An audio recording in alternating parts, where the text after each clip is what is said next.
Welcome to Asylum Atelier, welcome to our painting discourse, creative discourse. But we can call it painting discourse today. Who cares anyway, right? It could be whatever we want. But we started a little discussion here in chat about being an adult and dealing with adult stuff like administration work and so on and so forth. So I feel your pain with all these bureaucratic necessities or whatever you want to call it. I don't know. I'm trying to find the proper word for it, but probably it isn't. We all have to deal with it. I was told, as I mentioned before. But there are some, I don't know, like, I have to say that being a, well, let me rephrase it, working on and being, one, two, three, how am I going to construct this sentence so it makes sense, not only to you, but it makes sense in my head as well.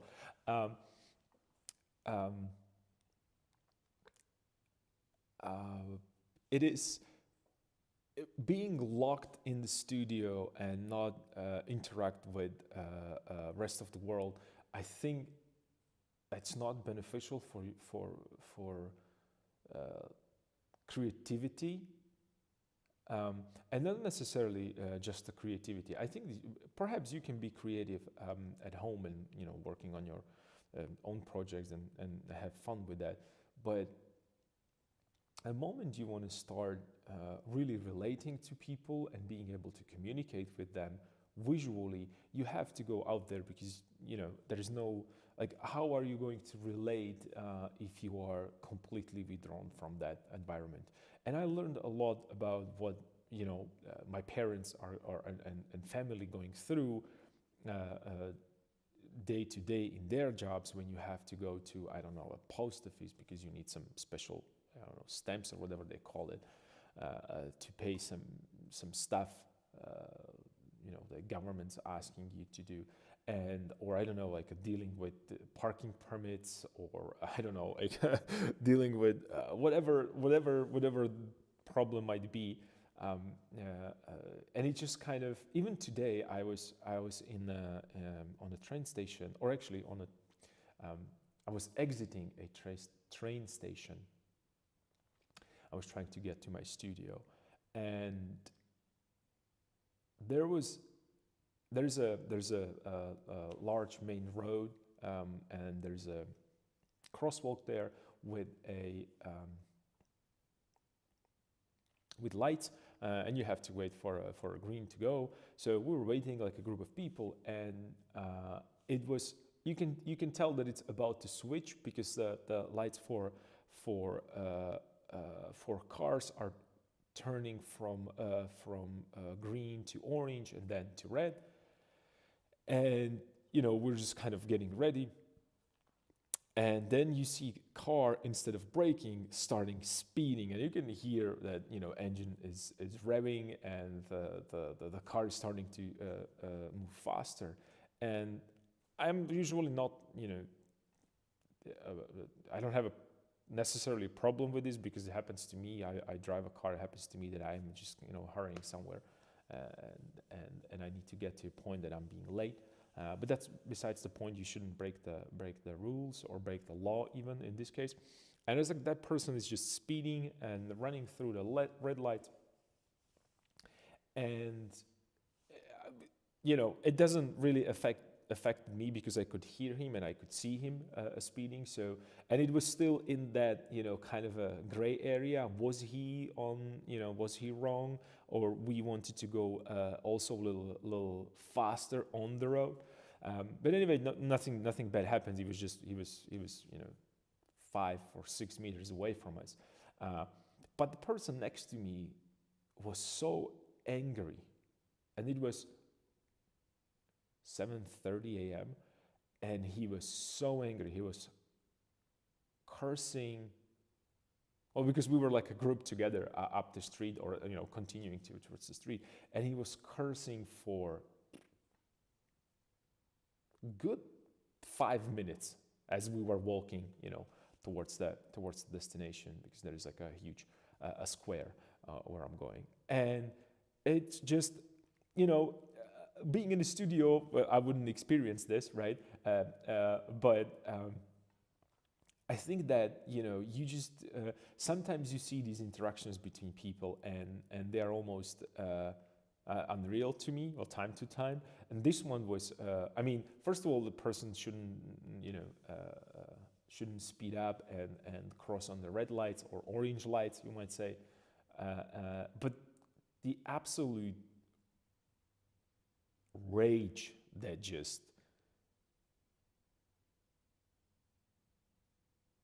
that spilled from that person, like all over the side. He was yelling. He was using like really the worst, the bottom of the barrel words that I don't really like to use them. I use them, but I don't really like to use them in public.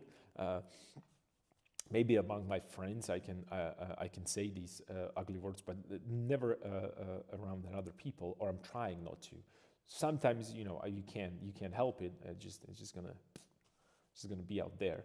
But this was uncalled for, I think, and I was and the whole way because it's like uphill. So all the way up, I was thinking about like what happened to this person before that he was probably angry from the moment he woke up. And I'm not a morning person, not at all. I only swear when it asks for one, has extra impact, and almost never in public. Yeah, and that's what I'm saying. And he was fuming, he was furious. It was he. And I don't know. It was just that's one of those. We don't even need to talk. I don't even want to talk about it. It's just an example of going out and dealing with other stuff. And it took me a while to just not necessarily get over it, but okay. So I remember I'm outside. This is how people behave. Some of them, not majority, but some of them. Anyway, so. Yeah, sometimes you have to get outside and you have to deal with these things, but nothing bad happened. It's just I hope that his day is continuing better than it started, hopefully, and that's that. I call this stream, or actually the title of this stream is how to start a new project from scratch, and well. Do we, this is a question for myself, more, again, one of these philosophical questions that we we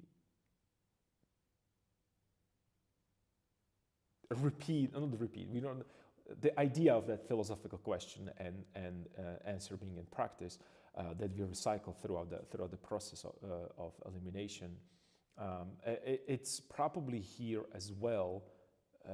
Very important, because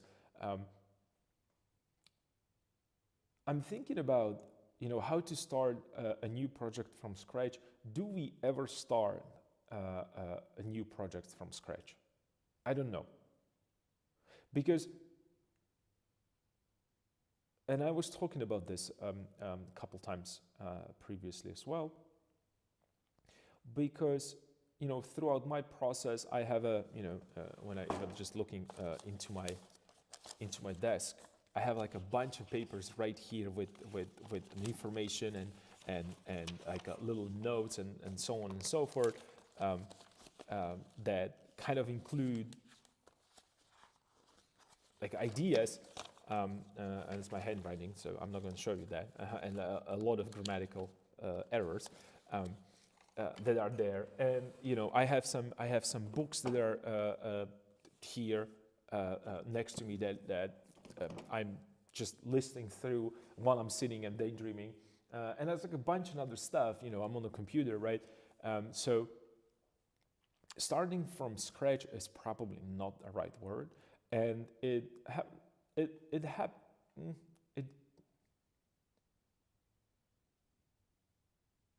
how would I even put this? It has been a while since I would just sit and thinking about, oh, what am I going to paint today? I don't think that it really has been a while, and this goes all the way back to like a idea of being in school.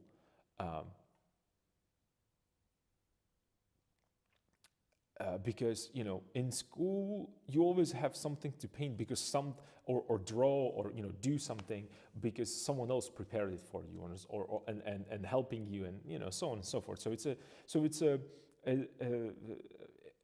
it really, I really don't remember that time, but that's besides the point. The reason why I'm saying this is that it's never from scratch. It's more like from like a really small idea that is lurking somewhere there in the back of my mind, which is not unusual, but most of the time I work simultaneously on multiple projects these days. And that's something that I would like to start with because, like I said, it's not necessarily from a scratch. So when I'm thinking about these ideas, I'm thinking about. Let me just move this way. Oops. That would be that I have a project that I'm working on. Sorry.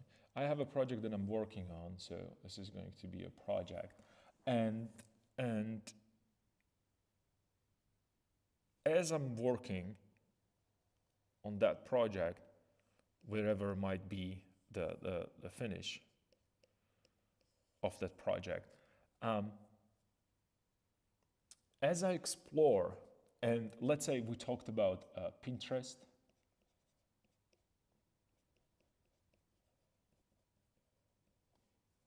We talked about books. I don't know, videos, whatever that might be, right? That it's part of that process. It always, like let's say Pinterest. Whenever I'm researching on Pinterest this project, I'm going to find a plethora. It's the word that I want to use today. Enormous amount of ideas, something that is interesting. And when I said that something that is interesting, it doesn't necessarily mean that, oh, here is a painting I like. It's more about, oh, this is the position of a head or twist or turn of that whatever image I'm looking at, that it's incredibly intriguing. And so if you're thinking about that, there is like I don't know, like it could be, we talked about Kim Jong-gi and the fact that he was actually he's listing through the magazines at home, or he's going outside and he buys but he's sitting and he's like listing through the magazines, he's trying to memorize. So let's say that this is the whole image, and there is a the whole image, right? You're looking at. You might not like, you might not care about the whole image. I might be like, oh, this is the area that I like. So I'm going to extrapolate that idea because it sparks some kind of a connection. I am trying to, well, let me put it this way. It's a visual connection.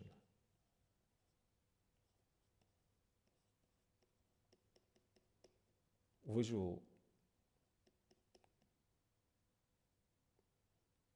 What am I writing? Visual connection. And I think this should be two ends, right? So, Okay, my spelling is just crazy. And when I said a visual connection, it goes back to that idea of not necessarily reading, like you have a text here, not necessarily reading what's happening, and then extrapolating that text. It's not about the text, it's about that visual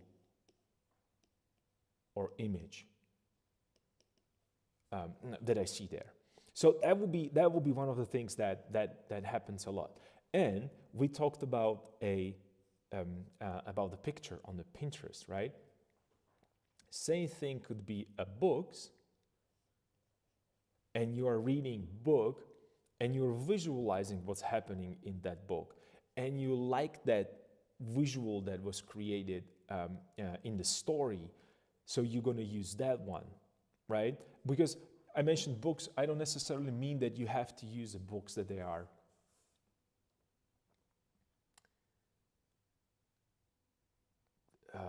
like I have a Turner right here, right, on site, because I was listening through this and I was looking for some pictures and some ideas that are in his book, and I was not looking necessarily for, let's say, I was not thinking about, let me maybe put this right here, so you see that I have the book here. So I was just sitting right here, and you're just doodling something, doing on the screen, and then maybe I could move this a little bit so you can see it better. Okay. So I was doing I'm doing something. Maybe you're listening a podcast, whatever. It doesn't really matter.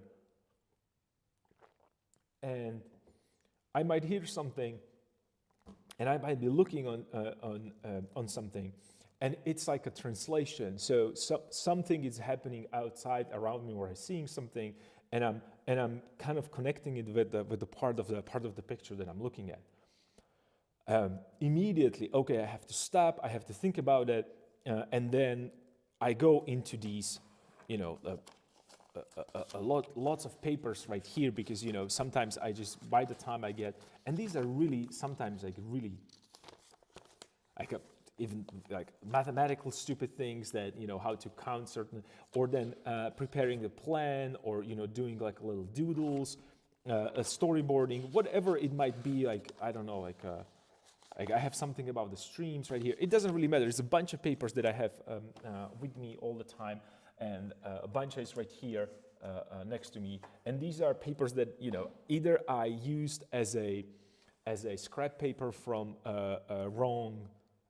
from a printer. So I went and I print something that it didn't really something that wasn't making any sense.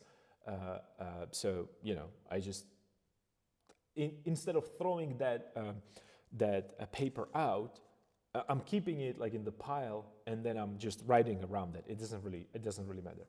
And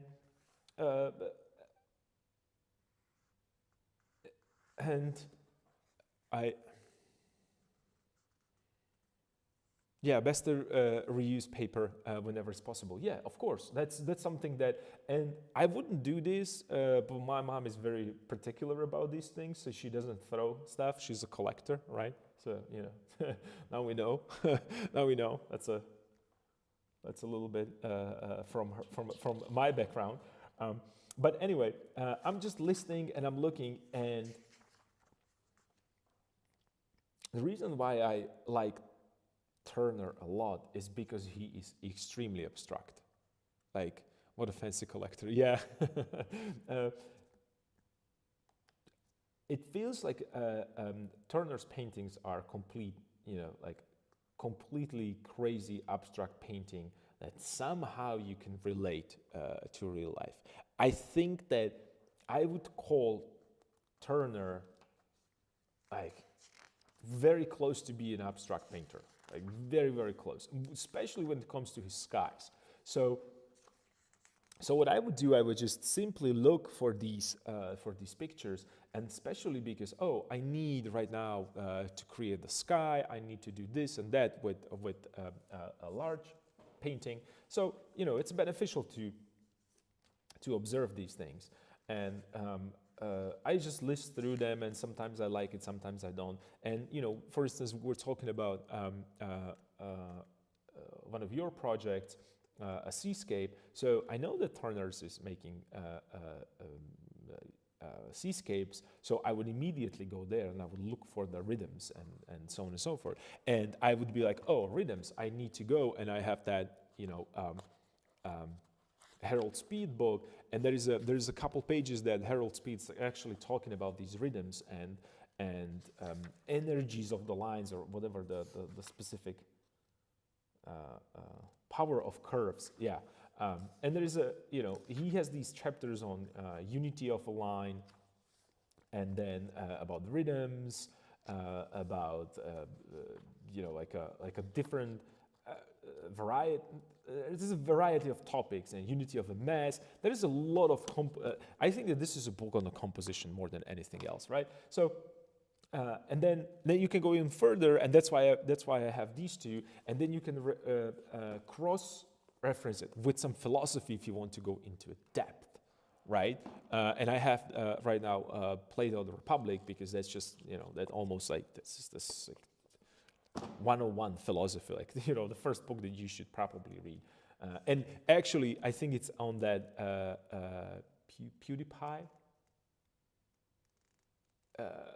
Book club reading list even.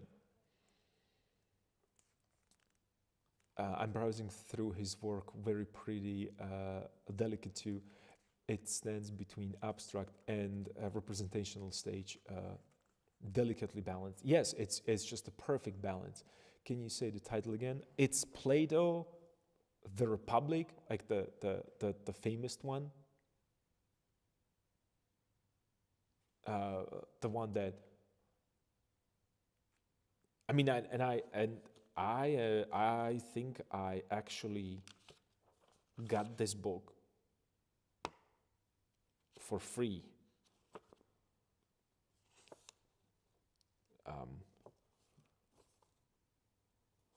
from somewhere. I think someone brought the books for me, or for a library, and some of them we already had in the library, so they donated it to me, added it to my list. I mean, you should just check it out, and I really like to read and about philosophy, because I think it's a part of that communication that it's that dialogue that I really like. And I think it's slowly starting to come back to a mainstream philosophy. It's always been there, but it's like it's like what did you major? English literature, okay, and now what you gonna do? You know what I mean? So it's the same with the philosophy, like majoring in philosophy. That's what people think about, and it's a little bit like the same with the fine art. So you are a fine art major right now. What are you going to be? What are you painting, right? Or do you need to have a university on philosophy if you can just be a philosopher, right? that's like a very funny or very funny. I wouldn't even call it funny. It's just that's sometimes how I feel that people are looking at that, and us as painters as well, or sculptors.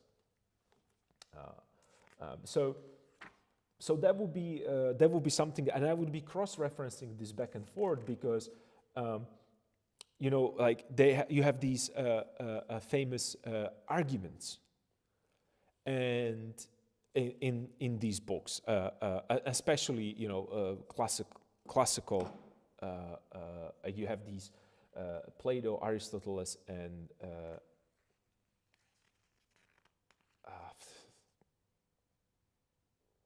Socrates.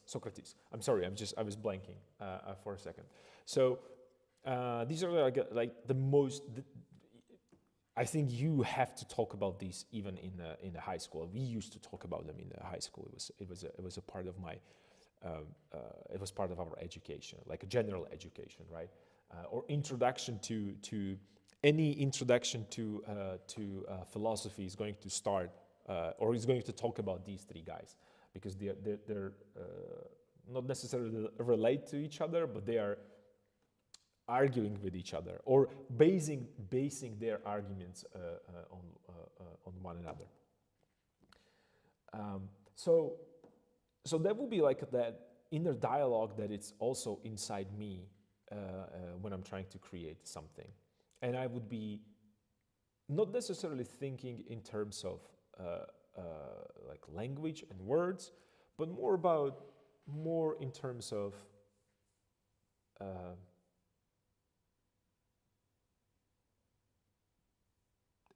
images. I'm trying to find a better word, but in terms of images. And when I said in terms of images, I would have that little, I mentioned, I was talking about this, I see this little piece. So I would put this piece, and then I have something from here, another maybe bigger piece, and then something from the book that I would add into that. And slowly I would build up an image in my head from not necessarily from the words, but from that scratch, from that nothing, from just the looking and observing, and then reading and moving things around, and then postulating certain things to be like a little bit more fancier here in this stream. And I would use elements of other paintings, not in terms of copying that, but analyzing it, understanding what works and what doesn't in these particular paintings, right? And we tend to do this. Like, let's say when we talk about Pinterest, let's take a Pinterest for a second. There is a problem with the Pinterest these days that a feed is mostly AI. And I heard this argument so many times, everywhere, all the time. It's just like AI upon AI upon AI, quick, thousands of images. So the interesting part is that we went from, like, we had like these fine artists, like top of the crop, like really,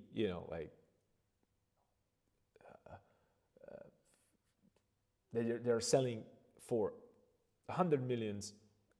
Well, 100 millions, that's just, I sound like someone specific with these millions and millions. I love that.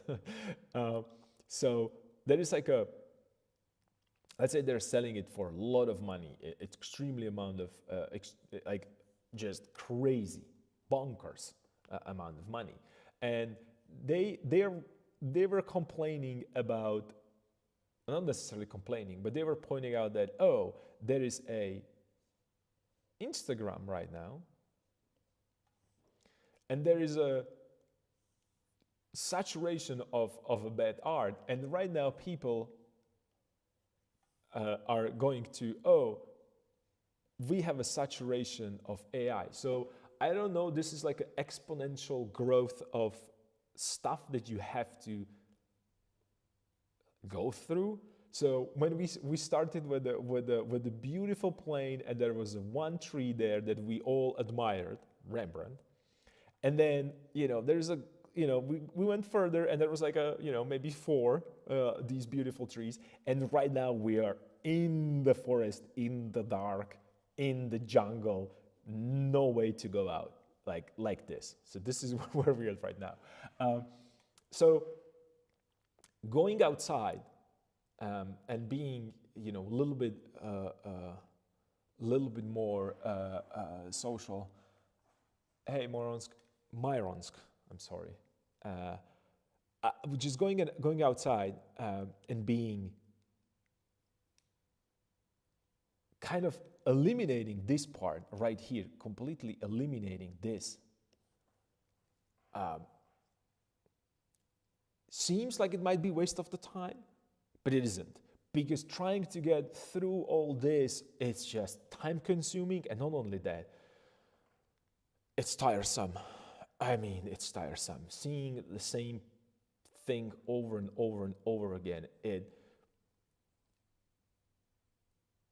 it's just difficult. And not only difficult, a problem is that you are getting used to it, so we are running into another problem, and we can go to another philosophy book, and I think it's called, let me just double check that, so I don't misspell that again, because it's what's happening to me a lot. I'm sorry.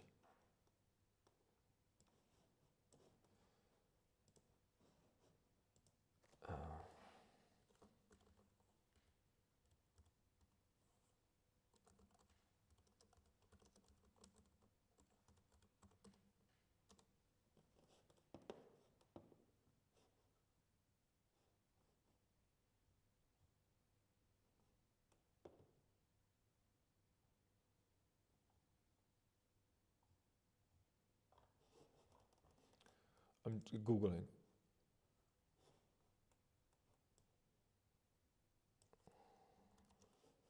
So give me a second, please.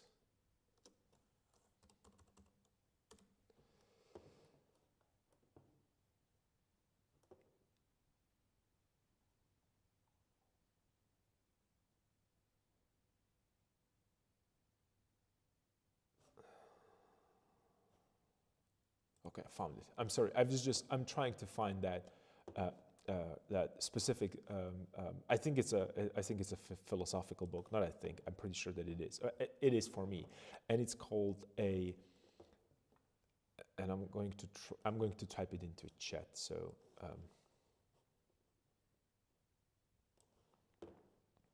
Only if I would be able to. Give me a second. I have to organize myself a little better. Multiple windows here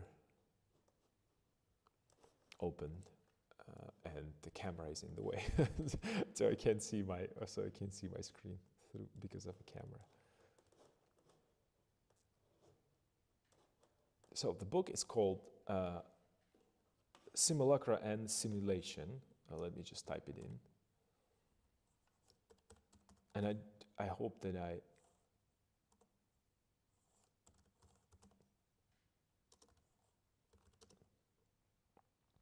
and it's by Jean Baudrillard. I think he's like a French author.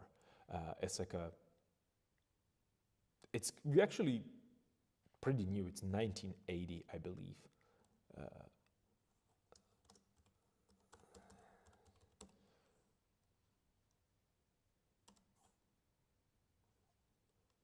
And his name is, and this is going to be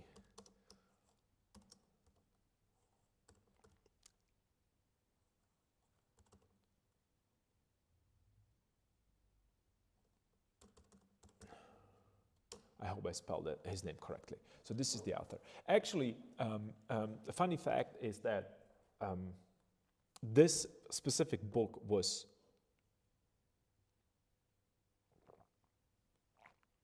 referenced in Matrix movie.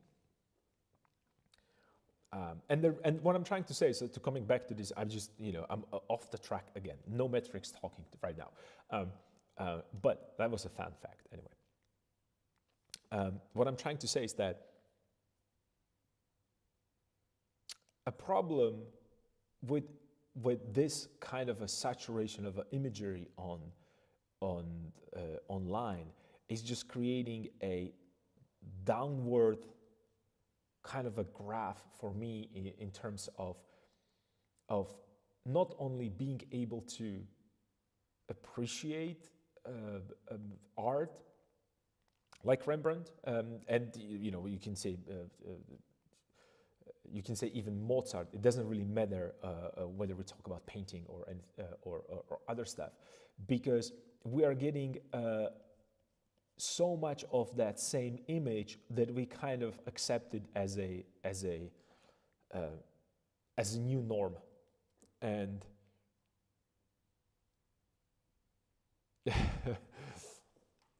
Really, Matrix? Yeah, yeah, it was in the Matrix, and I think that not. I think I'm pretty sure that Neo, when he was, at the beginning of the movie, he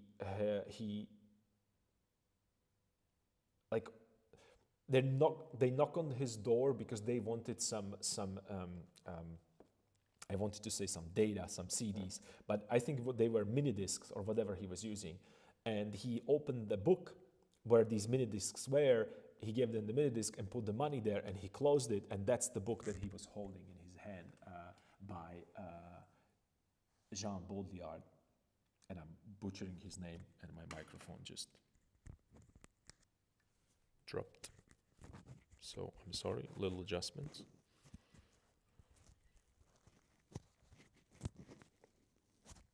See, that's the Matrix. It's just they're telling me don't talk about this. And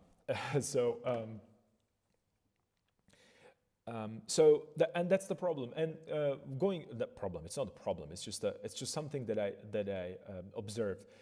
But going outside and not being connected all the time kind of helps me to reset that palette. And see things around slightly differently, because even being here in the historic center, buildings are a little bit more complicated. They are not just like like, oh, we built this, oh, so let's build this next to it and then build next to it this, right? So we talked about that repetition, that our eyes just going to skip it. So that would be something something that would be helpful. And when I said books, there are, we have a book clubs and we have these huge bookstores. Going into a bookstore, it's kind of a natural reshuffle of your feed that you're receiving. Either it's from Instagram or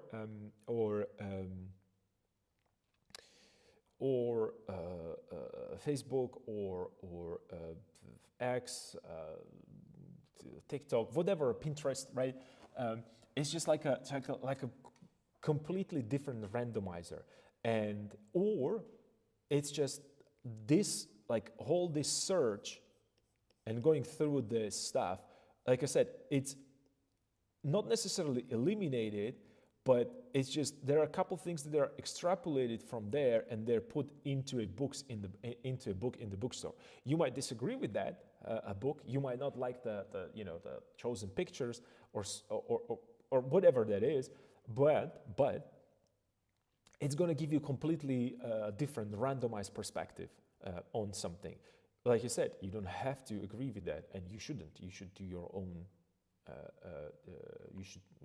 You have your own set of rules, and when I say set of rules, you have your own aesthetics, something that you like and you don't like.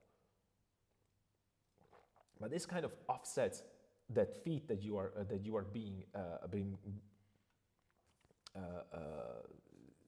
you're being fed by algorithm, right? So going outside helps. Also, when it comes to videos, when I talk about videos, I don't necessarily mean that you are watching,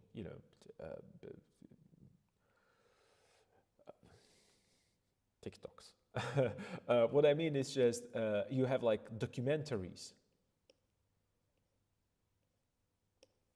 You have I don't know, like I love Lord of the Rings movies, and I always find something new, visually pleasing there. So it's just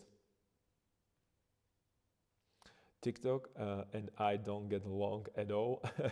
Well, I don't have it, so I don't, I barely know how to use Twitch. So I'm just gonna stick with that. So, but and we can go further. It might be 2001 Space Odyssey if you want to watch that. So many visual imagery. It's a little bit more monumental, a little bit more like a pressuring, but there is a lot that is happening there, right?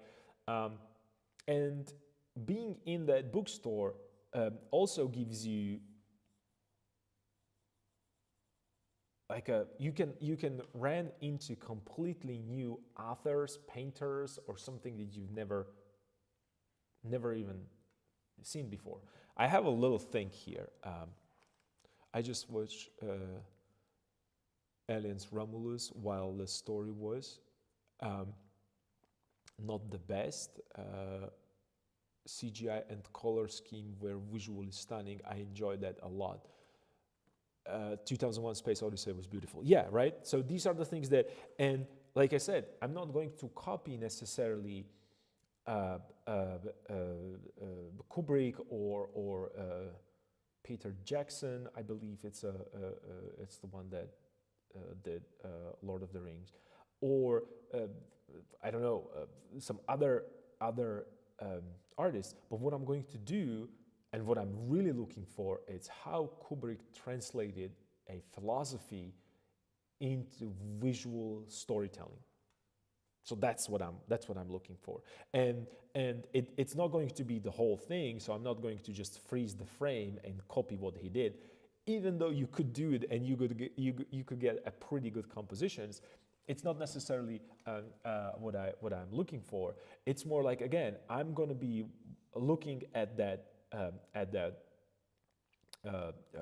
video, and then I was like, okay, I like this corner, or I like this corner. I like how he framed this together with this, together with this. So on stage, when we are looking from the top view, right? So one picture plane against another, So when I'm standing here and looking at it with my eyes, so it kind of creates that, into depth kind of a flow. So these are the things that I would observe. And it goes same for going to theater. Like when you go to really, really good production, theater production, there are so many amazing things that you can, not necessarily steal from that, but being inspired by that.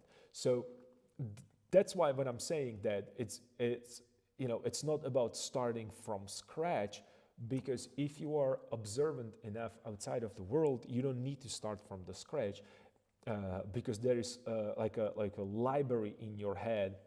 As your, this is like there's a bunch of these small little kind of increments or compositional, how would I call them, components that then you can put together as you please, like a puzzle. And I'm not saying that you're going to reorganize a Kubrick's idea. No, what you're going to do is you're going to create your own idea that you want to communicate with viewer by understanding and learning the visual language from someone who mastered it so well. Right, so that would be that. I also sometimes, like I said, you might see a movie that you like, or you might see a image that you like. So what I have, and this is going to sound stupid, but I have to show you that since we're being honest about my, starting projects. I call this, and it's written right here. It's a cool people phone book. So I have this is going to sound stupid, but it's kind of fun. So I have a phone book, like the old school, you have you have these letters on the side. I don't know if you can see it, but anyway, it doesn't really matter. You have letters on the side, and you go like A, B, C, D, and then you find D, and then you go on the D. D. There you go. Yeah. It's just, could I choose the different one? You go on T. That's very very similar. You go like on C, B. On E. So you go on E, right? And then what I do, I'll just write the name of that person, of that painter that I liked, and like a brief kind of a thing that he or she did. Like I have an M right now, and I have a Munkachi, Makart, Matejko, Morelli, Maris, Mav, Moisenier, I hope I pronounced it correctly, Marquez, Muroshko, Maxens, and these are like names of other painters that I'm not familiar with. Well, some of them I am right now, but I was not familiar before. And then I write like maybe from where they are, and then what kind of painting style they have. I have like a realism, and I am doing this not based on what's written like in Wikipedia. I'm doing this based on what is actually my visual feeling from what they did. So it's something that I'm impressed that you have it.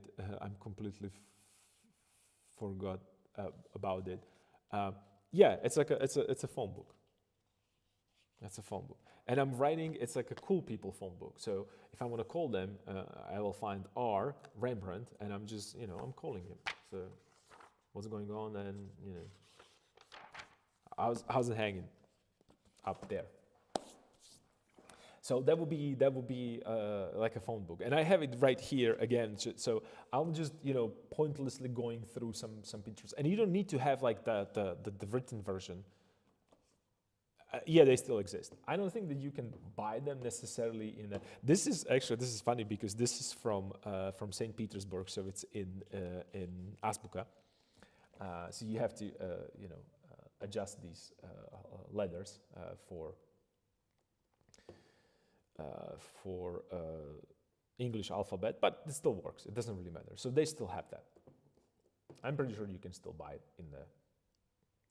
People like to use these things. You'd be surprised how many you can buy. How many things you can buy that you thought that they're just ancient. And do you know why you don't know that it still exists? Because when was the last time that you went to a store that they sell stuff like this? They still have it. So, and I write it into a phone, and it'll get here, and I will copy it back, and I'll check the picture again on the large screen, and then I have like my own little library of cool people that I would like to hang out with, and and I can't. But I can through their work that they left behind. So yeah, that would be like that, the very, very starting thing when it comes to this. And next thing, the next stage would be then starting to develop my own sketch. And I'm saying this because that's what I do right now, not that what I would do before. Before, this is what I would do before. I would have like a cool idea. I didn't even know this.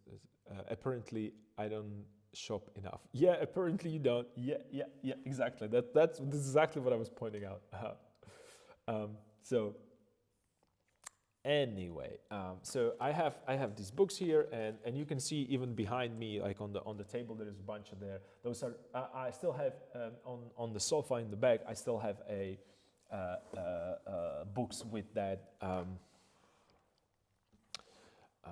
What's the name of it? The ornament that I used for the folk painting.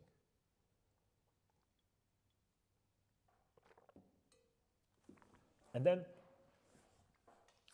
before, like I mentioned before, I wouldn't do sketches. I would just go and start drawing figures. Because for some reason I thought that the better position for figure or more precise figure I'm going to paint or draw, the better my composition is going to be. And I'm looking if I don't have these old sketchbooks here, but I should bring them from a storage unit, old sketchbooks, and you would see like this is what I would do. I kid you not. I would draw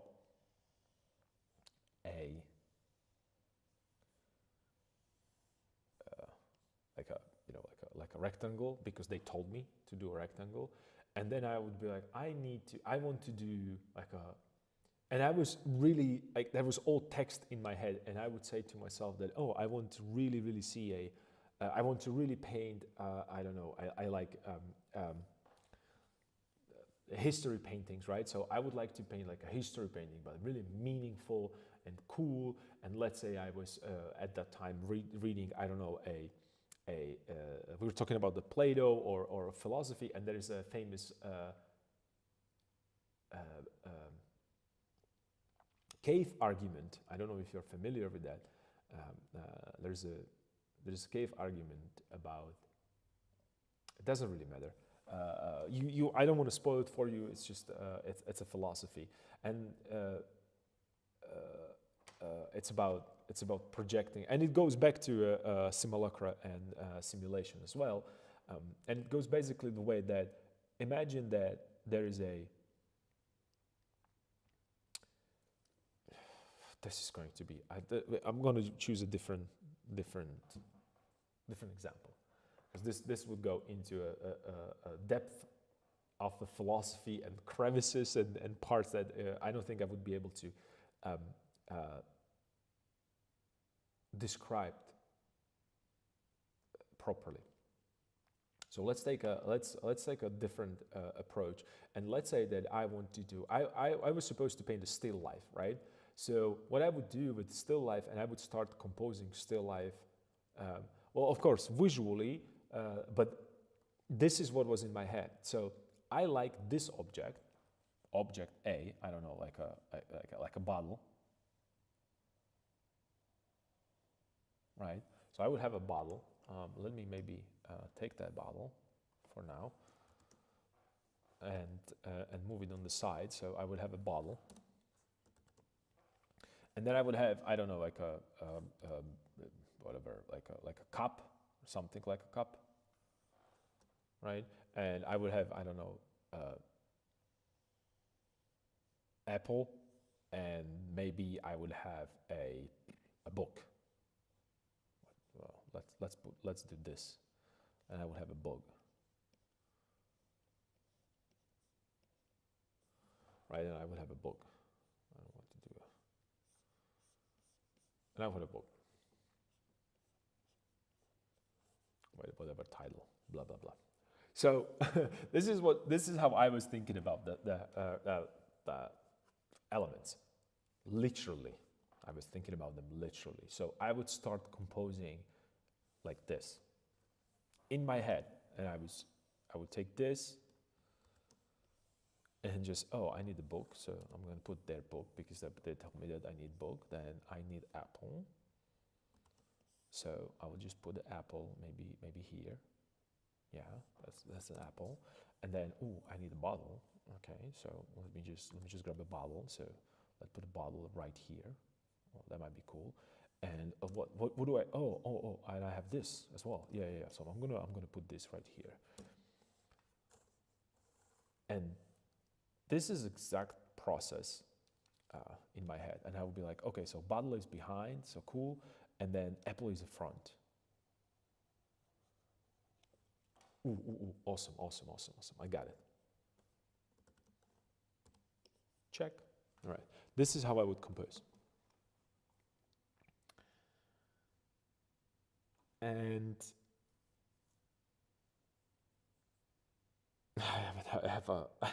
I'm looking at this, and I'm going back to my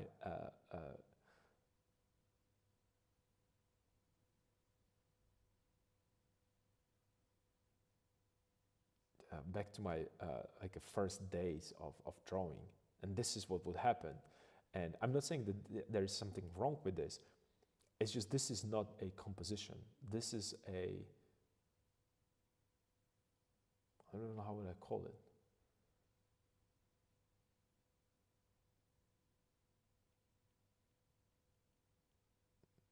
I'm trying to find the proper metaphor for this. This is like me being first day in the music class, and I opened the piano and I started to press the keys randomly because they told me to play, in hope that people that are listening this, they think that I'm Mozart. Yep. So this is not how it works. anymore in my head. And um, it took me a very, very long time to break this habit. And in order to break this habit, I had to do certain things. And first thing would be, I went to a direction of, okay, the problem with the composition is that these images are silly, right? So I would be, okay, so let me do this. Let me grab an apple and let me just sit here till this apple that I'm going to paint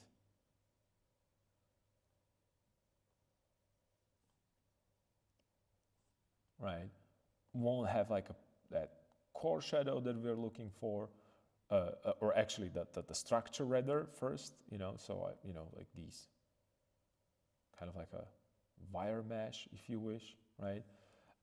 I'm going to create a shadow there, so it's going to have a shadow, right? Then I know that the apple has to have a cast shadow as well, so I would do a cast shadow, and I would spend hours upon hours to try to render an apple to its absolute perfection. And then I thought, okay, let me just put this apple right here, and right now it's going to be cool. Well, it wasn't, because what? Because the composition is still the same. It doesn't matter how cool this bottle is going to be and how cool this bottle is going to look, how precise it's going to be, how much, like how beautifully rendered this is going to be, how, I don't know, like, the bottles, they're usually green, so I would be like, ooh, it's going to be green. And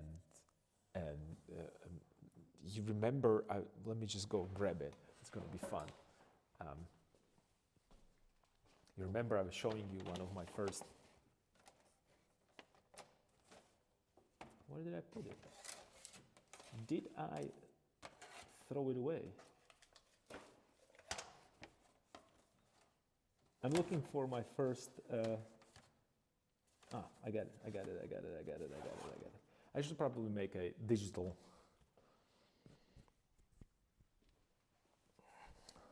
version of that. So, and the reason why I'm saying this is because I have a proof of that. Only one, but I still do, right? So I will be like, oh, it's a green, so the bottle is green, so I have to make it green, and this and that. And do you see the problem with this painting? Because I do. I just want to make sure that.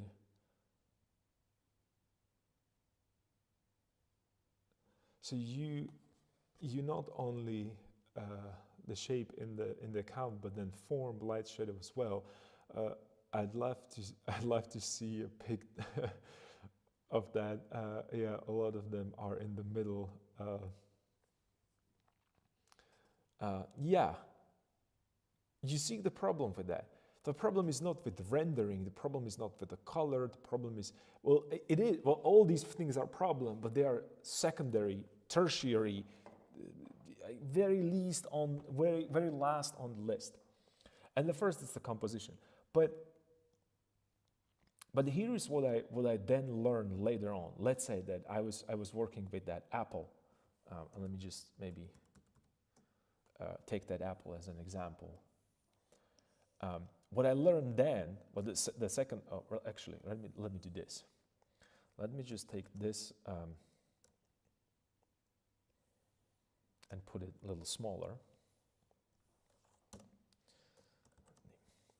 What I learned then was, okay, so, oops. So this doesn't work. So what about this? I learned that I could actually think, I was thinking that, okay, let's make it even more accurate, right? And what would be the more accurate thing? Oh, so I'm going to introduce a light source to it, right? So, okay, that's not a bad idea. But then what kind of light source? Am I going to use a point that radiates light like this? Or am I going to think about a sun which radiates light like this? And I will be, okay, I want to be a natural painter, right? So I want to approach it as a natural painter. Okay, all right, cool. So I'm going to add a little bit more detail. So I'm going to have that occlusion, and also going to have another penumbrum effect, right? That's what we talk about with Velasquez. Still fun to see. You can't type today. I can't. You see my spelling mistakes. I'm just going to live with that for now. So I would add a penumbrum effect here as well, and then I will go even further. Oh, so if there is let's say, I don't know. I was thinking about. I was getting better and better with rendering things. So my teacher told me, oh, you want to get even better. So if you put an object in between your light source and the stuff that you're trying to paint, you can cast shadow over it, right? And I'm like, what? Not only that, it's going to do, like, let's say it's going to go here and here. So you're going to create like a shadow like so. And then you can also analyze that you cannot cast shadow on top of existing shadow, because shadows cannot double each other in strength. So I was like, oh, that's awesome. So I was like, oh, that's gonna make this composition right here even better, because right now I can actually put a shadow right here, and it's going to cast a little bit on this, and this bottle can actually cast shadow right here on the book, and this is going to be, well, yes, but still I have no reason, well, I have no idea why these objects are here, why they're put into this, like what role they play in the visual imagery. But it was a first step when I started to think that maybe I'm not composing only objects as its true form. That means literally this is an apple, right? It could be a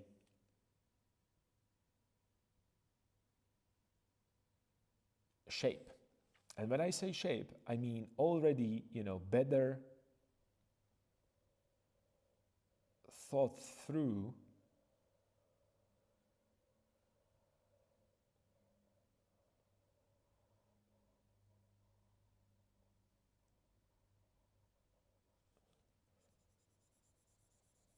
let's just quickly fix this.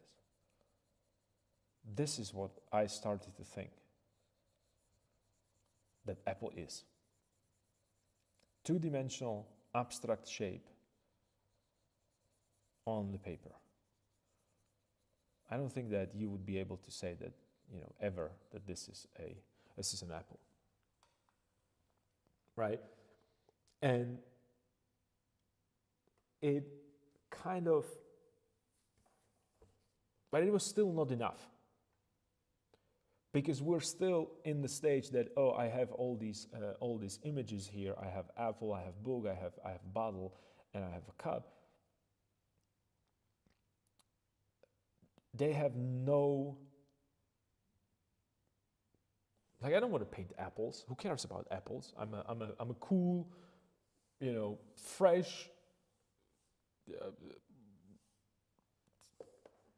I don't know, concept artist. I want to paint, like cool skulls and so on and so forth. Then I was introduced to, and I was talking about this, and the first one who mentioned this was Karl Dobsky, and we talked about Karl for a while, extensively here, I would say, at one point when I was describing certain things. And he pointed out one important thing for me. Like that was an important piece of puzzle. That he said, "Well, you don't have to paint bottles and books and apples. Paint objects that you like." And I was like, "What?" And then that was a big problem because I was like, "Okay, awesome. So I'm going to paint the objects that I like." Well, what are the objects I like?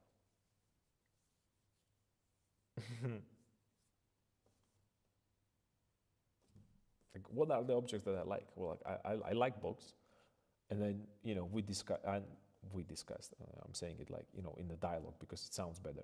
But then I ask myself, like, do I really like that book? Not really. Maybe I like. At that time, I like more like a comic books. So how am I going to paint the comic books? It's like a thin piece of paper on the table. So, am I going to just, paint the table with legs like so, and then comic book on top of it? Like that doesn't make sense. Because this is not how I see comic books. So am I going to, what else I can do? Well, I can have a person sitting here on the chair,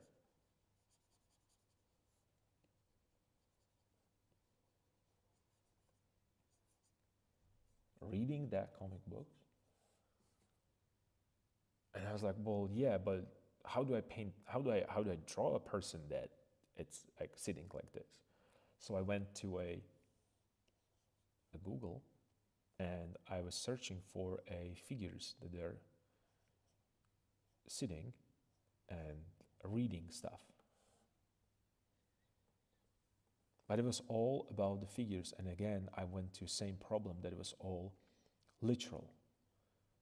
And do you know why was I looking for the why it was all literal? Well, because I came across to, let's say, Caravaggio, right? And there would be like a head and the person, and this would be in the shadow,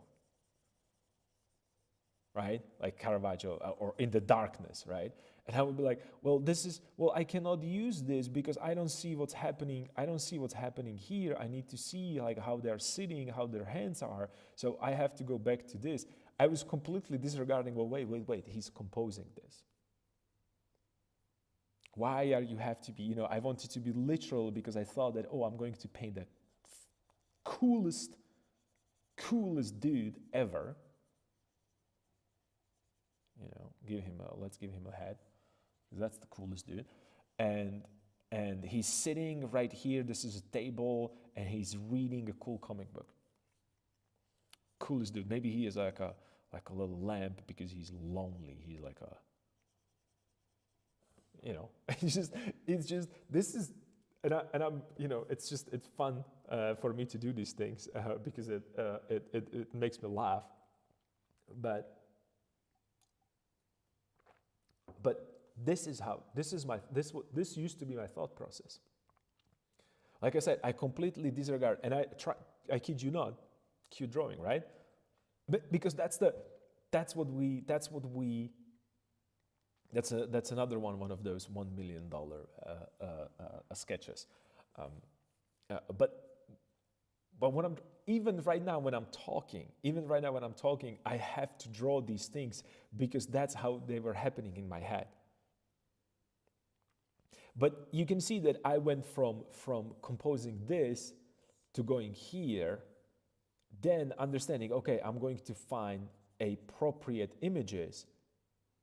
But the appropriate image with Caravaggio and his, dark, very, like a,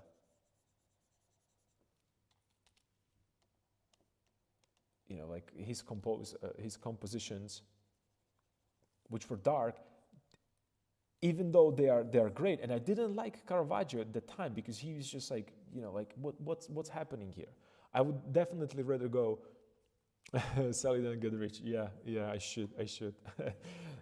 I didn't understand what this is. I was just like, I couldn't even analyze it from that standpoint of view, or from that angle. So I disregarded and I jumped over it, not knowing that I'm holding gold in my hands, right? And I went, okay, I need to find a perfect position of this person with the hand he's holding it. Maybe he's a little bit higher up, so he's like really into the reading. So what I tend to do is that, okay, my friends in the school, here's the thing, this is what we're gonna do. I'm gonna grab a camera and I'm gonna take pictures of this.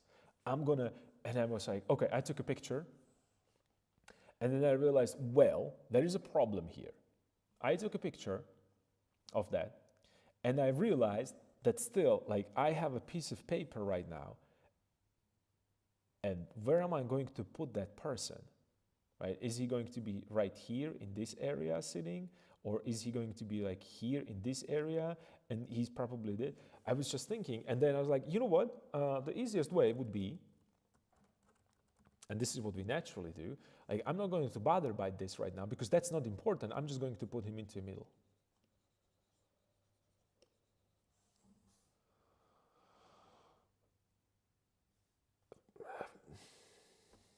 Okay. Well, and then I look at this, and I was like, okay, I have a photograph, actual picture of this here, and the picture looks way better. Like, this is like, I'm loving this, and I'm hating this because I couldn't even draw a proper face. And I was like, okay, no way that, a picture is going to be better. Second plan. So I'm going back to drawing board with my thoughts. And I'm like, all right, we have these beautiful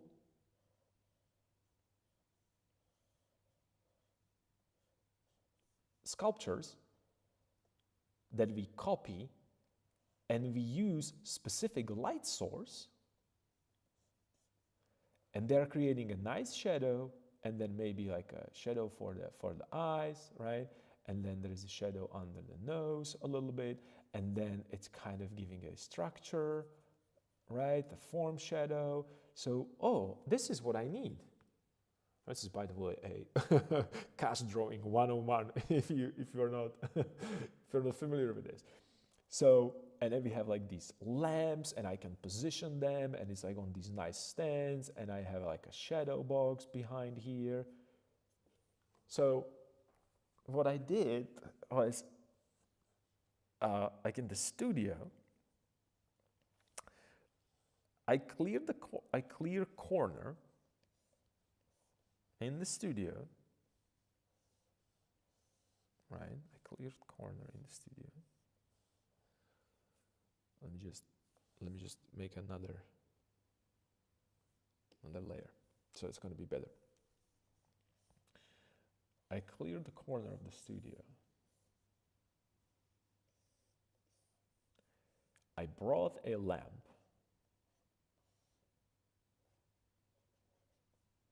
I lit this scene right here, like in the studio. I just cleared everything out. There was like a mess right here, and then the mess right here. And then I put the table there,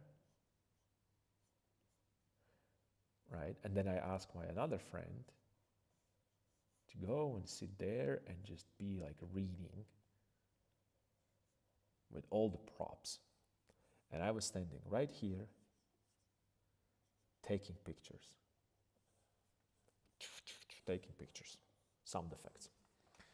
And then I saw that picture, and I was thinking, okay, well, I have a photograph, I have a camera, so why don't I start actually thinking about the composition? Because there's, in the cameras you can set up these, like the grid is. So they told me that I could put him here on this side, in the, like in the regular class, there's going to be table right here, and the point of interest is going to be here, so he's sitting and he's reading, and maybe I can crop him here, maybe I can show the whole thing, right? So I'll just put the camera the other way around, so instead of shooting horizontally, I'm going to shoot vertically, or portrait instead of landscape, right? And then I brought something that's called Apple Box, I believe they call it. So I can stand up because I'm going to make it dramatic. I'm going to be looking more like from the top. So I'm going to see what he's reading, and I can actually paint a comic book pages into my painting. Right? So I did all this, and then I sat down and I put my paper there, right? And I started to draw, la la la la la la la. Drawing is there, right? I have a portrait right there, and then I realized again that it's not as good as photograph.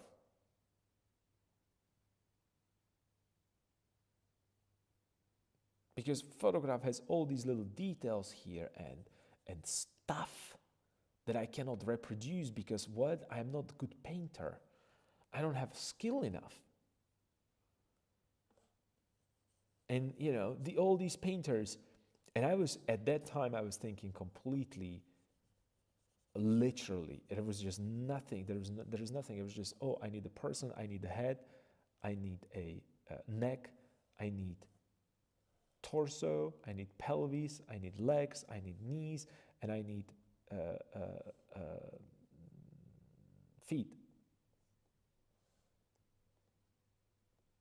Oops. Right? And then I need shoulders, I need arms, I need elbows, I need hands, I need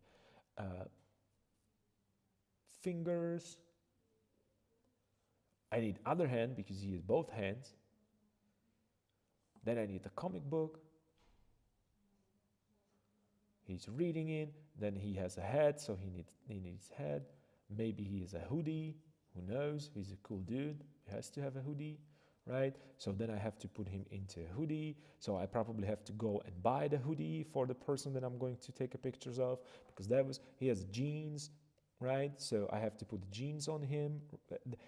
It's just, and you know what? This is seriously the process of how I was thinking about this stuff.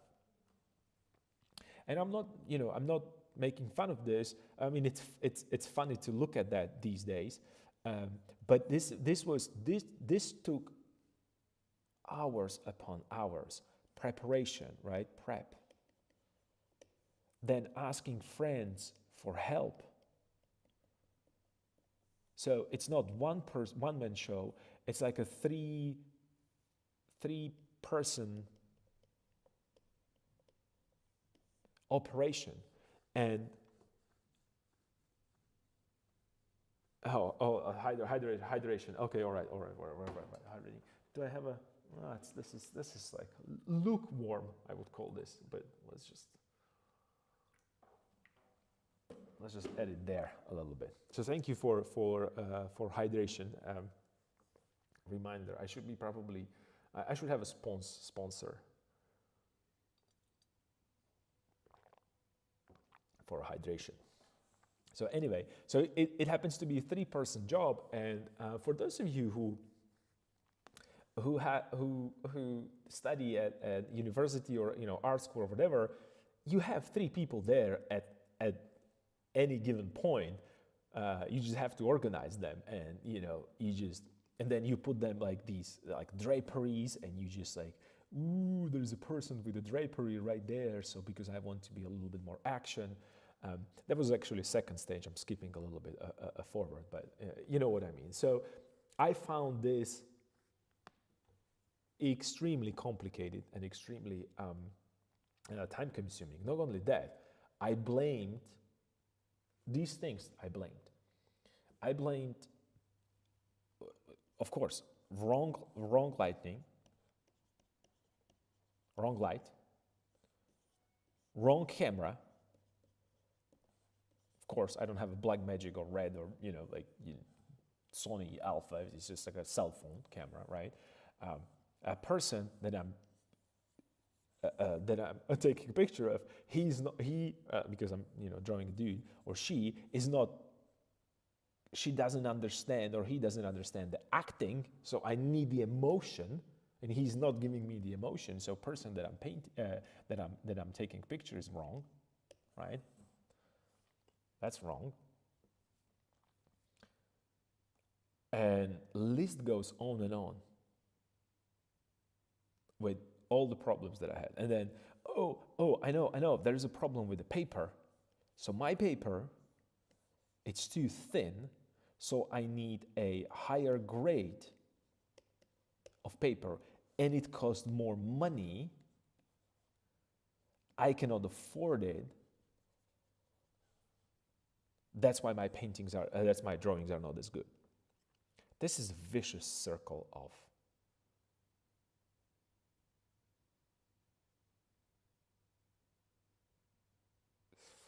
doom. Let's call it a vicious circle of doom, right? So I solved this problem by, I'm going to borrow money or lend money from someone, or I'm going to go to work and I'm just going to be working. So I went to work and I bought that perfect paper, like the really expensive one, like super expensive. And do you know what happened? The same problem. It was even worse because I didn't want to destroy that expensive paper. So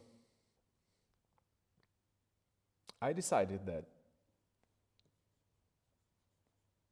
the imaginary setup that I just invented, because it wasn't the setup, but anyway, we can say that it was. The problem is also that I started to do this. I look at the paintings or comic books. These poses are always in action, so they're always like just moving or doing something, right? So another stage was I need more dynamic poses, right? So not only that I'm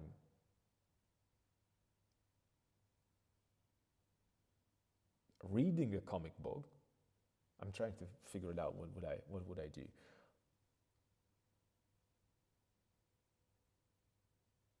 So maybe, and this like maybe it should be. I'm just creating a weird ideas, but it's just it's helping creativity.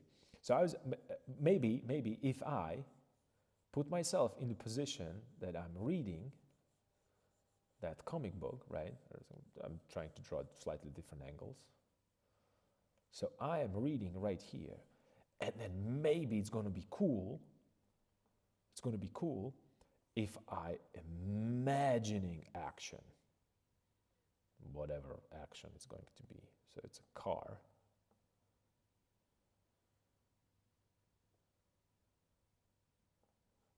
That is going really fast against the wall. I don't know, because that's action.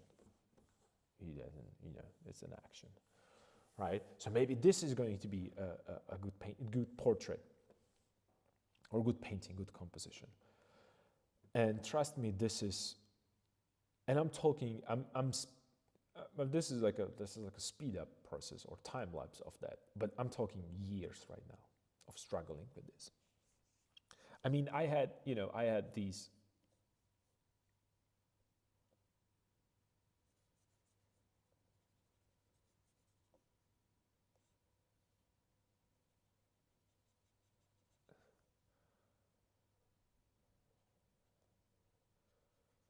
Like bust renders, they were kind of cool and I liked, right? But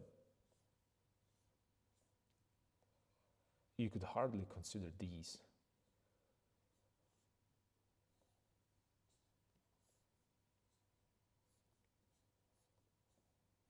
like nice drawings, right? Well, you can hardly consider these a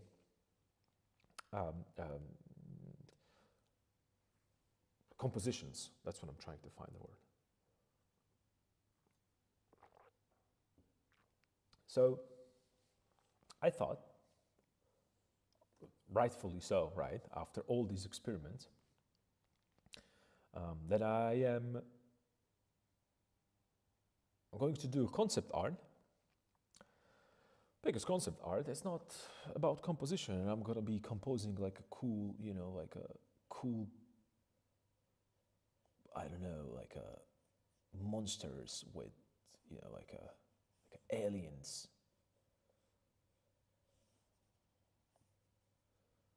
They are among us here, right? Whatever stuff that I was thinking about at that time. Maybe it has a hair, because it's a cool dude, right? So this is what I was just like really, really, really postulating in my head, and also among other things. And it's really tough to and I know that some of you might go through this, and trust me, it's going to get better. That's for one. And the second one is that I was thinking about quitting a drawing because or painting, or art in general, because it was just going nowhere. I mean, this might be 3 years of doing this, and I was just devastated. I had some success with cast drawings, and this is where I would like to point out your attention that having a success with cast drawing, it's actually a good example of the fact that drawing and painting is a skill that you can learn. It's not magic. It's not something that it's somewhere out there and you had a gift of painting. It's just a skill that you can learn. If you want to sit down and render one thing over and over and over and over again, at one point you're going to start understanding that whole process. So luckily I had people around me, and we talked about multiple different teachers, and in English, in there we call them teachers, but I would call them masters, because they really were masters of their craft, and not only of their craft, but also every one of people that I've worked with or I studied under, these were professionals that were creating art and living off of creating art, right? It was their main source of income, not teaching how to draw, but actually painting and selling paintings, or doing digital art and selling digital art, or drawing comics and being a comics art, or whatever the case might be. So I saw that it's possible, and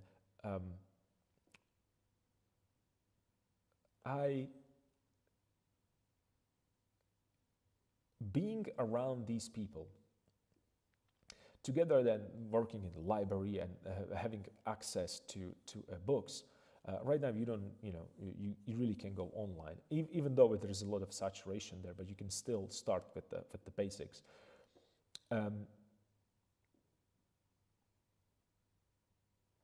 Created, to put it like very rudimentary, this experience, these 3 years, what I did were all these experiments that we do here in Bad Painting Friday. It was that fail, when it, thinking about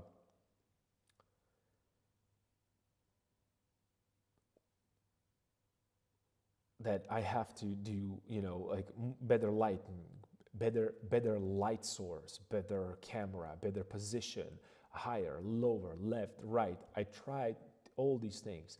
We were sculpting, right? So you had actually a sculpting exercises. I did écorché in the anatomy class, and I really, really, really try hard to do everything that it's there. And I remember we were doing écorchés, and it was like from like a weird. It's not like a sculpting material. It's kind of like a sculpting material but for kids. It's like a Play-Doh. No, something that is it's just a sculpting material, and when you bake, it hardens. while you're working it, it's extremely soft, and it was like it couldn't really do things. But we did like a wireframes, and students were doing like a classic, like a contrapposto, right? So you have a classic contrapposto figure,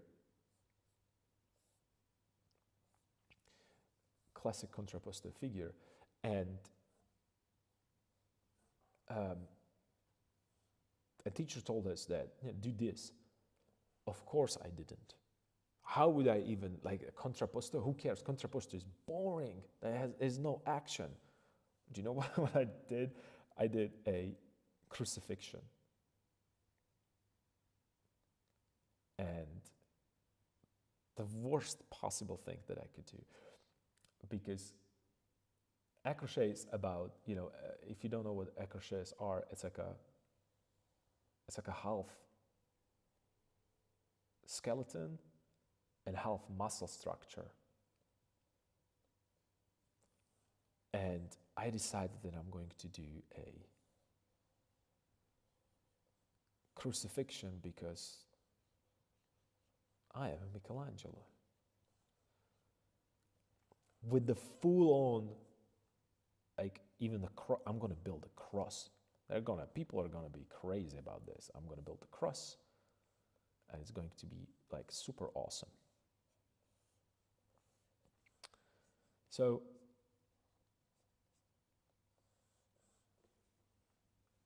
I have to say that,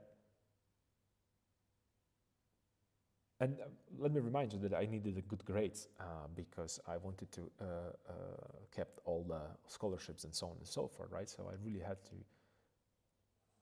get A's. And I don't know why is it that I decided. Well, I know why I decided, because I'm the coolest one, right? In our minds, we're all we're always the main characters for ourselves, right? So I did this, and then I thought that, well, I'm gonna be Michelangelo, right? So like Michelangelo is a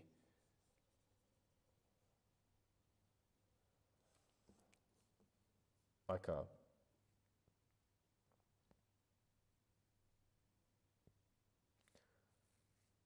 he is the first one who created these figures in action, right? They're flying in the skies because they are, on the ceilings and so on and so forth. So it was kind of a no-brainer that I wanted to do that and be like Michelangelo. Even though, Michelangelo painted, like, how many paintings do you know of Michelangelo? Yeah, right. Sistine Chapel. What else? He's a sculptor. But anyway, it doesn't really matter. So I went through all this. I did that accrochet, and I remember being at my friend's place. We were there all together as a group because we were supposed to bake it. So, and he had oven. And do you know what happened? Well, mine couldn't fit into an oven.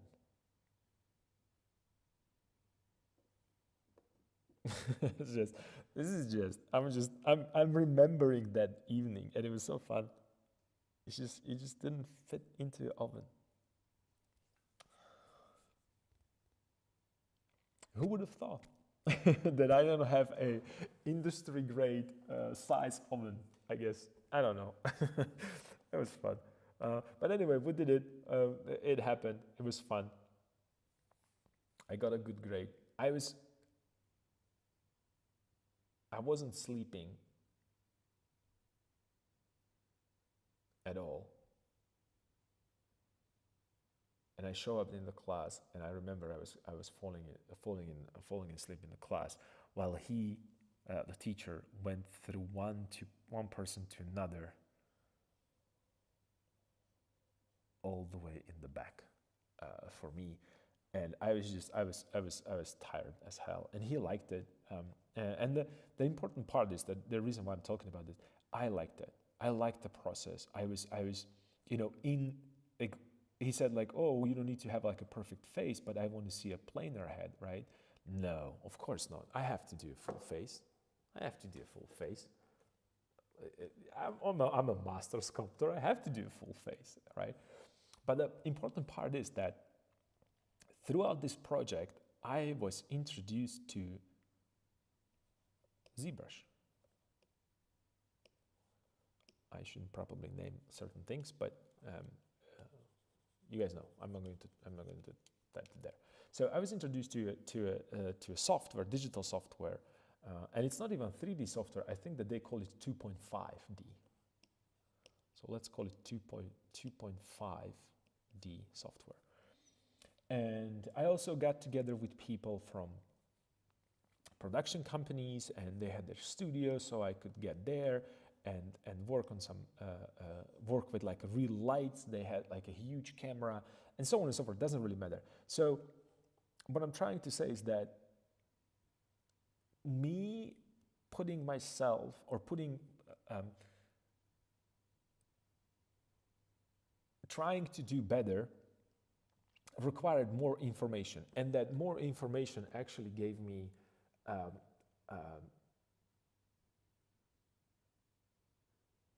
like it took me, you know, like it went to these different avenues, right?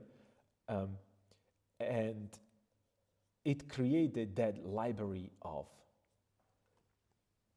ideas. You know, idea 1, 2, 3, 4, 5, 6, yada, yada, yada, yada. That I am actually using right now. A lot of the paintings that, you know, or compositions or ideas on compositions or ideas about paintings are actually from these mistakes. Because, not mistakes, from these explorations. And that's kind of fun to think about that way. And I encourage you to think about it that way, because you're gonna put yourself under the unnecessary pressure. And I know that I'm telling you this. They told it to me, like, why are you doing these things? Like, why are you pressuring yourself so much? It's okay. It's going to be fine. So what? It's not the perfect face. And I didn't understand that at that time. I do now. It's easier. So yeah. Anyway, I again, going on a tangent. I wanna finish this by saying that every painting, from one painting to another, I was getting better in terms of what not to do, or rather, how to improve on that, and maybe take a detour and do a little bit of extra work, and then I again hit the wall. So okay, I need to take another detour. By the time I get to a final result, this is a really long, and I said like a really long path, and extremely rudimentary.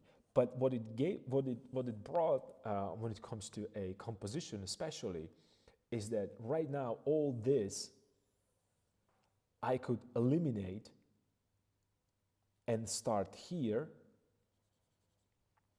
and go directly to where I want to be, and plus another thing, right? So instead of doing, you know, this mistake, and this mistake again, the time that I had for this, I quicker or easier arrived to a final sketch, so I could explore and do something else. And this is where the fun is going to start. You have to go through this process, but this is where the fun is going to start. And this is where I am right now. So this is, for me, and that's why I'm saying it's rudimentary and it's slow, and you can skip a lot of steps if you want to, because they are really not necessary. Like really me just obsessing about like positions and trying to, you know, do all the creases on the fabric, so then I can reproduce them. It's just unnecessary. But for that, in that period of my work, it was. And it took me, what, 7 to 8 years? It's too much. It's way too much. Easier said than done. Yeah, I know. Easier said than done. Well, I'm saying it right now, but trust me, I've been there, so I'm with you on this. I'm with you on this, definitely. But it's kind of cool right now to do like a little dive on a process of thinking and process of eliminating, and that's what that painting discourse or creative discourse is about. It's not only me having a conversation with you, but it's also you having a conversation with yourself and going through these and having a conversation with yourself through the works of other painters, because they went through all this as you did. And if you can extrapolate the important idea that they're giving to you, you can skip this stage, right? And you don't need to do I don't know, like what would be the good example? You don't need to do 100 different swatches. If you can, if you want to, it's definitely beneficial. With, I don't know, with a yellow ochre, and then you have yellow ochre deep, and then you have yellow ochre gold, and then you have yellow ochre green, or I don't know how many, and do swatches like this. That one part is like one part is white, and then you have an area of transparency, and then you have opaque stuff. I mean, you don't need to do these swatches for yourself anymore because someone else did it. Someone else did it. It's not going to, and when I say someone else did it, it means that it, like 100 years or 200 years ago, someone did this with the pigments. So we have a time information, a time step on the pigments that work and the pigments that doesn't. And I'm looking at you, zinc white. I'm looking at you, alizarin crimson, right? So you don't need to right now to paint with zinc white to realize that zinc white doesn't work, because we know it doesn't. We already know that. It's just that the chemicals are not working as they're supposed to. Same for alizarin crimson. They call it alizarin crimson permanent right now. Well, I don't know how permanent it is, because we know that it isn't. And I think that a good example of that would be Botticelli's paintings. Like, you can check Botticelli's paintings and you can see like how not red those paintings are. So instead of being and doing this for the sake of experimenting whether or not it's going to do this and that, we already know that what's happening. And as the time progresses, we are in 21st century. We have like way better instruments to examine these things. Also, and I talked about this when we talked about the Rembrandt, wasting your time in, not wasting, it's not wasting your time.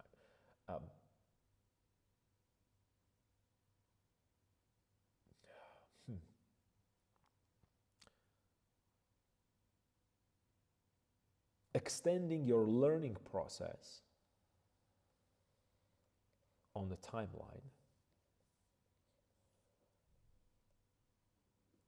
by trying to recreate and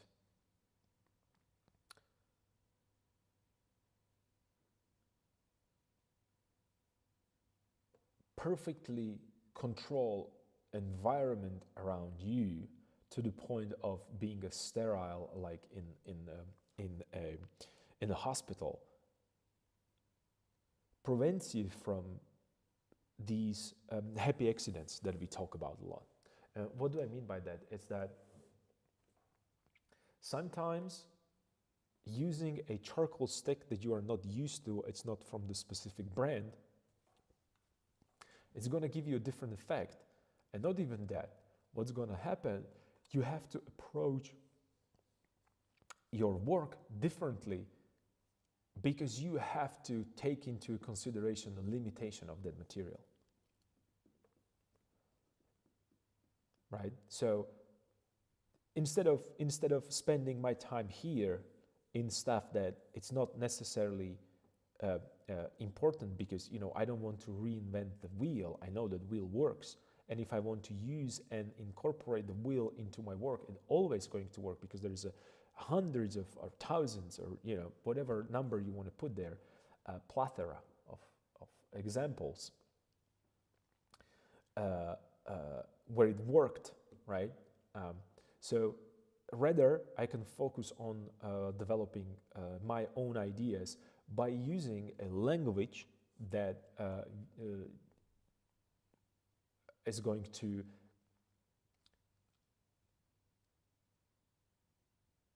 communicate the thought and ideas and feelings that I want to communicate with the viewer. Well, this is a long introduction, so we can get into actual sketching. I hope that you all fall asleep, and I hope that you all left the channel because this was and it was fun. It was fun for me to mention these things, and also I think that it's important. I think that more painters should talk about these things, because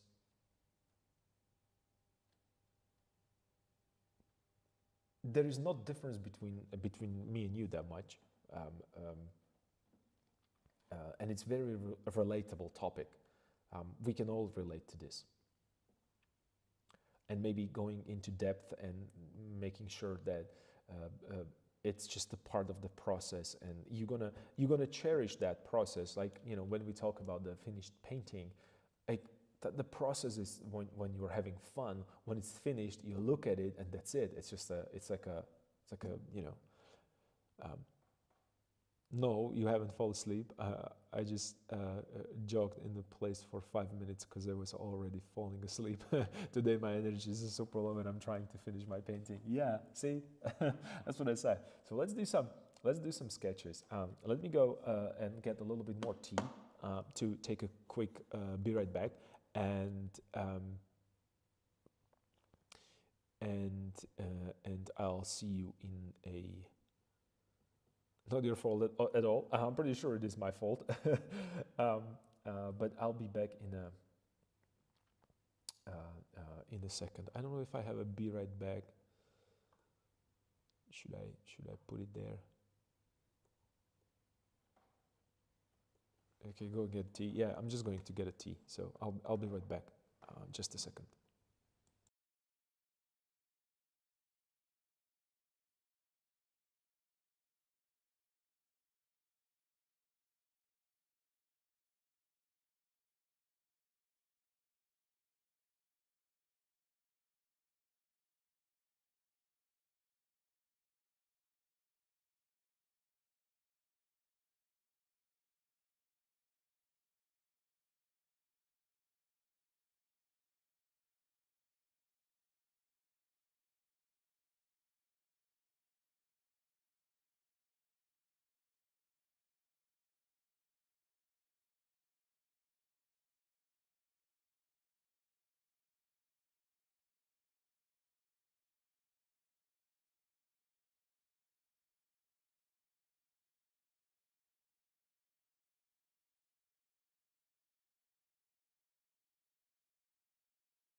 All right, I am back. Let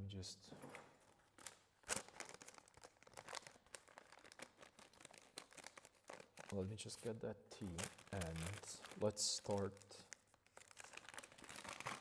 with some actual drawings.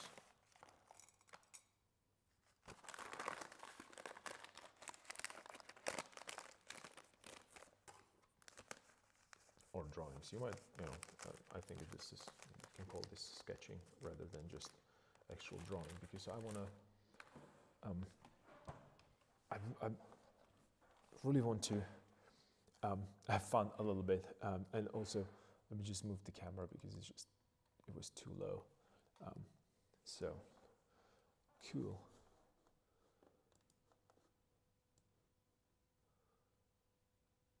All right. Welcome back. Yeah, I'm back. So let's do this. Let's do a little bit of, let's have a little bit of fun. Since I was talking about the fact that, I was working with this particular kind of a setup, like I have to have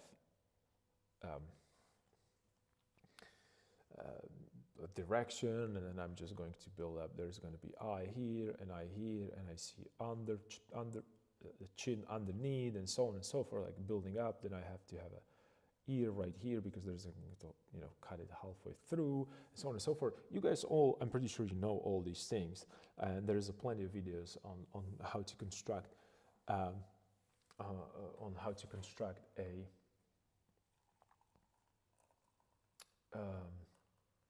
head and figure and so on and so forth, and that is all cool, and I use it all the time, but as a guide, rather than something that is set in stone. And what do I mean by that? Well, let me actually start working instead of talking.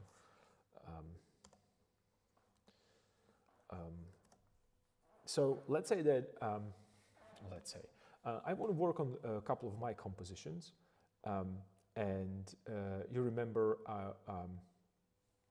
I'm working on a couple of them, and we started last Bed Painting Friday on some of them, but I have also some like projects that I work with my students, and there's one particular student I have, and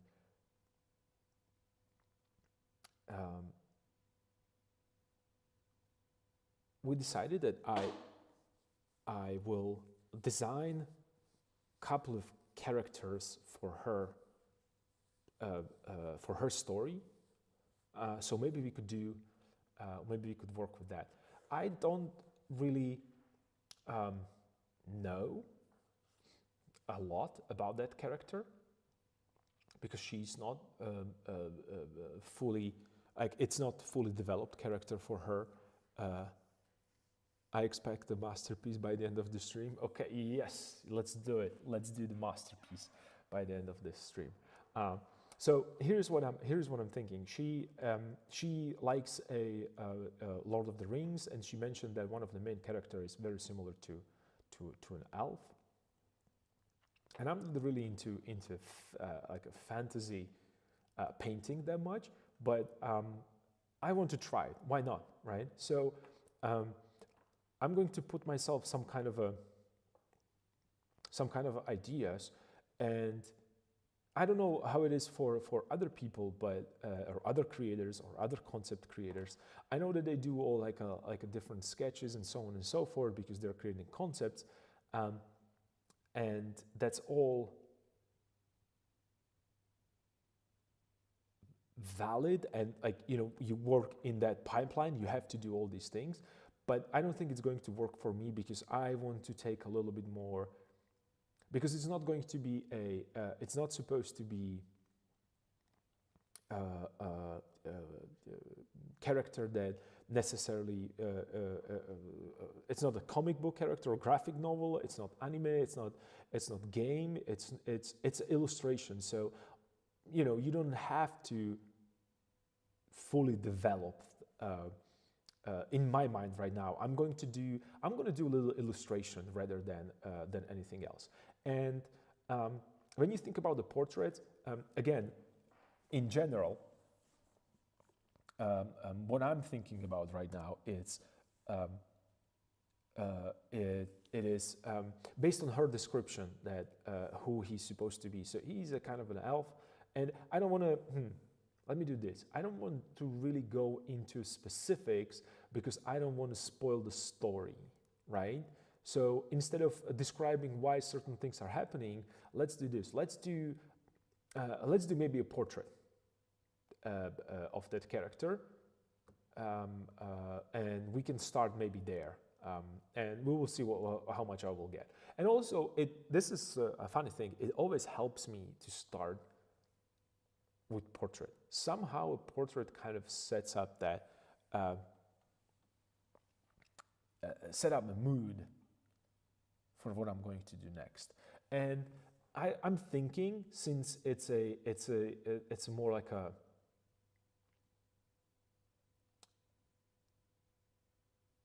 and since this is supposed to be about the concepts and compositions and so on and so forth, let's not get into a color. And I'm thinking, let's do it just simply with one layer and black and white. What do you think? Do you think that might be fun? Because I don't have that much time either. Well, maybe I can work longer. Why not? What is it today? It's Monday. It's one of those Mondays, right? So, or no, Tuesday? It's Tuesday. I'm sorry. One of those Tuesdays when I think it's Monday. So let's do that. And I'm gonna. How am I going to approach this? I'm thinking. Since the only thing that I have that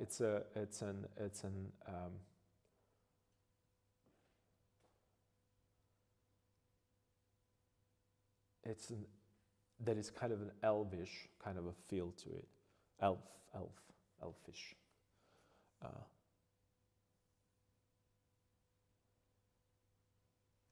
Okay, I'll be here, although I'll have to cook later, but my iPad is ready and full charged when I need it. Awesome. That's cool. Good to know. So let's do this. So what I'm thinking is that elves are kind of, you know,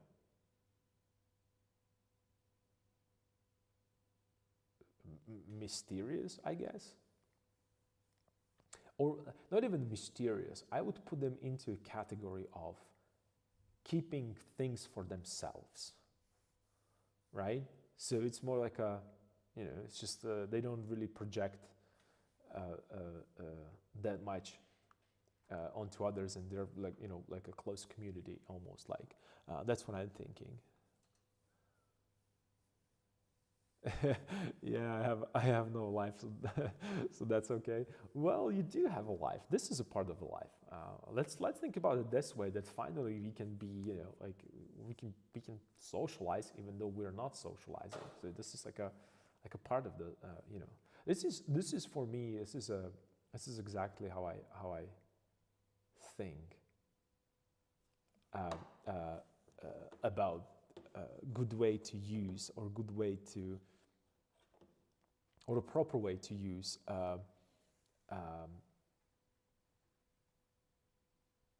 the husband. But I get what you're saying. See, you have a husband, so that's cool. That's something to to be excited about. That's a life.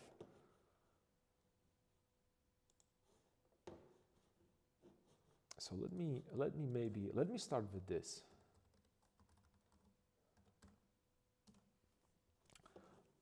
And I'm gonna do I don't really have anything specific prepared for this kind of character or for this particular character. I'm just, I should probably just, wing it, maybe. What do you think? Or should I just, browse through like piles of pictures and AI generated pictures and so on and so forth? I don't know. It's just, I'm already instinctively, I went to Pinterest immediately to just get something going. But I think what I'm going to do, I'm going to work a little bit with some, I don't know, maybe with some random ideas.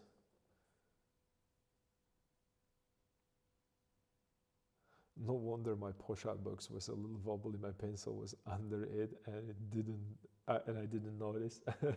Okay, see, well, that's a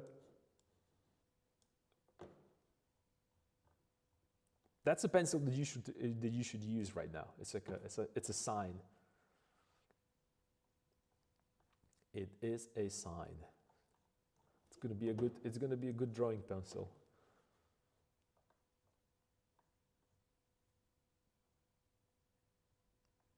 I'm just thinking, the only reason is that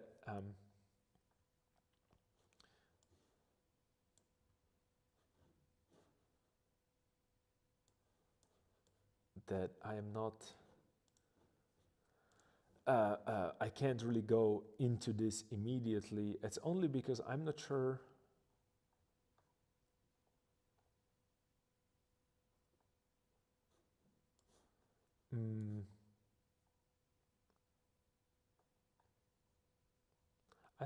I still think that black and white is going to be cool because we can explore a bunch of ideas, right? So that will be something that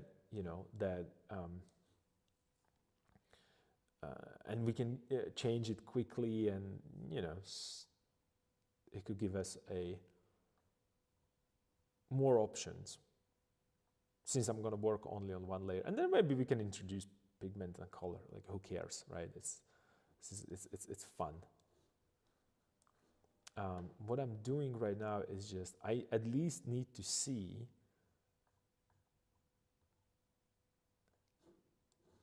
elves, so I don't, I don't paint something else. But she said it's like elvish. It doesn't necessarily need to be elf. And she mentioned that he's tall. So I don't know what that means, but he's tall. Okay, I have kind of an idea that how elves look, according to Tolkien. I don't know. I have a question. How accurate were? So let me rephrase that. What do you think? How?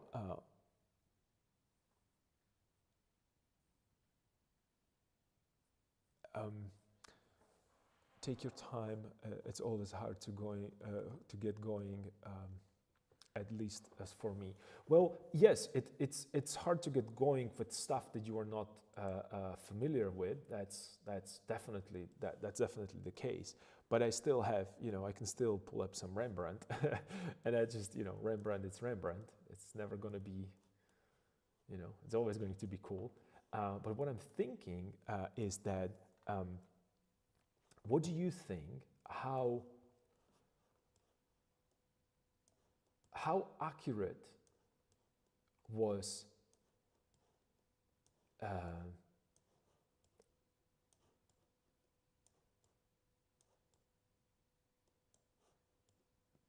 Peter Jackson's representation of elves? Now you're inspired by that idea. Okay, let's do it together. Or you are working on some other project probably. But if you're not, you can just grab that iPad and start sketching together with me. But here's something to think about. How accurate do you think that Peter Jackson's elves are? or in general, like how accurate, how close to source do you think uh, uh, uh, he is? And would you change something? That's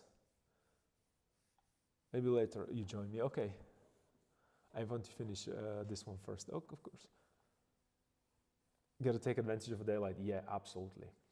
So let me think about this. Let me think about, like, what would I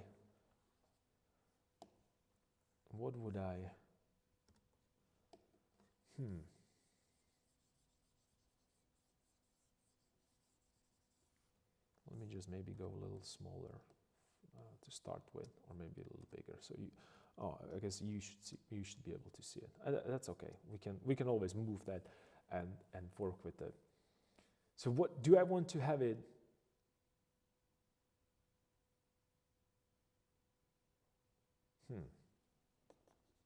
I have a couple ideas that I would like to test. First would be like, okay, let's do this. Let's start with the first one. Maybe I could do like a bunch of them, right?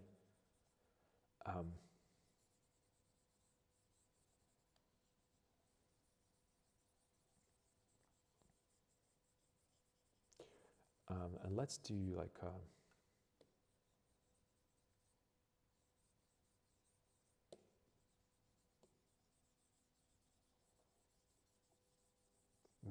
maybe we could do this. Maybe we could just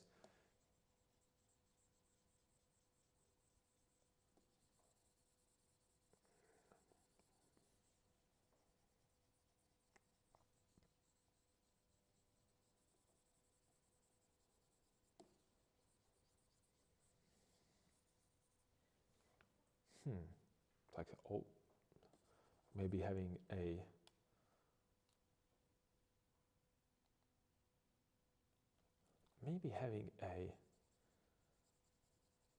maybe looking, like, we're looking from we're looking up.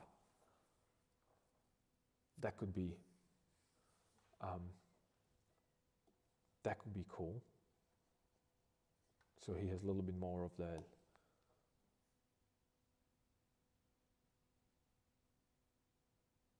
Oh wow, you're drawing as if it was a traditional medium. Handy, I need to try that with my iPad. Oh, you mean the reason is because I am. Okay, that's actually this is gonna. I forgot that I'm on the. I should be like the professional one, right? Right here. No, because right now I am kind of I'm creating, and this is like a I'm in the serious creative mode, and the only problem with working like this is that the pen does not have a balance, the proper balance. And the reason why I'm doing this is because being here, it's not only I am very close to it, but my motion is only here. Like this is the only motion that I have. So I'm holding it back. I can stand back a little bit, and I can move my whole arm so I can give it a little bit more of that kind of a, like a little bit more of energy that I would with the actual medium. And since I'm just sketching, and I wanted to say that nobody's looking, so I felt like that would be I could do that. Honestly, I wasn't even paying attention what I'm doing. It's just it's way more natural to me. It's that the moment that, okay, right now we're in the business of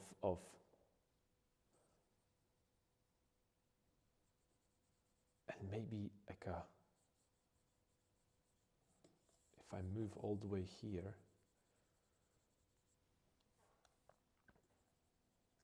so I'm just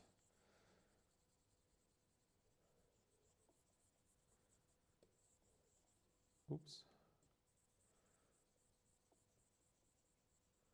Like where would his ears gonna be, like a little lower maybe.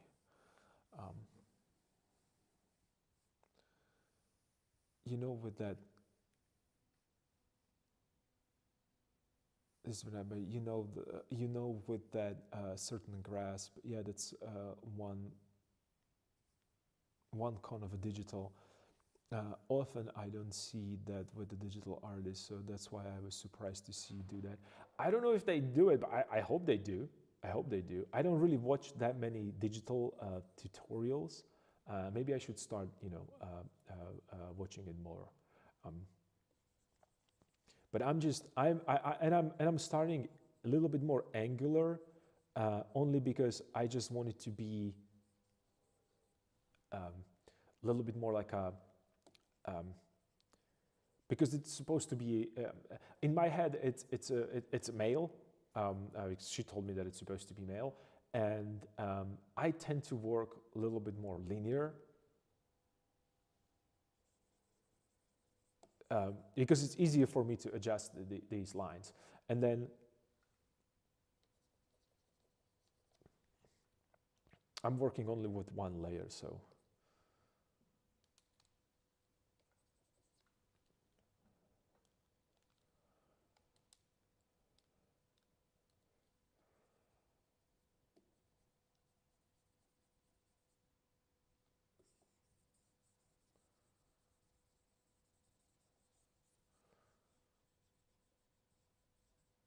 And I guess he could have a long hair, right?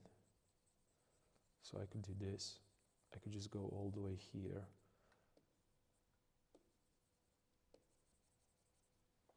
Like so. And then maybe there's going to be a shoulder somewhere here. Perhaps. It could be. I could push this a little bit more here.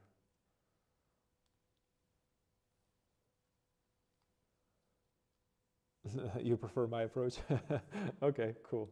Well, then you should test it. You should test it yourself. Just a friendly, I would say reminder. No, it's not a reminder. Disclaimer. Your arm is going to hurt a lot if you are not used to do this. Because if I'm right here and I'm doing this, my arm is resting. So having a proper, like sitting properly, it's also important. So I shouldn't slouch, because the moment like I'm putting my hand way more above than it's supposed to be. Also, I'm squeezing the pencil a little harder, or the thing. I have done that during painting, so I'm used to it. It shouldn't be an issue. Well, it is issue. It is issue. You shouldn't do that. But you should be a little bit more like a, So this is what I'm thinking that the pose is going to be, right? So we're looking. He's above us.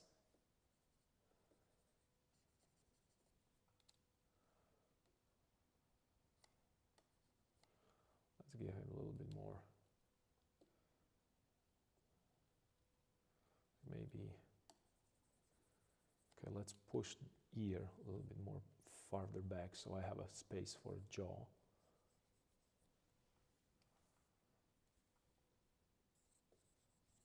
And then I can link that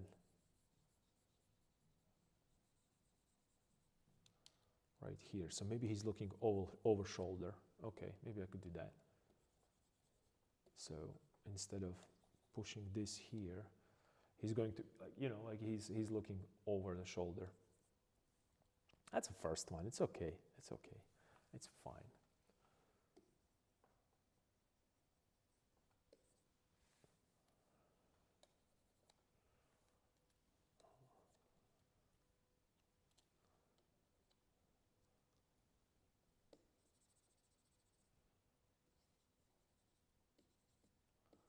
And probably they should be a little bit more stylized. I don't know. I have no idea. I have no idea.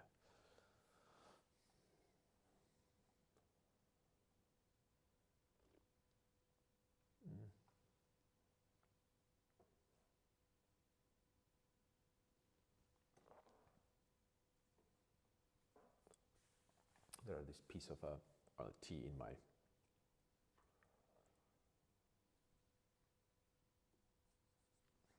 So, do elves, and I know this is going to be, like, I'm going to be annoying, but is there any other different structure than humans when it comes to their anatomy? Well, obviously ears, but is there anything else that they have that is different?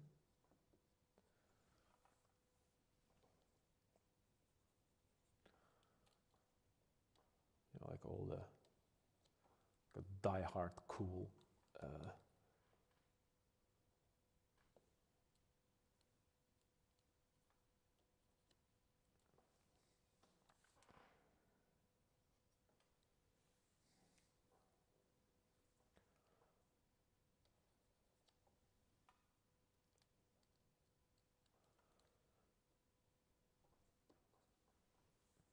Is he looking at us, or is he going to look into a distance right there, or he's going to look there? I don't know. I don't know yet.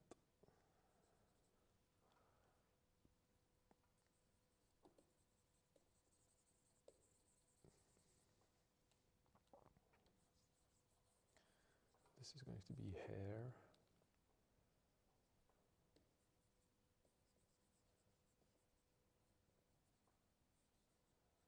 So I'm looking, I should probably see a little bit more of his chin right here, I guess. Right? Nose, a little bit more of this right here. So I'm going to give him a little bit more of that angle up. Yeah, this is better. I like this a little bit more. Let's give him like a, so I have something to work with, some kind of a, something, like let's keep that diagonal with the portrait. Right, this is what I mean. Diagonal. Because I'm thinking that this would be like a,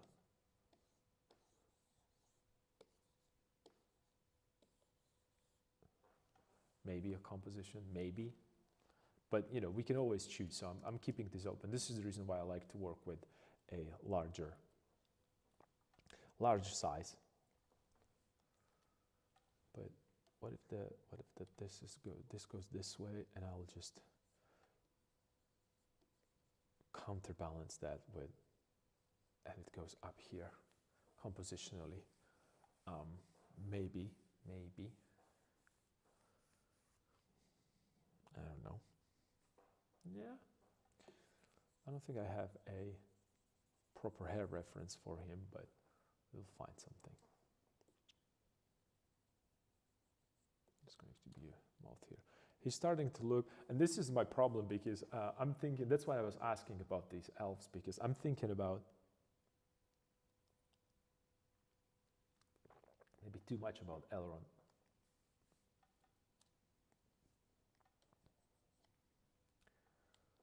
Right? It kind of looks like him, or is it just me? Mouth should be a little higher, and then there's a little.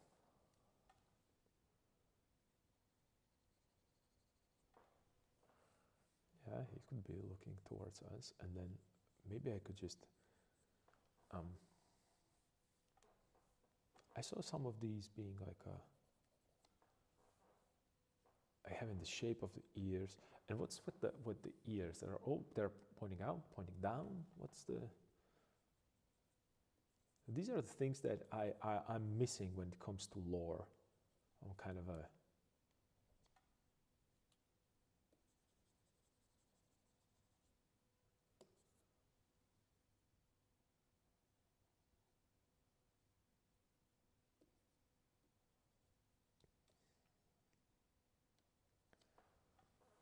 More of that.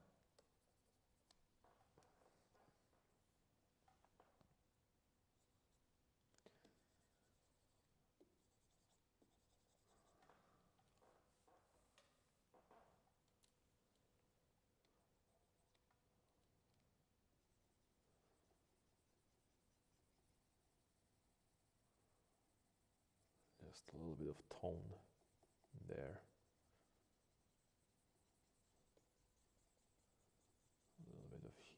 as the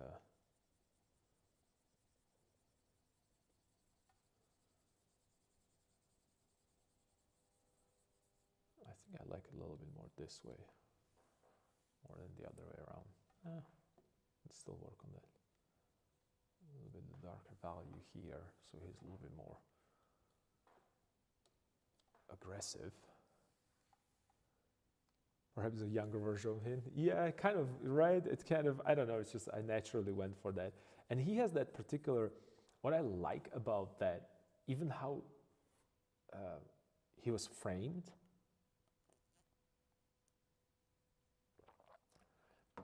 it gives me that kind of like a majestic triangle feel, you know, like I'm there, I'm posing a,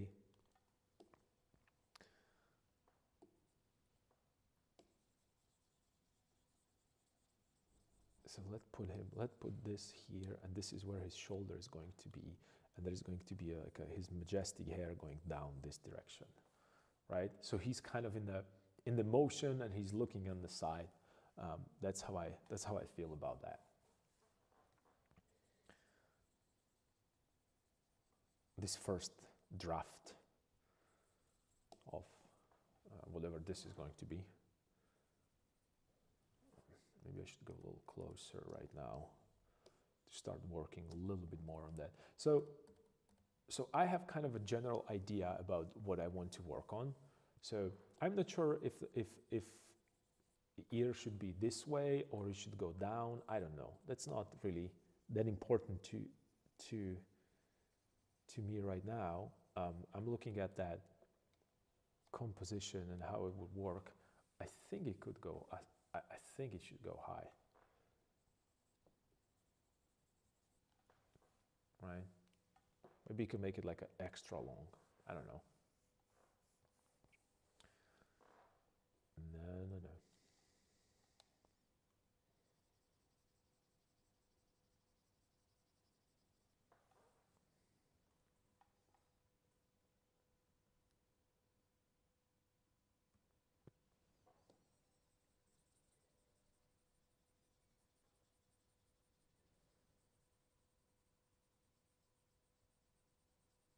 And I'm really just playing with the silhouettes right now. I mean, this is really just having fun with the silhouette.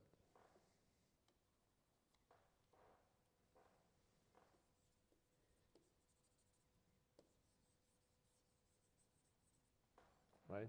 But then you see, the moment that I put this there, it kind of breaks that composition. So, and that's the problem sometimes.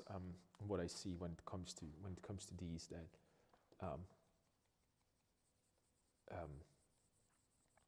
these sketches I do these sketches, you know, this way. But the problem is that, you know, as it is right now, it looks good because it's kind of work with the diagonal. Oops. It works with that diagonal that I was talking about. But the moment that I put it into a frame, it might change it, right? Because the question would be, what is going to be right here? And I think that this is what when people ran into problems, and it, you know, it's me as well. When you work on these little sketches in your sketchbooks, yes, this is all cool. But then, what if you have to frame it and put it into actual, you know, actual size? Or am I going to do, I don't know, like, can I? Maybe I could do this. Maybe I could actually. Let me just maybe move this a little bit, or him actually. Oops, I'm sorry, wrong. This is why I like a. So maybe he could actually be.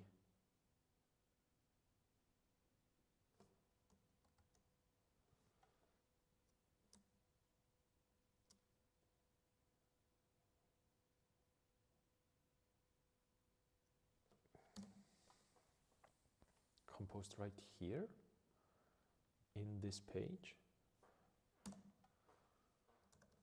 That's the visual pollution that I don't want to.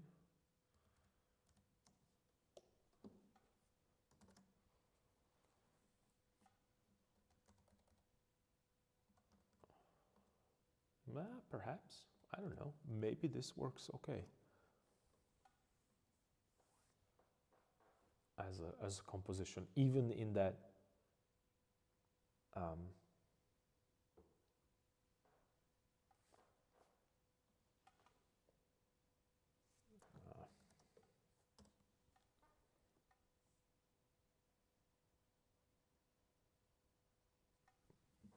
give him a neck, because I forgot to give him a neck. And he could have that hair going through the front.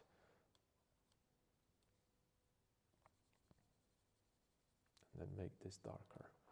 So we're going to make him a little bit more mysterious.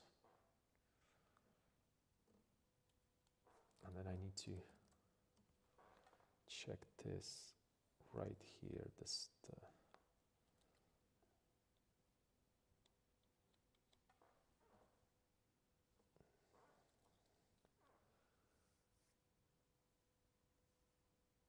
you love where it's going? Okay, cool.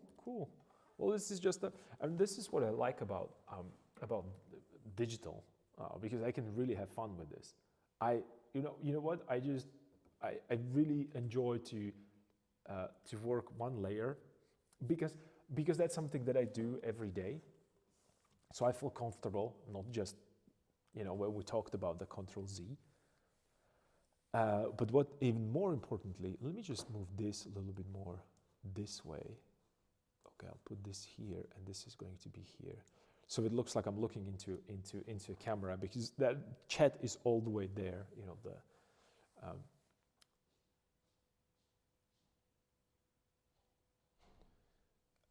Today's one of those days I have a hard time focusing properly, but I'm trying. Yeah, prefer one layer as well. I understand the value of multiple layers, but not when it comes to sketching for yourself and developing your ideas. Only because this is not going to go. Nobody's going to see this. Who cares, right? I mean.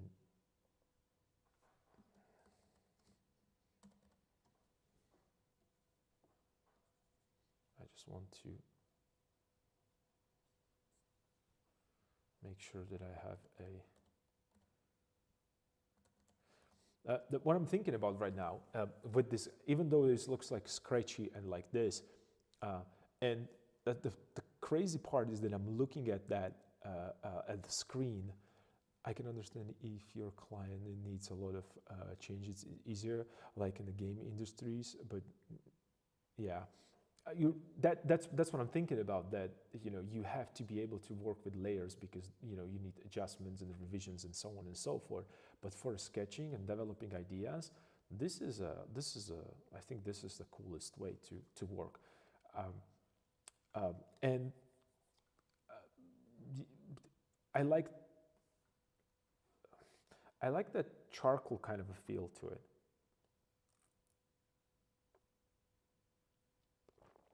And the reason, the pen that I'm using right now, it's from one side I have, and that's what I really like. This is probably the coolest thing. One side I have, the brush that I use. In my case, I call it charcoal, and the other one it's eraser. And I like to work with transparency. So I have a pressure sensitivity set up, so you can have like a really dark, if you really press hard, or you can just like lightly kind of a work, kind of two-stage, and also working like this. I mean, if you want to get a little bit more, how would I put this? A little bit more. Do I have it here? Yeah, here it is. If you want to get a little bit more like a,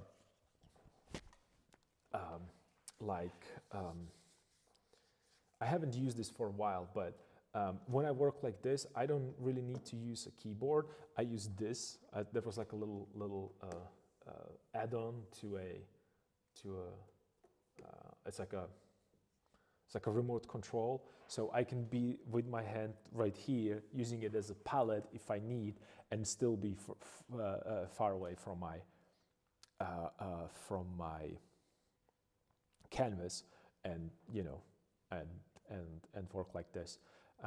Because that's really about, and I'm not saying that you should do this, this is more about my creative flow. Well, that's what I'm trying to say. Yeah. But because it's difficult for me to reach a keyboard with my other hand, it's just, this doesn't feel comfortable. But being like this, because this is my, this is usually what I do. I have other brushes and, you know, and the paper towels in this hand and palette whenever I'm holding it, very, very rarely. And then this is a working, my casual working position. I was actually thinking about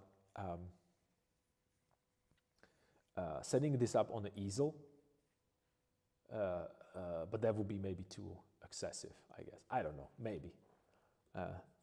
For entertainment purposes, I might do that. So I will have to research some ears, like elvish ears.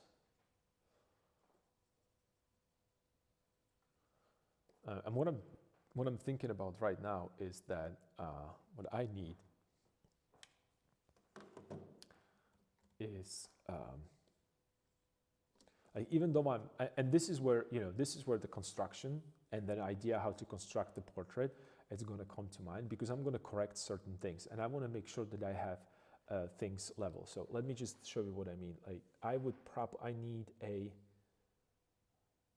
need angles, right? Oops. So I'm going to think about angle, like this angle right here. I don't know if you can see it. Okay, it's cool. Let me just change the color of that.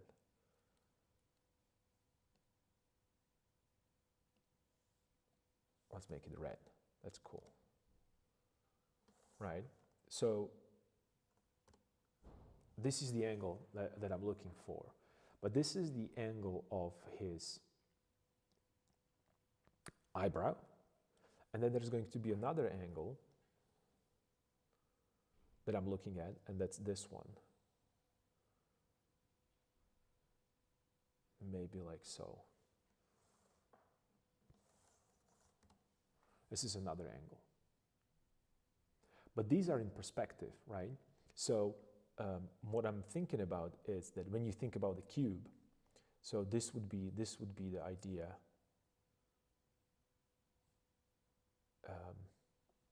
How would I draw this? Okay, all right, I got it. And I know, bear with me, that this just sounds, this is strange. But this is basically what I'm thinking about as a cube. So I have this angle, so it's angle number 1, so it's this one, and then angle number 2, it's this one. I made it a little too, let me make it a little bit more accurate to these angles. So I have this angle right here and this angle right here, right?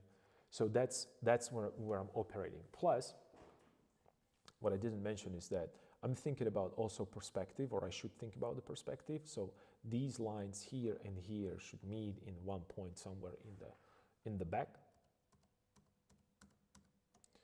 So this is how that cube should look.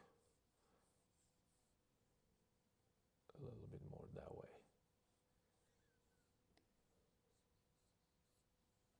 Oops. And this is almost. So it's more like a 3-point perspective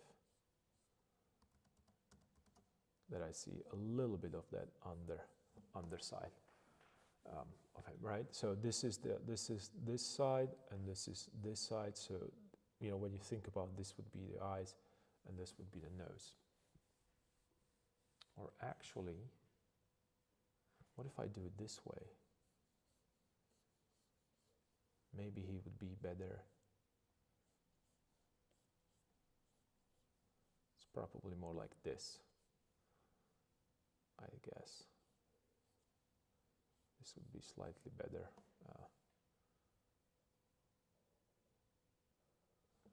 Maybe this would be better.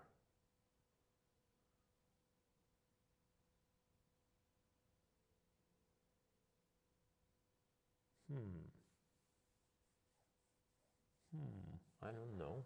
Oh, let me think. See, and the funny thing is that I wouldn't probably do these.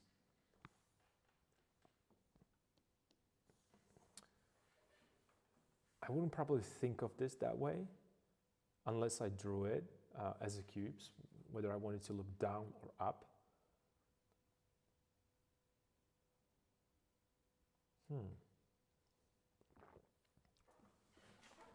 Okay, I think I'm just gonna go with a little bit more of that kind of a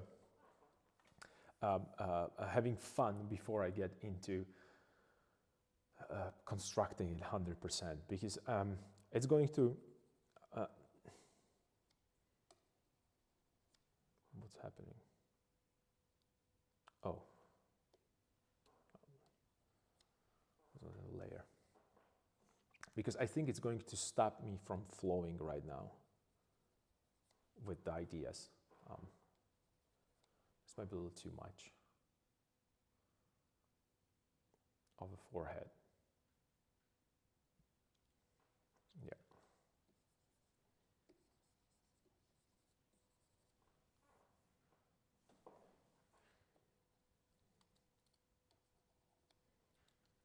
And maybe he could have a, since this is like a fancy character, you could have a ponytail, I don't know.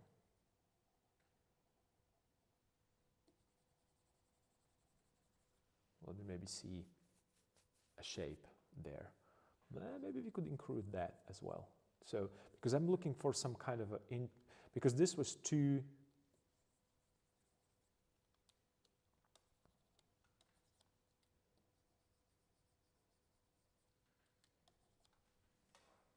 yeah, and then I can push this a little bit more higher. Okay, maybe, let's see. So we have I have mouth. So I'm going to go this direction. So let me just put it there. The nose is going to go this direction and the mouth. Yeah. Something that Daniel Wilmus taught me, by the way. I'm kind of enjoying it to use it right now. A little bit more here. Let's make his, I'm really making the younger version of Elrond. Maybe a little bit more like this way. So that would push his chin a little bit more forward. So I would see a little bit more of him, yeah. Yep.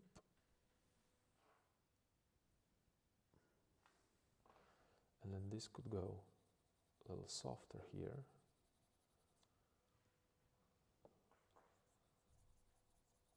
And I could push his jaw right here.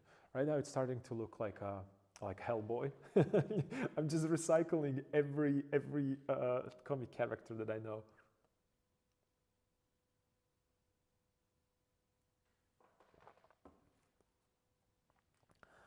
So that's kind of funny.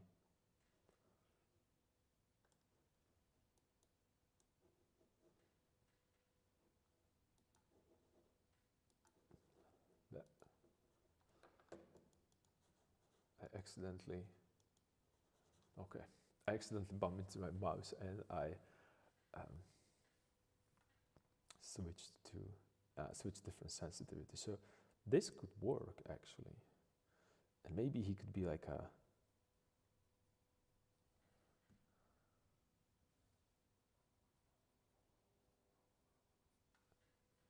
yelling. Are we going to do like a yelling? I don't think I like that, but yeah, maybe we can try that in one point. Or having his mouth open, perhaps. I don't know. Maybe he's saying something important. Who knows? Or laughing. He could be laughing. He could have a, I like a smirk, like a good smirk on the face.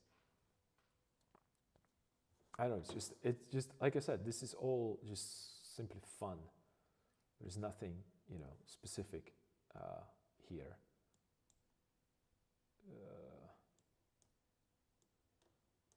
Let me just move this window here.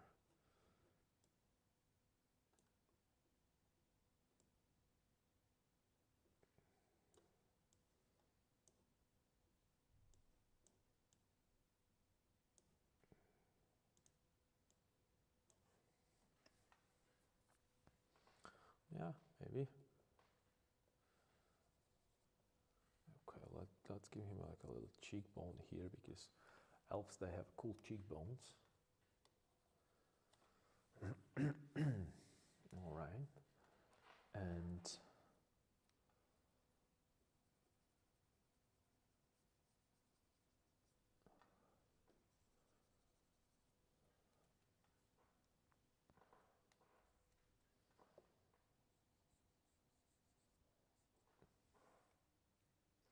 ooh, and maybe we could do this. Yeah.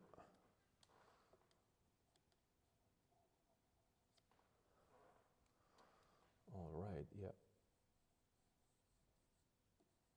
So it's going this way. It could have.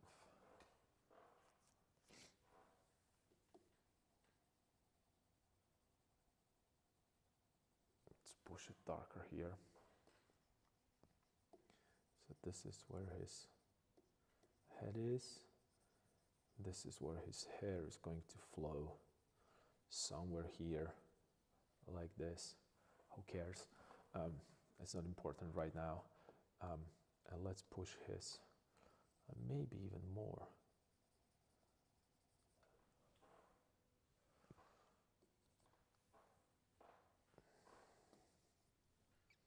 Maybe even more. And what about that? And if I push the ponytail up, would that be a problem? And then down? That's just going to be too. It's going to be too World of Warcraft.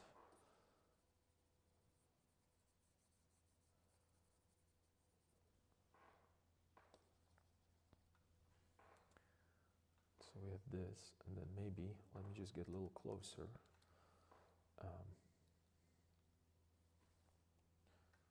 Am I still keeping this? Yeah. So let me push this darker here, down like so. A little bit this way, maybe.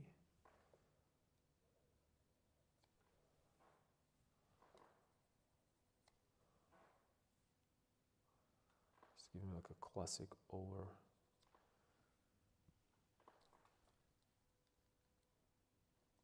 Classic pose. This needs to go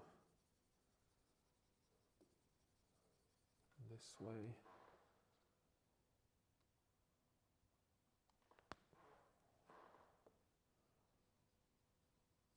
A little bit higher, I think. Yes, no, maybe no. So let's just give him a shadow here. Mouth. I think even this is a good composition. Maybe I should just, like, there's so many cool things that, yeah. This looks like a cool composition as well.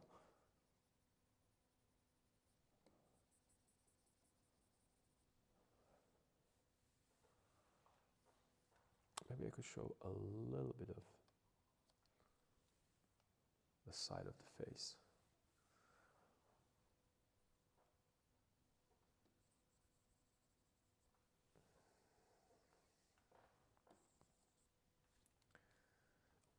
Maybe soften this a little bit.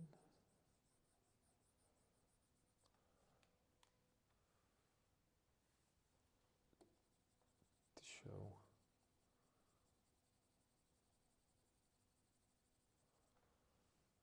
reflected light there, and then there will be a neck.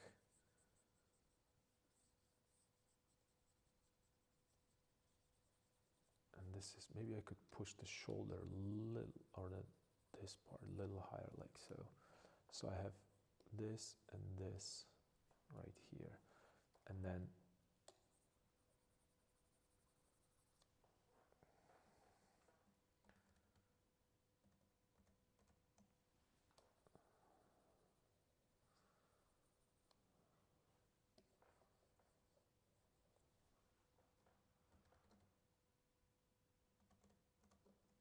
No, perhaps. This might work.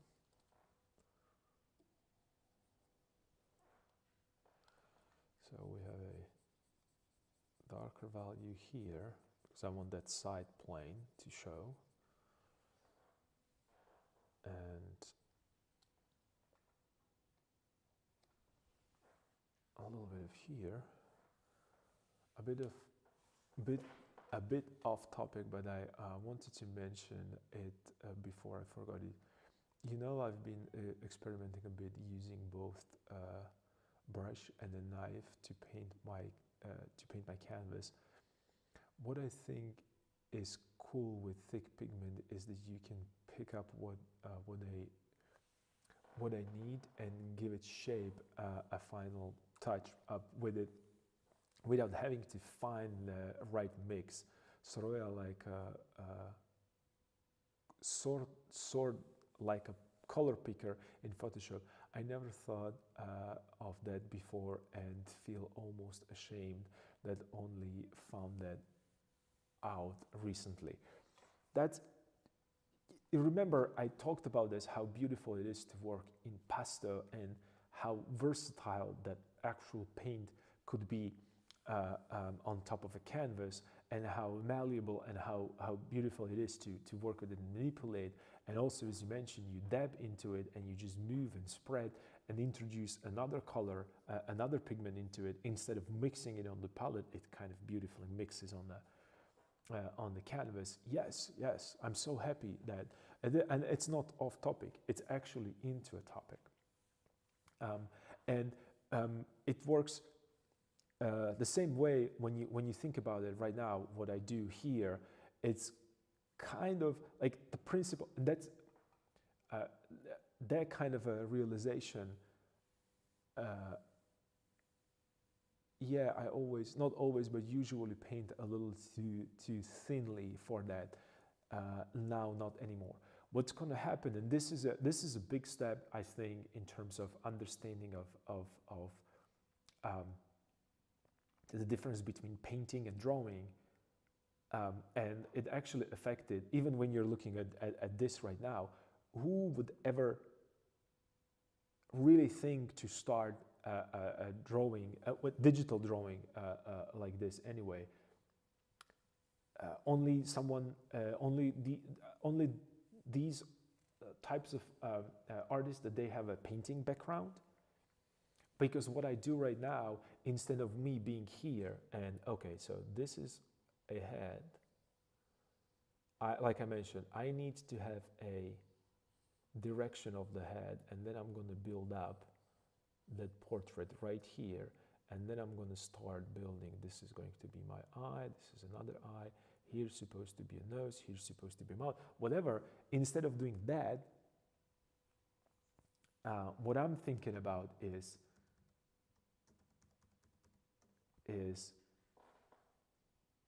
oh, there is a shadow right here and a direction, and I'm looking for the angles, and maybe I'll find something here interesting, and then maybe, oh, I know that there is a nose right here, and that's enough for you. And then I can be like, oh, you know what, I can push this a little bit more this way. That's what I would do with the pigment and the palette knife. I would just push the pigment away, and I would say, okay, I need to add a little bit more contrast on this side, so I could slowly let this side disappear, and it's going to give me a little bit more focal point this way. That's more like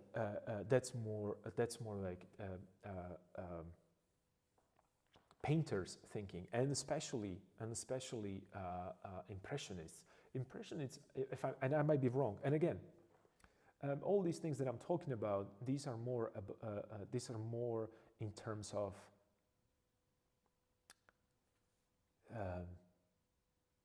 not in terms of, these are from a point of view of a painter, not a historian, right? Or art historian, rather.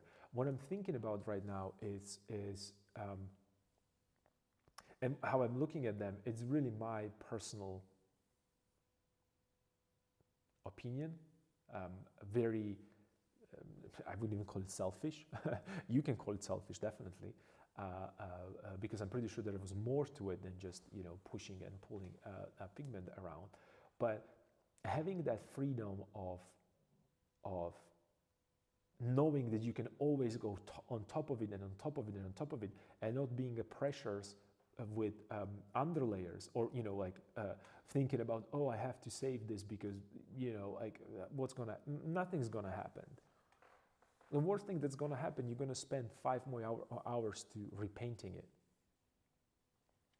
And I'm even more than before. Right now, I'm willing to sacrifice these hours only to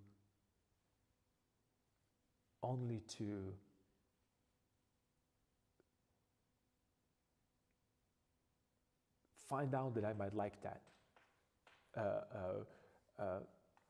I might like that.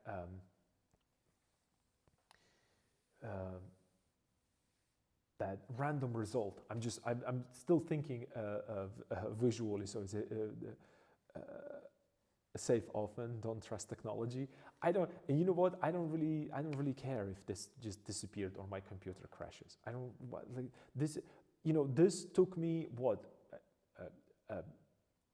5 minutes to actual. If I were not to talk about and thinking about what I'm going to say, and I'm not switching between thinking visually and then putting it into a text, it would take me probably 5 minutes to do this.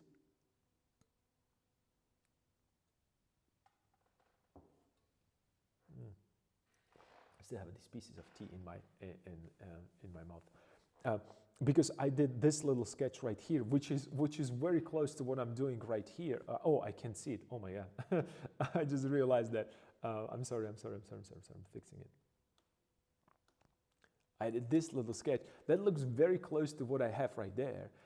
I need to do a couple adjustments, maybe put the ear right here, and maybe push the nose a little bit, maybe do a little bit of this. And I'm pretty much in the same spot. So I'm not really, what I have right here, right now, has no, and I know this is going to sound bad, but has no value to me whatsoever. And that's why I'm not really obsessing about that much. So let me just maybe put it so you can see it better. All right, cool, right? So this has no value because, like, what is this? This is, bunch of scribbly lines randomly placed. Okay, you should be able to do hundreds of these without even breaking a sweat.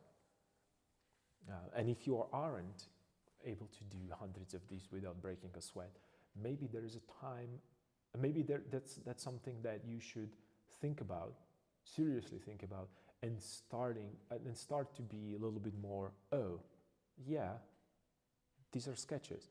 And I saw this when I talk to other artists or younger artists or beginning artists, and they are showing me these, nicely organized sketchbooks. Yeah, like and again, I have to backtrack. I feel like to jump straight to a painting because colors and I are best friends. And here is the thing, that's okay. That is okay. And if you like pigments and if you like color, go straight into a color. And that's what I said. If you don't like to do sketches, don't do sketches. If you don't like to do thumbnails, don't do thumbnails. You're gonna figure it out as you need them sooner or later. So if you like colors, go directly into the colors, then take a step back and, oh, if it's not working with the color, maybe I should work with the value. If it's not working with the value, maybe I should start thinking about the saturation. Oh, if it's not working with the saturation, maybe I should start thinking about the opacity. Oh, it's not working with the opacity, maybe composition is wrong. Oh, if the composition is wrong, maybe I should do a couple little thumbnails and then paint on top of already existing painting with these new thumbnails. Yeah, I tried that when I did an aftermath of a battle piece and ran into a lot of compositional issues. I think I would have solved faster if I did make sketches first. But here's the thing, how can you prepare and how can you do sketches for something that you don't know that it's going to happen, right? You can't, well, maybe you can, I cannot think of everything that is going to happen with that particular piece. So, you know, I'm scribbling, and you can see the lines going back and forth. Some of them are, you know, that direction, some of them are there, only because it's fun. Only because I'm having so much fun. So in a way, I just have to step forward to use that as a learning lesson. Yes, absolutely. You have to go, you have to do a step forward and see, how would I even put this?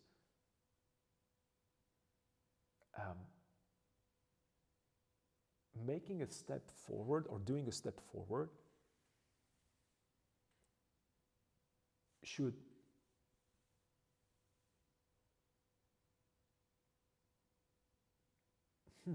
I'm thinking about the proper metaphor and I can't find any. But let's think about it this way. Making a step forward should give you a courage to be able to go back and return to that place, right? It's, you remember we talked about, you know, and we were doing like a elf stuff, and we were again with in Lord of the Ring lore. You remember that there was the scene when Frodo and Samwise, Sam stopped and Frodo turned at the beginning of the movie, and Frodo turned and he asked that, why are you stopping? And he said, because this is the farthest away that I've ever been from Shire, or from the village. And it was such a powerful moment for me, and not when I saw it the first time. When I'm thinking about it right now, how impactful it is for the story, because he leaped forward, and that kind of leap forward should not be about, oh, I'm going forward because I'm, I'm such a good painter. In my case, that's for sure. But more about, oh, I have enough.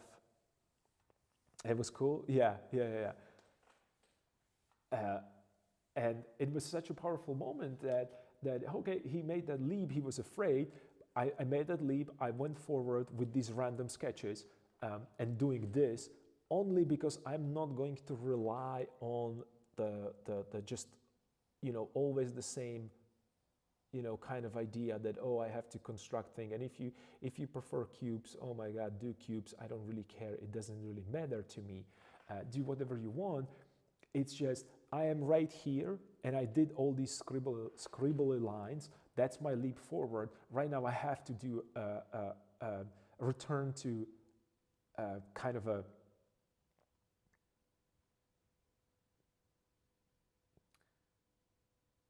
I don't want to use, it's only a military ideas in my head.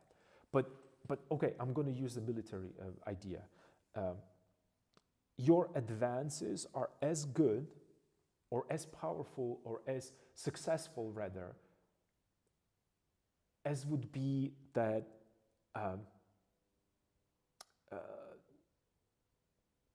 like you have to be able to support that advance.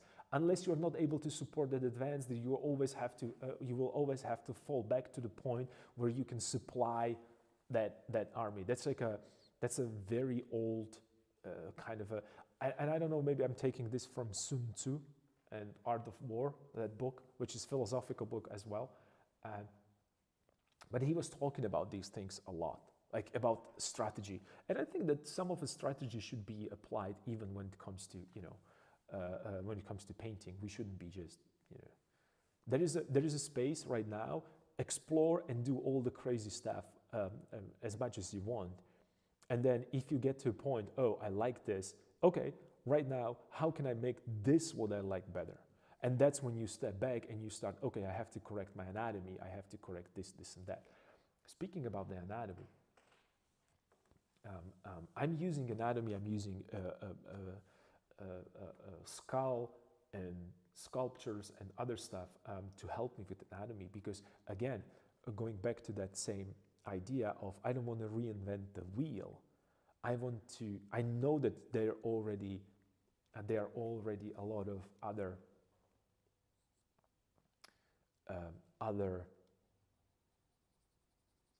sculptors and painters, and they created these beautiful sculptures, right? So I am being inspired by them a lot, and also I'm taking advantage of, oh, there is a beautiful, I don't know, like a painting or drawing where the cheekbone is beautiful, or zygomatic arc, or whatever you want, whatever you're focusing on, where it's beautifully developed, beautifully developed. So I can take advantage of that, and thinking about that particular painting, I can actually, or drawing or sculpture, I can bring it into my PureRef, right?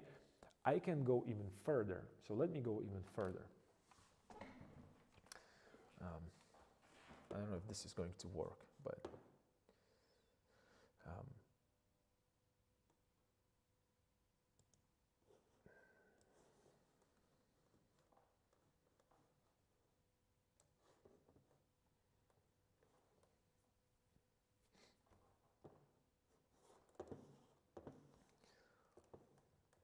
I'm going to do something that, give me a minute or two. I'll be right back. I'm going to get a little bit more of a hot tea because it's getting really cold here. So let me just do this.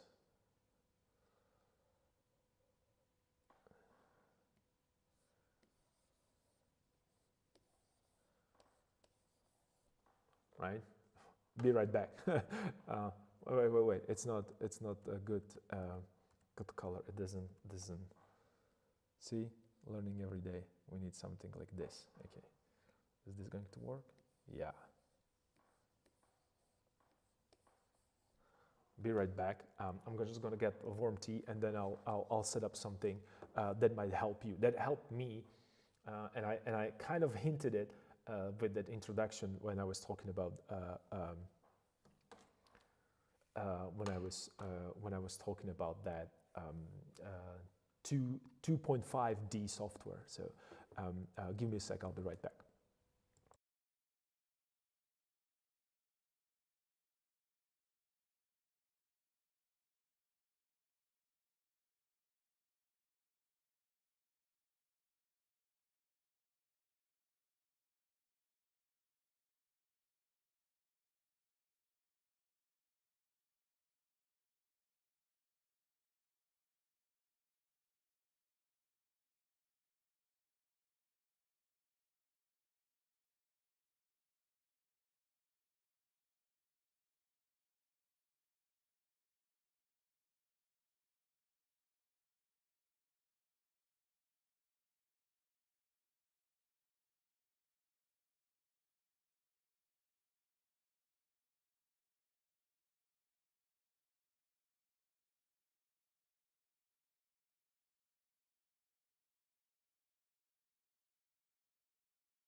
right, I'm back with a warmer tea. Let me test it.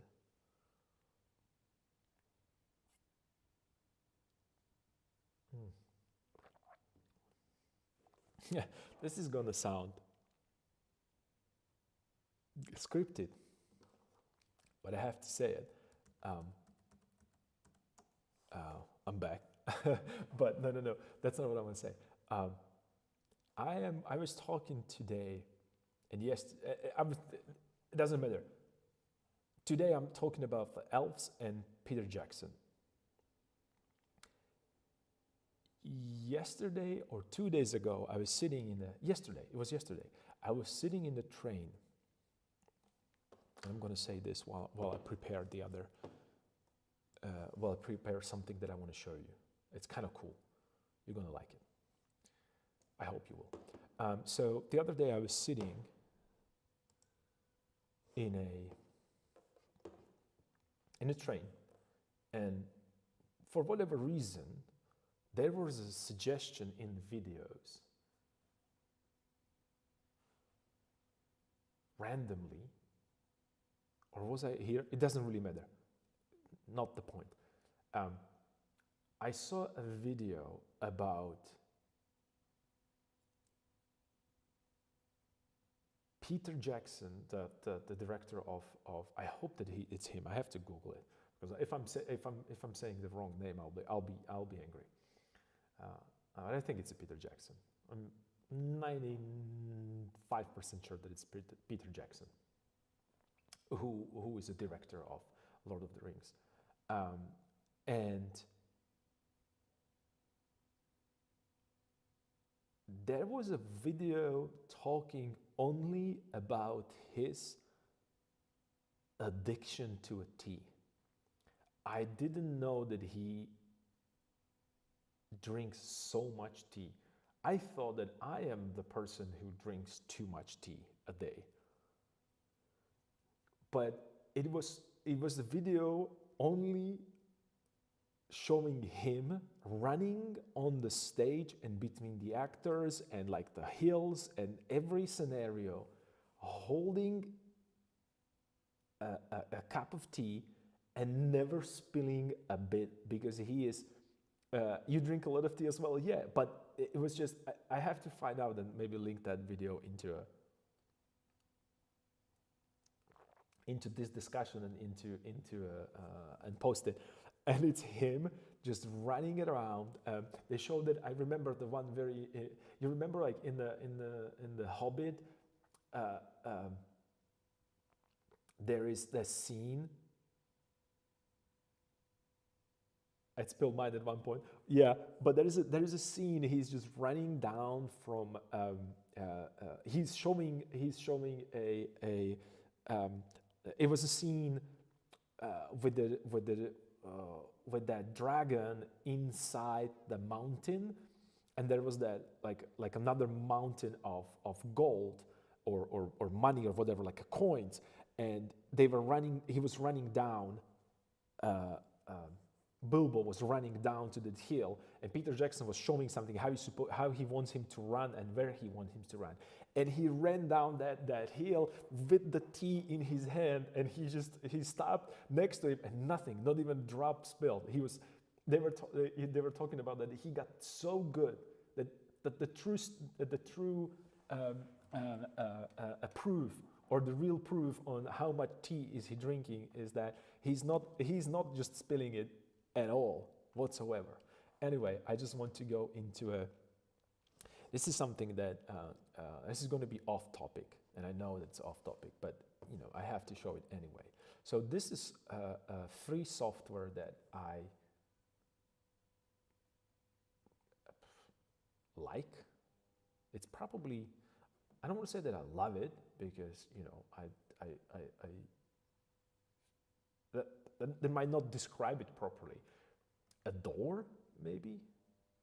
Well, I respect this software so much. It's called Blender. I'm talking about Blender. And the reason why I like Blender is because Blender, it's a free software that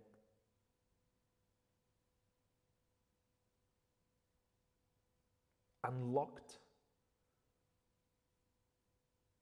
limitless limitless possibilities. One of them being me not running around and trying to lit a scene properly. You watch Blender developing since 1999. Man, I wish I was at the beginning, because, and I wish, and I'm not sponsored by Blender or anything like that.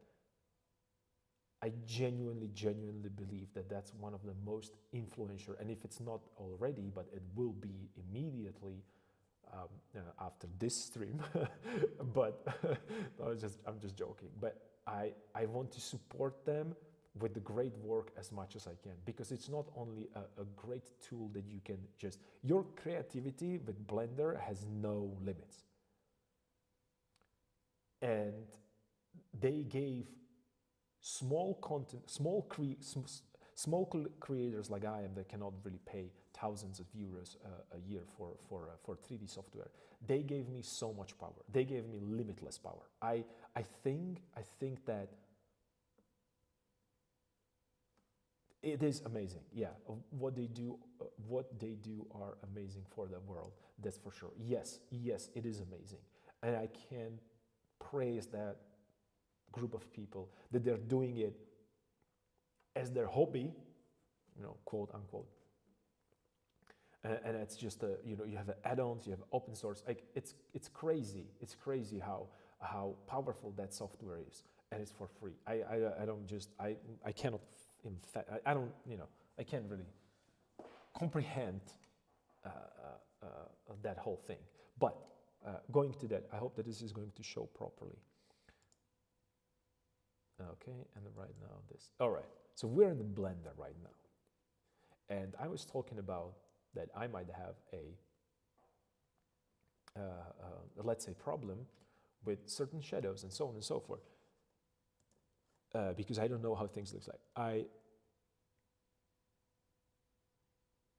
I'm working with Blender, not only create stuff, but also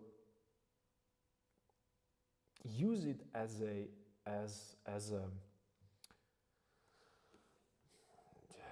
tool that's supposed to help me, and not only help me. It's a tool that is helping me. Every day. I can't even imagine my day without the Blender, or thinking about the Blender and how cool it is. So let me just switch, because I am in the wrong mode. So I have a, and I'm a really, I'm not even a beginner. I'm less than a beginner. I am really a noob when it comes to Blender. I'm a noob when it comes to Blender. But the fact that there's so many other people that use Blender and so many ideas out there kind of inspired me to actually use Blender for what I need to use it, right? And it would be, let's say right now I'm working on this a particular portrait. So this is what I'm going to do. I have, and this is all free. You can download it. Even the assets that I'm using right now. This is like a Écorché head. It's not a very good one. I wouldn't use it as a one-to-one Écorché example, but it's good enough for me so I can work with it. So what I would do right now, and I created the shadow box the same way that I have a. This is my shadow box. I'm sorry. Oops. It's just sometimes it's slightly difficult to switch between interfaces. So what I have here right now, it's a shadow box. I call it the shadow box because the same shadow box I use for my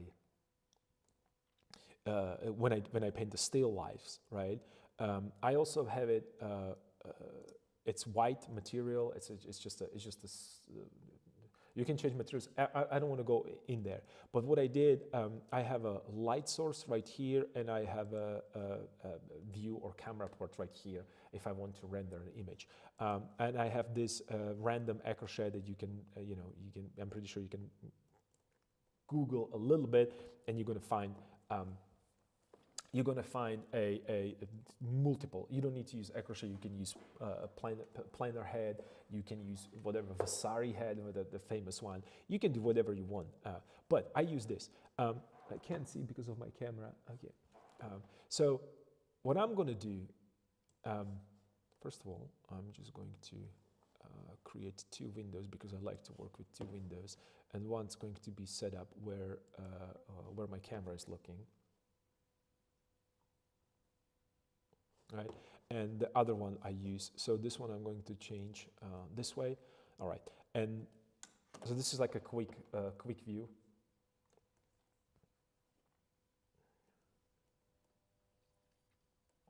So the reason why I have a split screen is because this is like on left side.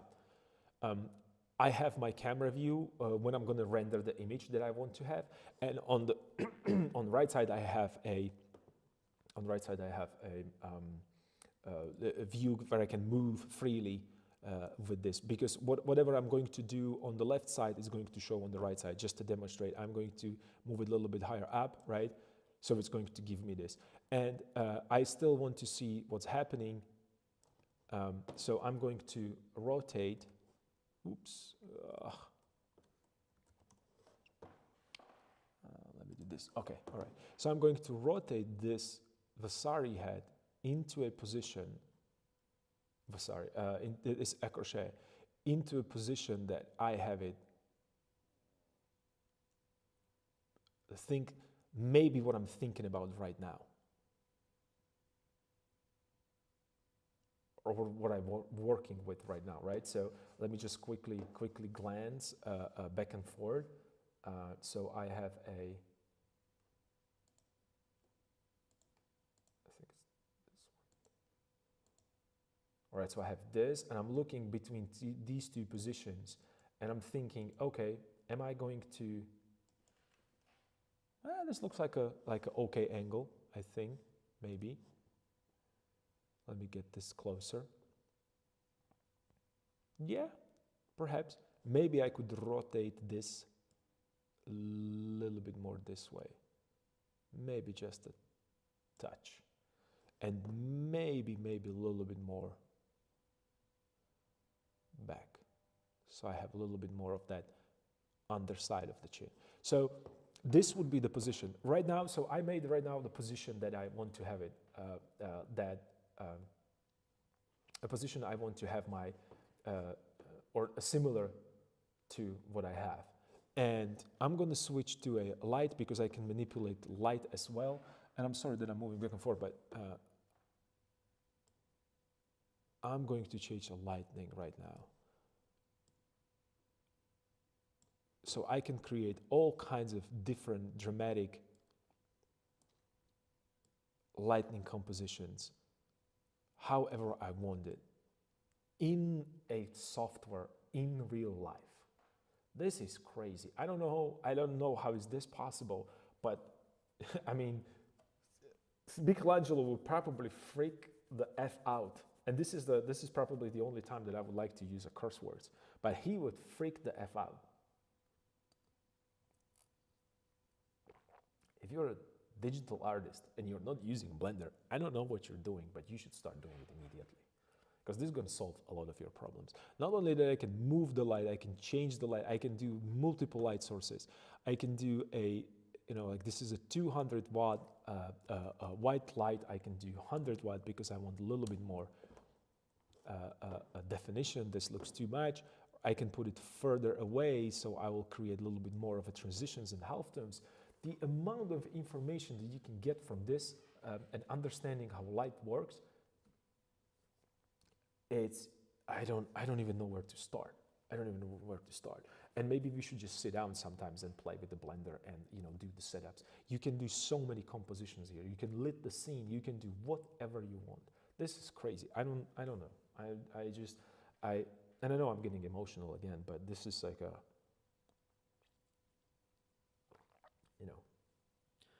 this is like a Rembrandt for me, right? So this might be the position that I like. And right now what I can do, I can just, only if I can see behind, because my camera is right into my render and render image. And it's going to render that image for me in the better quality, in the really, really good quality. It's going to take a while because, you know, I'm working with a really, really, I don't want to say cheap computer, but it doesn't have that much of a computing power, right? So the better your computer, better your graphic card, better your CPU, GPU, that's what I'm talking about, RAM, and also the fact that if you use a fast, really, really fast SSDs, is all going to speed up the process of rendering this. But the fact that I can do this, it's crazy. It's crazy. So this image is going to render it itself, and then I can use it as my guide for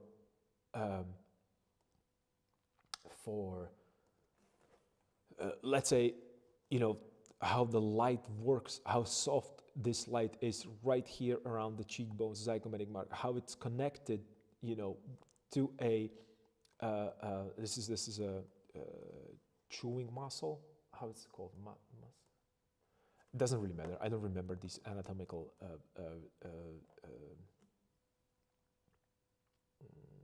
even though I shouldn't say this out loud because both of my anatomy teachers are going to probably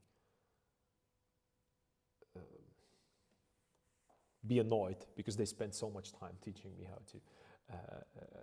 how these works and where they're attached, where's the origin, where's the insertion, you know, all these things, and I use it very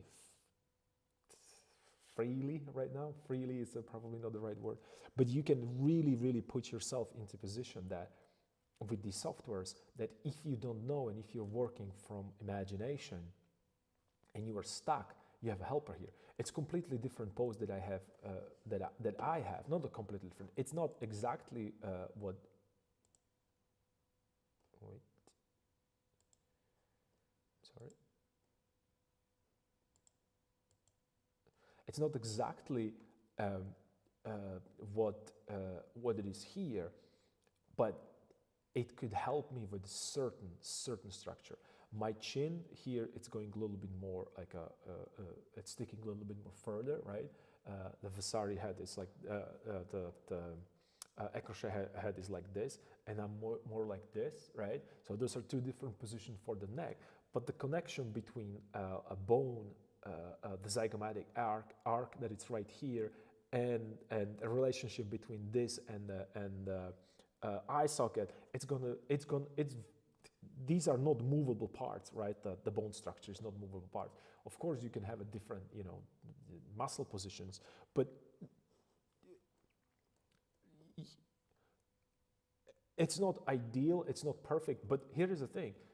You can sculpt yourself that head that you need, if anything. That's crazy. That's crazy. That's crazy. You can put the materials on top of it. You can, yeah. I don't want to go into this because this is more about painting, but you know. So I have this image right now.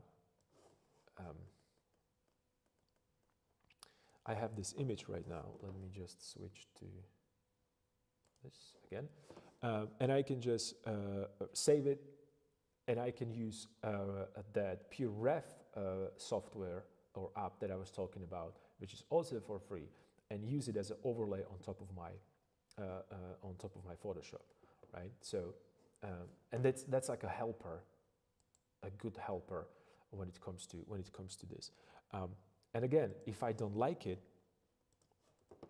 I can again go back here and start playing with a position of a head. I mean, or position of the light rather, if I want a different light.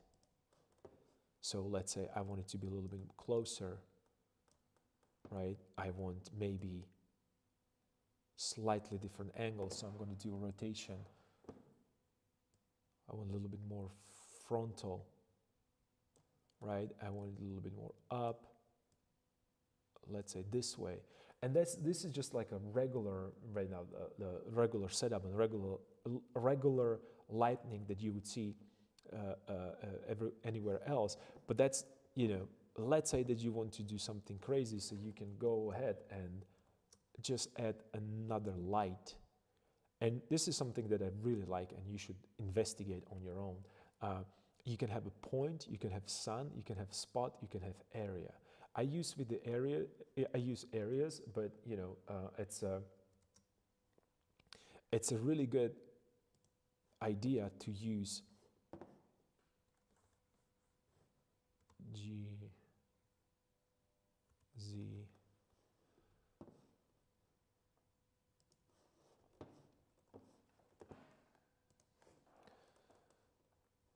and let me just right now, area, not there. So what I'm trying to show you really quick, it's that you can have, let me just increase the, let's make it like 100 watt. Bam. You see, like this is crazy.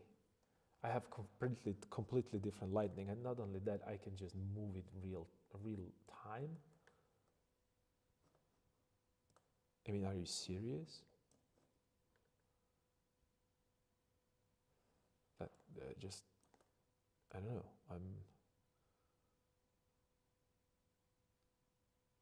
So I can create whatever lighting that I want, and I can incorporate these shadows into my composition. If I so choose. If I so choose. I don't need to, I don't have to, there's no. Not only that, I can create stuff that usually you don't see that very often.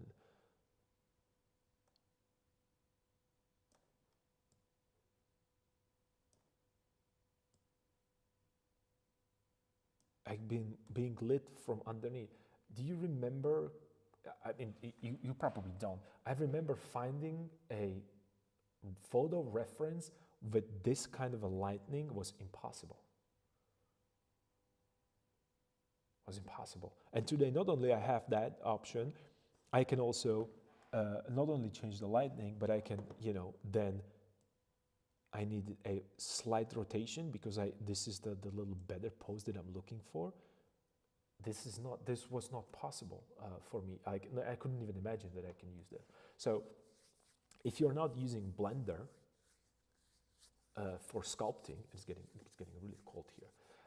If you are not using Blender for sculpting or for the 3D animation or 2D animation or you know, for what it was, like what's the if you're not using it for main purpose, that's okay. Is your own imagination. You can build up the whole scene here. You can lit it, you can move it, you can just compose beautiful, beautiful, beautiful compositions. You can start understanding a perspective. You can start understanding the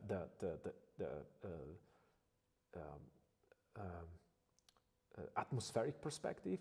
You can set up a planes, so you have a different like one thing in front of another, and you can move the camera, and you can look on the side of that thing, like how it's going to look from the side. That's, for me, it's incredibly important, these things, when it comes to versatility, and also when it comes to getting,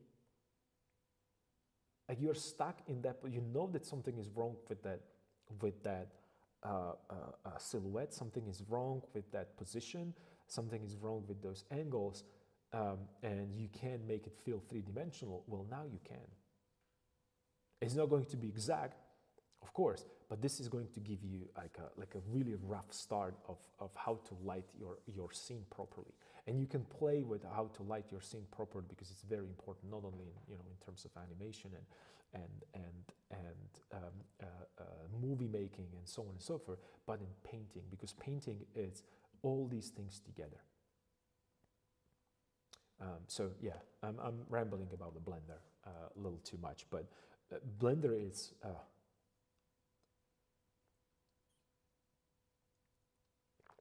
it is not going to replace painting from or drawing from life. Oh boy, but if you cannot paint from life, instead of printing a photograph, please play with Blender. I highly recommend you to play with Blender. I have a little bit of, there are really quick tutorials, and I don't want to go into a tutorial on Blender because I would probably butcher that incredibly. You see that I still have to click and move.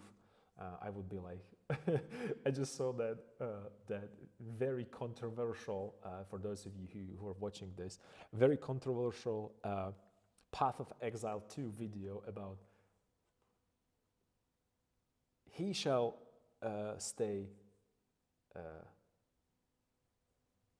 nameless. There is a controversy about one very, very prominent figure is actually not necessarily cheating, but it's obviously not, it couldn't be, never, it would never be able to achieve such a high ranking if he's if he's dropping, because that's what I do when I play Path of Exile. I'll see thing on the floor and I see that it's nice, so I pick it up and drop it into my into my stash. That's what I do. Not someone who is like really top 10 or top 5 player on the world, right? So that's why I don't want to do any tutorials on Blender, because that's how it would look. I would be like, look at me, how I'm cool. Because it was really funny. It was really funny. I felt that in that moment, and I don't know, and here's the thing about that controversy, because everybody's talking about that, or you know, it's a last week news. It's not even existing these days. But the thing is, so the thing is that I don't know if it was on purpose that he did it, because I found it, and this is, like I said, this has nothing to do with, and I don't want to go, because it's not, you know, I don't want to get into like deep ideas, but I found it so funny, really purely as a joke, that I don't even know how to say it. It was just funny. It was really, really funny. And I don't want to go more into details, so you don't really, we don't start the conversation about, you know, like politics and so on and so forth. But it was funny to the point that I felt like, oh, I can be top 10 if that's how it's supposed to be played. So, you know, it was relatable. That was the word that I was looking for. It was just, it was cute. It was cute. So if this is what it takes, maybe I can grind and be you know, Path of Exile top 10. So that's what I'm trying to say. That I'm not going to go into showing you how to use the interface in the Blender, because I'm still point and click, I guess, or whatever is the proper term. Anyway, use a Blender, have fun with it. There's plenty of videos that will really quickly show you how to use the interface and how to set up such a simple scenes like this is. And you can set it up this in like what, three minutes. And you don't even need to watch the full video. You can watch a YouTube short and you can get this set up. That's how easy it is. All right, back to work, back to what we are doing here. Let me just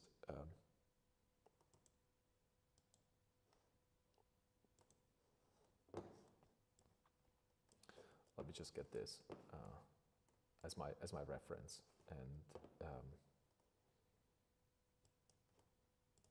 let me switch to a different. Yeah. Okay. All right. Ooh, I'm getting better with this.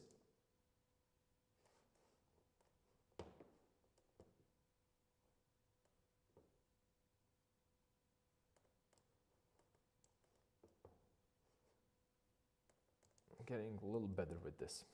Not ideal, but I mean with the interface and with the streaming and switching between between.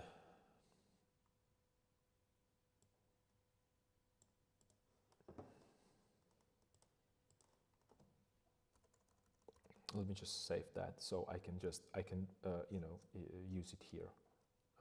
The little render that we did. In just a sec.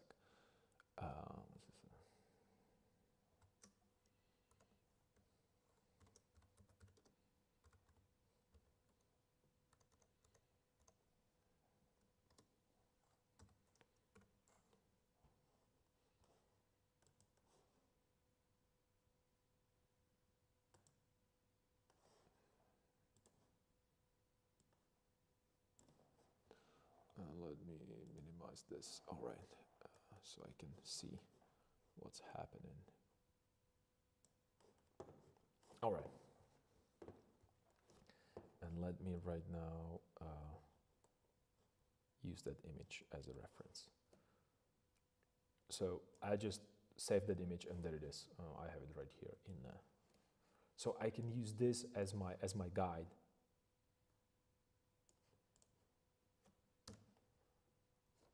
Actually, I could make it a little smaller because I don't need the size. Right. What did I do? Oh, okay, all right. Okay. So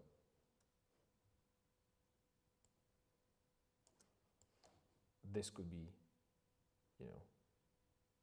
little helpful when it comes to anatomy, if you really need to have that.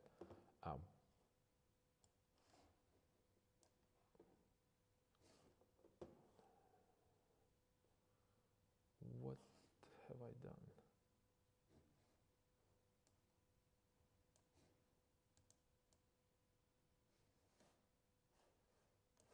I think I made a mistake.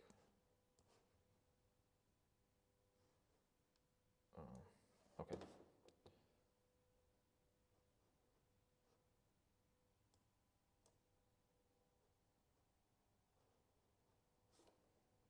Just a second. I'm just trying to make sure that I have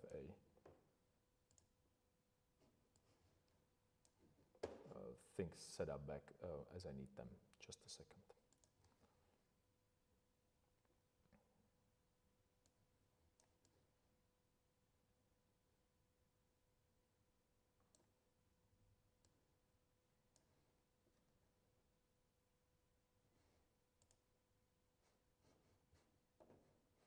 All right, so we have that reference right here, and we can work with the reference if we want. If we don't, I have it on the layer, so it doesn't bother me, and I can always refer to it whenever I need. I don't want to have it there right now because I want to work with that composition.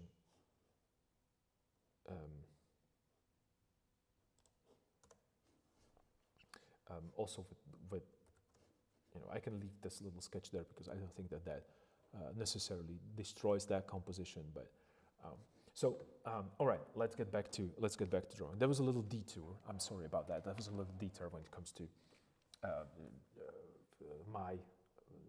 like when I struggle with something.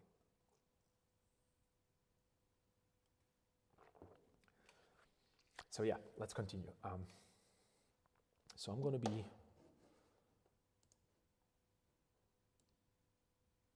I hope it wasn't too. It's all good? All right. So when it's good, it's good. But it's more about I just want to draw a little bit more. So I'm going to continue with this. Again, I'm just going to have still the same layer, and I created a little detour, but that's all good. That's fine. It's not a biggie. Oh, forgot that I have an orange one. So let me get a little more.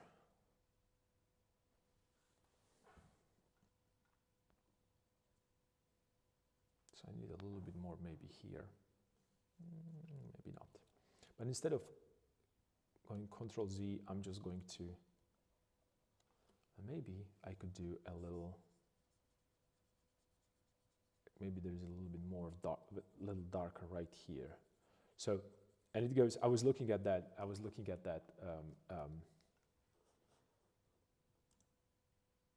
you see this, right? So what I'm referring to is this right now.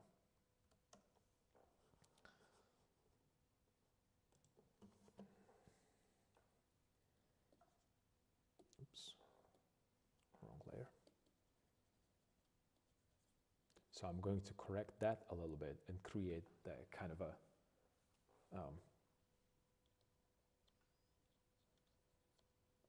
transition there.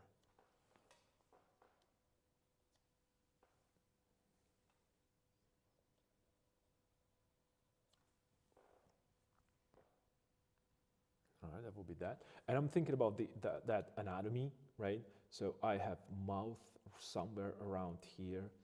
There would be a, like we were thinking about the shadow, so we could maybe push the shadow all the way here. And the bottom part, bottom area. And what I want to do right now, what I want to create is that I will have a darker background, right? Then it's going to be a mid-tone that slowly kind of raise up from there. And then I have, again, a little darker shadow of the nose. So I have 1, 2, and 3. So I have that, you know, the kind of a step. So it's going from behind, and there is a background, like when we think about the cylinder, right? So from behind to forward. So I have a darkness right here. Then I have a shadow, and it's slowly, then we have a terminator edge, and then it's going slowly lighter, light, and lightest. This is really a crude representation of that, but you know what I mean. So this would be a little darker. So you almost can't see it, but excuse me, but you are able to. What I'm trying to say is that, let me just erase this. Well, I don't need to for now. So I can just push this really harsh, like this dark right here, only to separate it from the background, but not necessarily separate it to the fact that I'm going to make this light. I'm not going to make this light. Why? Because right now, this area and this area seems like they are equally important. And also, we are breaking that, you know, we were thinking about that cube, we were talking about, whoops. Right? So I can't have, if this is going back in space, right? I can't have same value here and here, because then I'm going to break that kind of a feeling of atmospheric perspective. Because as it goes down, it's getting darker into the darkness of that a dark shadow. The reason why I'm putting this dark shadow right now to accent it, it has nothing else. There is no reason to do it. Why am I doing it? Because I see it in Rembrandt. I see it. I saw it in Rembrandt, and I'm still seeing it there, right? So that's the hierarchy that I'm thinking about. And I can erase this area right here, and not only that I can erase it. Then, if I so choose, I can bring a lighter edge right here, right? So that's kind of an organization of the values that I'm thinking about them right now, rather than anything else. So I'm not thinking about this is a head, right? And you know, it isn't. It's a cube. But I'm thinking about how to deal with edges and how to create a pleasing shape while using these edges and these ideas that later on will resemble a portrait. So let me just erase this. Can I Control Z all the way back to what I did on his face, or no? Yeah, I can. All right, cool. Right. I hope that this makes sense, only because if it doesn't, then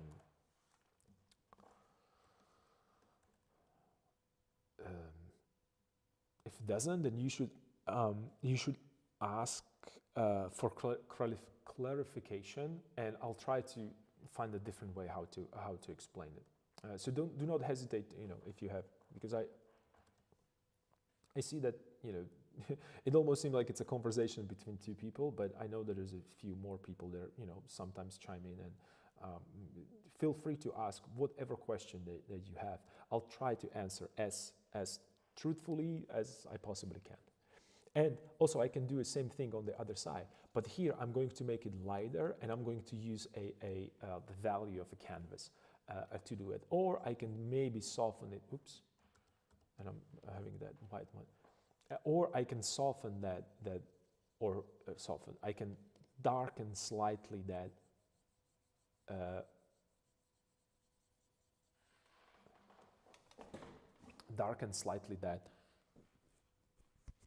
is my mic still here? Okay.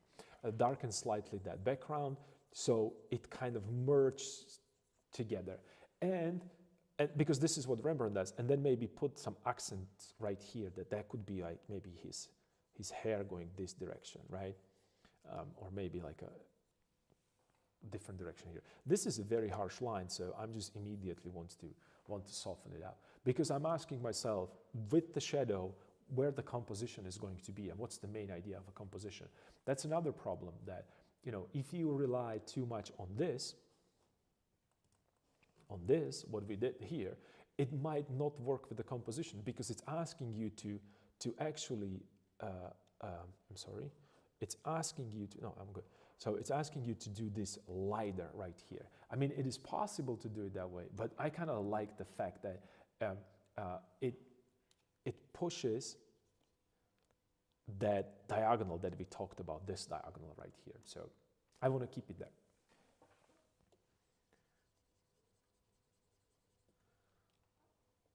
So let's see, and then maybe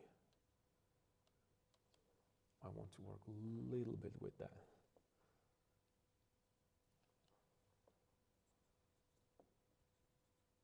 I can push this maybe a little darker. That will be, it's not eyebrow, it's that bottom part of the eye socket.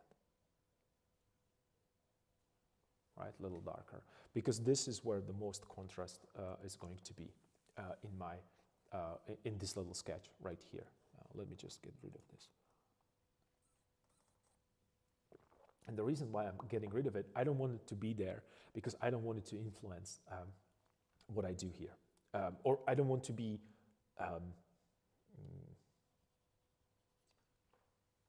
not influence. I don't want to overpower.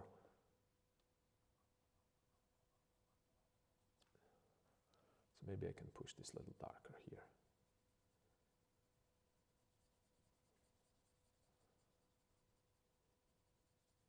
What I'm trying to do, and this is what I would do with charcoal, I'm trying to connect this with the background.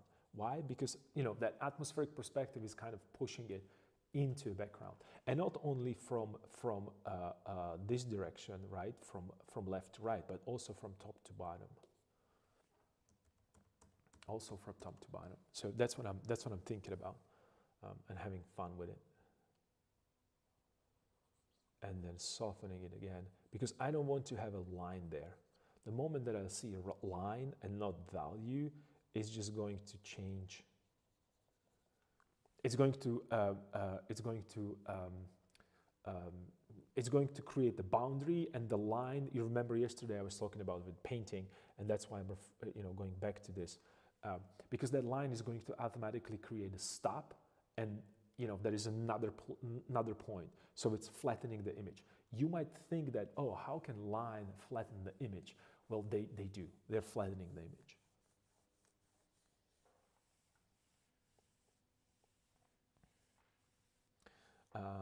Sorry, short comments. I'm trying paint, finally got focus going. No worries, no worries. That's all good. That's all good. You shouldn't apologize. It's just, And then maybe let's think about that ear. Like, how are you going to treat the ear? Is it going to go this way more? Yeah, I kind of like that.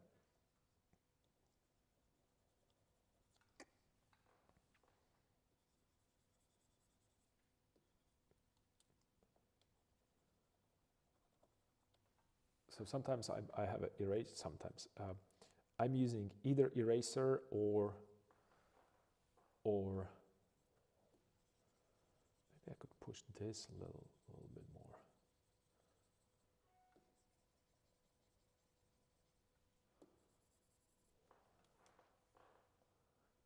kind of create that feeling of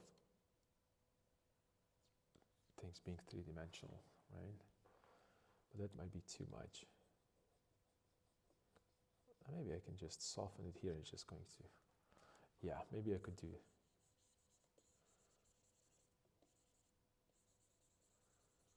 a little bit of this here.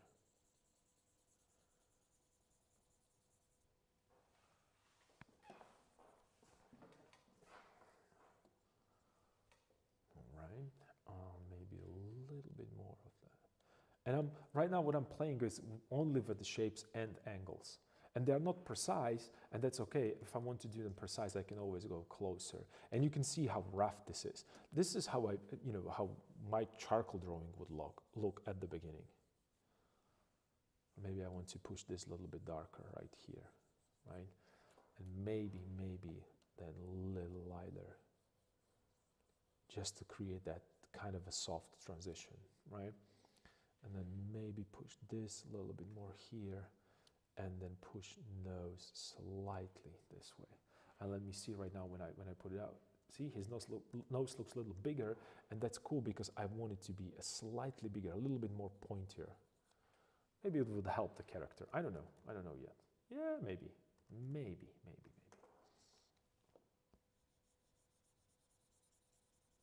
darken this a little bit so it's go into a background, so it kind of disappears. And let me right now reshape it a little bit this way. And then maybe push this slightly.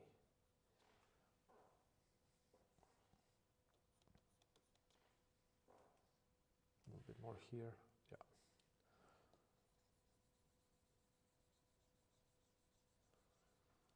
Right.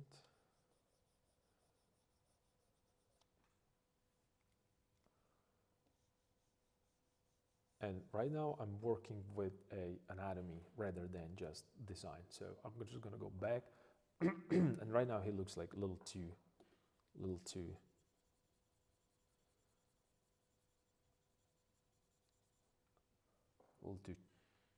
thick in the jaw.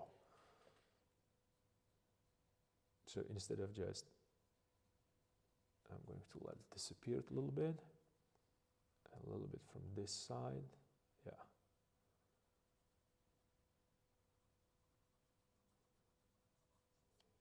Adjust. See how it just disappeared, and right now you can't tell where the jaw is, where the ends and when it starts, especially when it's this far.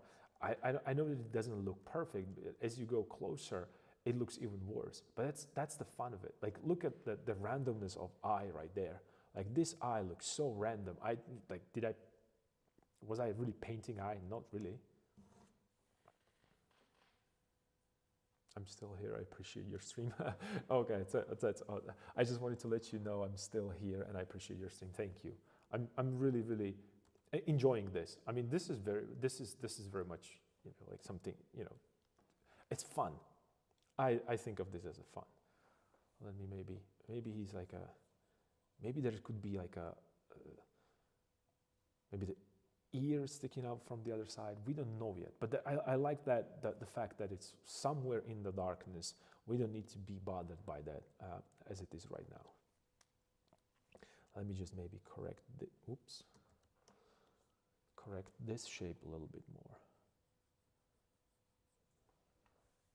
Right, I'm giving him right now a little bit more of the neck, so he looks kind of thicker and like a little bit more aggressive. And these are like little small details, whereas if I just push it and make it a little slimmer, that might be a better.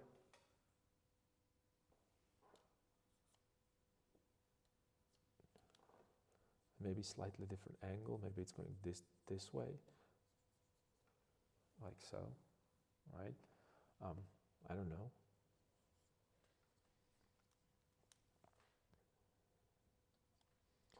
Maybe it's too much. Maybe maybe mouth, it's too high up, and I need to lower it a little bit. So I'm just going to, instead of just, I'm just going to push it lower, and then add a little bit here. yeah, that kind of that feels right. This might be a little too much here. Ooh, and maybe what I could do, I could just give him the hair. Ooh, maybe he has a dreadlocks. I don't know. Have you ever seen a elf with the dreadlocks? Well, now you do.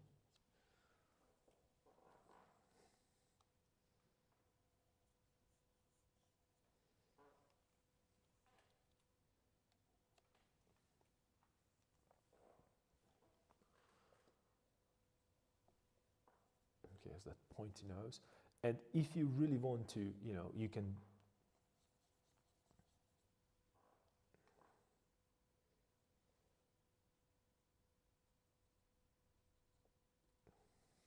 a little bit more of that mouth. And he's starting to look kind of like a vampire rather than just an elf. But that's okay. So we'll just, you know, we can, and the fact is that even though we're trying to make an elf, if it's going to happen to be a vampire, we can reuse this for some other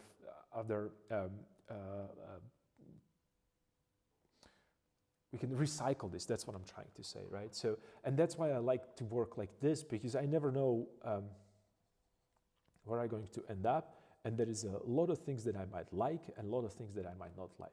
This looks like he has like a really thick neck. Like look at the thickness of the neck. It goes all the way across right here. That's just too much. Maybe it isn't if he's like a little bit more warrior-like. So maybe I can just adjust it a little bit just by darkening this area right here and creating that kind of these dreadlocks right here. They're kind of going all over the place. It doesn't really matter. And maybe he can have like both. Like let's do both. Let's do part that is very smooth and silky from right here. And maybe like even in the back, like so. And then on the top he has a dreadlocks. I don't know. I might have seen it somewhere. So maybe I'm butchering someone else's work. But it's fun. So maybe I can darken this, and maybe I could create like a little like interest right here, right? So I can shape it with this right here.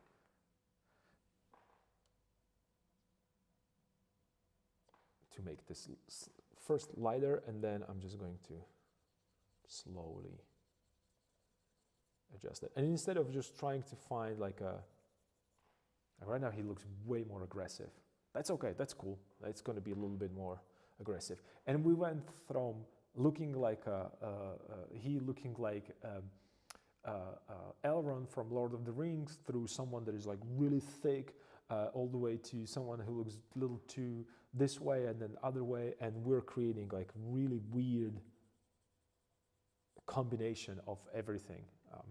And we have like I said, we have like a little bit of dreadlocks right here on the top. Let's give him a, like there's a little, you know, like starting to shape some ideas.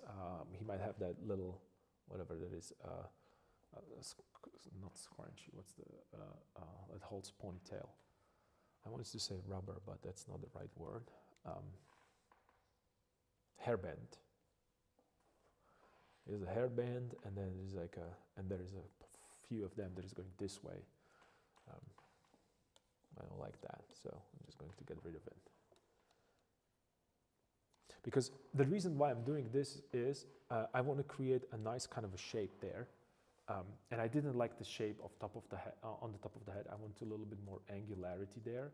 So I realized that it kind of looks like people that have a dreadlocks.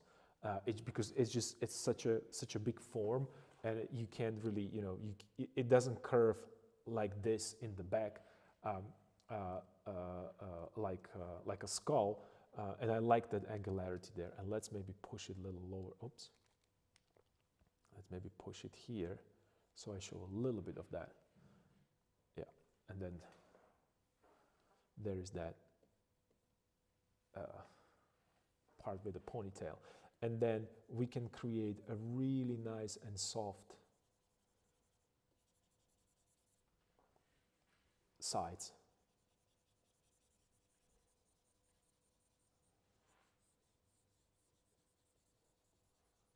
Flowy, and from the other side. Perhaps, I don't know. It's all fun.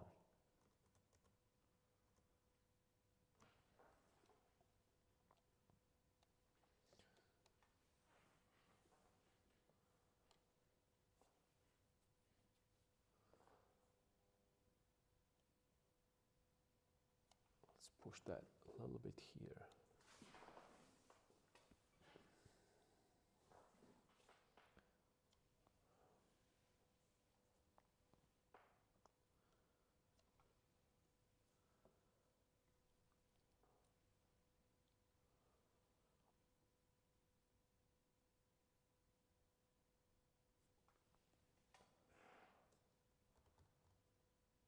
See, that just doesn't work. This doesn't work.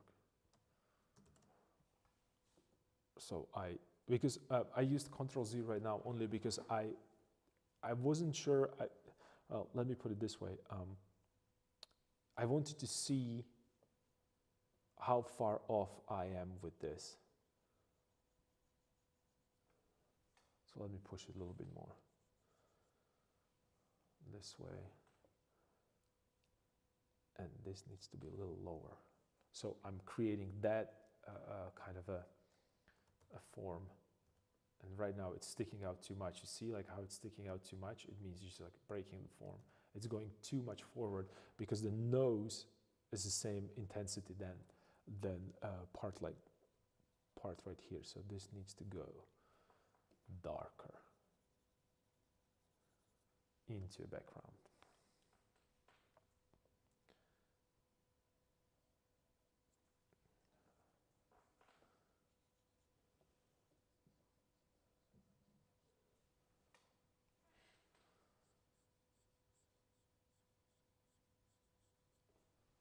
A little bit more of that shape of the nose.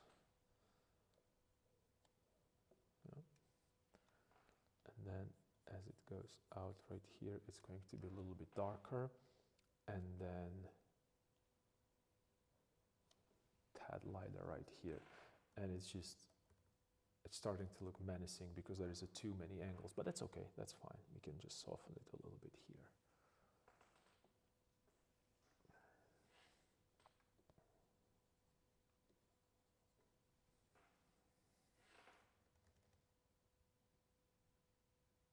Like it feels like when I'm looking from far away that we are missing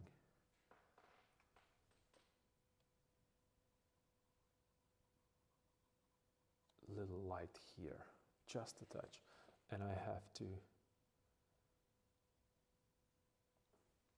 maybe, oh, that's too much. Okay, that's too much. I think the nose is in the right position. Eye is going right. Maybe this needs to go darker here. Let me see from a distance. Yes and no. That might be too much, but never mind. We're just going to work with that. I'm just going to adjust the nose a little bit. And I have still the same big size of a brush, which is really kind of, this is not for details. But it is when you just do this and then you erase a little bit here and a little bit here. You can get a lot of details by doing this. And layering. I like that kind of a layering effect.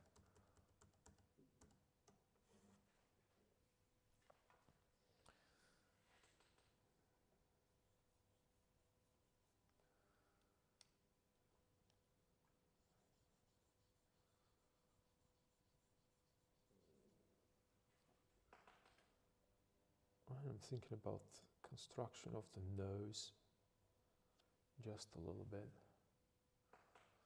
There would be a darker value here, and we can go actually a little bit underneath here.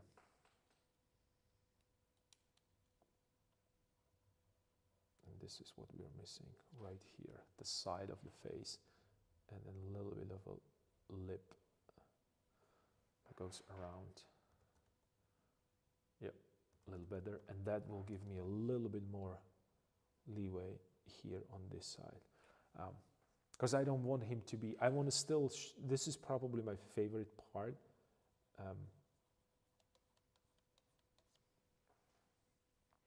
Finding these like a little small areas. I don't want it to be completely, you know, I don't want the tension there between nose and the back part. But what I'm doing right now, I'm trying to find the symmetry. Let me show you what symmetry I'm talking about on this little guy right here. So it's this together with this, right? So whatever is happening here out on the outside edge, it has a pair on the other side. And when you think about that, on the outside edge, it's the dark area, and on the inside edge, it's the light area. So speaking strictly, you know, in terms of again, orientation in the space, it's one side. I'm sorry. Since I'm thinking about him being symmetrical, let me do it this way. So him thinking about symmetrical, I am looking for this and this symmetry. And that's going to give you a really nice symmetrical face to start with. And then if you want to do, you know, adjustments, you can, but that's okay. Because if you were to, or if I was looking at this from a front view, right? So this is how these would be parallel, and this point would be on a horizontal axis. But if we're looking in the perspective, it's going to go this way. So I'm trying to match this point with this point, right? And then, you know, connect them. So this would be a let's say, dark side or dark part. Let me just darken it. This would be darker, because if a light is showing from here, this is the underplane. This is a front plane, underplane, and the front plane again, right? So from the side would go like this, cut in, back. I'm sorry, I'm going to adjust it because, and the same thing would be from the other side, going in and out, right? So I'm looking for that symmetry. This wouldn't be, my apologies, this would be a light area right here. I made a mistake. Depends on the light source, of course, but, and as it goes down, I would probably make it a little darker, right? So I would have, and you can do these cuts into a cube as much as you want. You can test it in Blender later on if you so choose, and if you so, you know, if you find that interesting, and put light and test these theories on your own, and where this would be a center line. So I'm going this way, in, out, and back again, right? Because I want to make these parallel to each other in perspective, and this parallel to each other in perspective, right? And if you really want to go in like to obscure perspective, you can just do, you know, like 3-point perspective if you so choose. It doesn't really matter. Anyway, I'm again more into things that I'm pretty sure you guys all know very well, but just to make it clear what I'm thinking about and the process of thinking, because I don't really have, it's not really that easy to show while I'm painting far away from a camera as you usually used to seeing me. So that's the thought process behind that. So I'm trying to find this right now, and I like how it disappears into a background brush, how it disappears into a background. My question is though, compositionally, what's happening with it, right? Like, is it still looking good? I think it is. I think it is. Maybe we could push the ear a little bit more to make it a little more.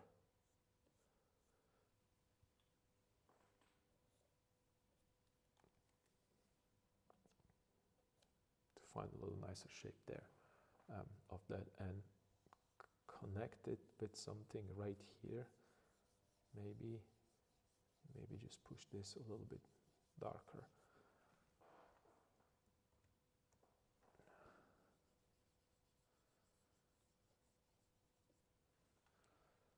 Maybe make a little lighter area right here.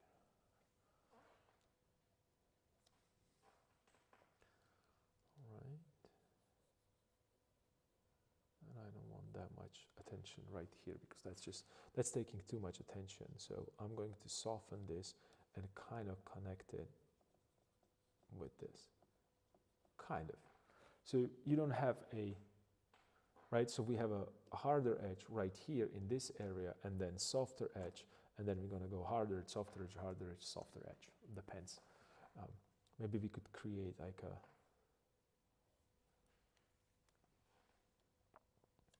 little bit more clarity here on this side, right? So it could go this way, and then I'm not going to draw each of them. Maybe just, show a little bit here for myself where they would probably could end if it's all the way here. So so this could be like a lighter area right here. And I know that's too much, but that's okay, because I want to create a little bit of interest there.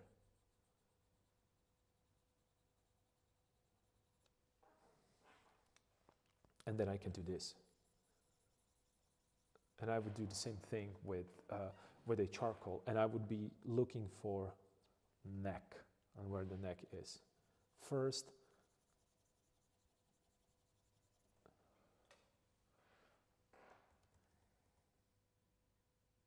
okay, there's too much. There is a repetition here. You can see it, like how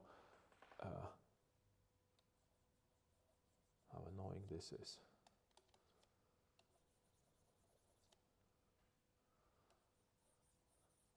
So if this is going this way, maybe you could push this way and just get rid of this.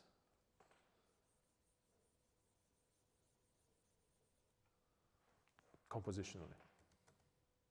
This has nothing to do with anatomy. This is just a composition. And it's kind of creating right now like this kind of a shape. Like we went from Lord of the Rings to Star Trek. Right? But this is just playing with shapes, abstract shapes, and finding and searching for stuff. Right? It has nothing to do with I think with anatomy at all. I mean a little bit, but not that much.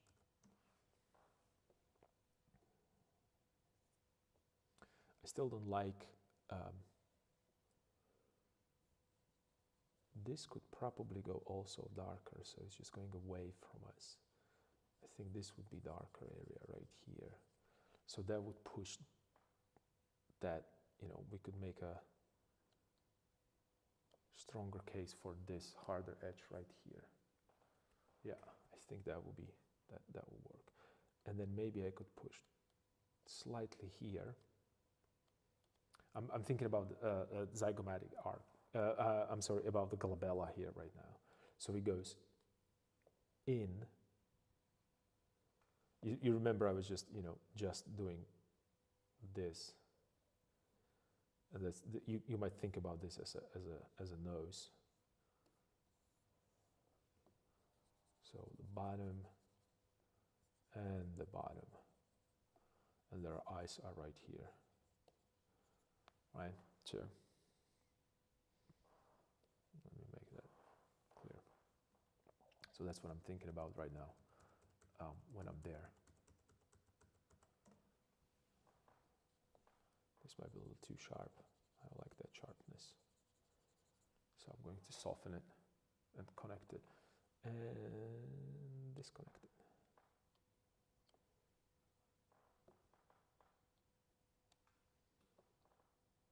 And make it softer again because I don't want that dark value there. And another thing is that I could do, what I'm thinking about is just it's this direction, the eyelid. So perhaps I could just push it a little bit more here, this way. Let me see. Oh, that might be too much.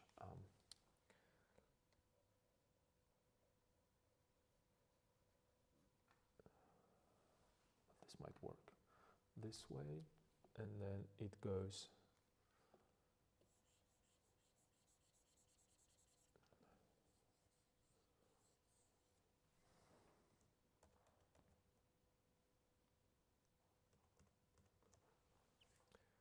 this way.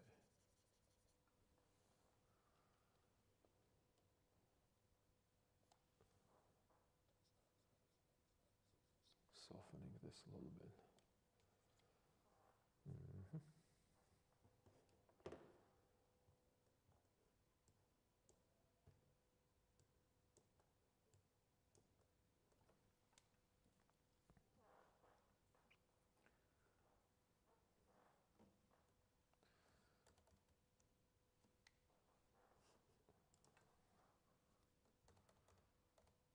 Okay, let's do this.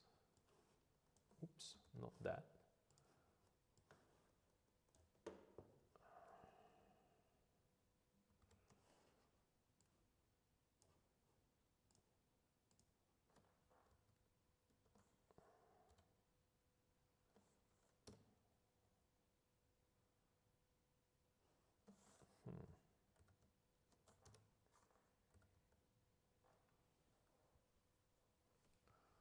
Okay, let's get closer into this position. Okay, so this works. Mouth is not working. The mouth is too low on this corner, too high right here. So that's breaking that. Okay, all right, so that's breaking that. Oops. And also, this could go a little higher here.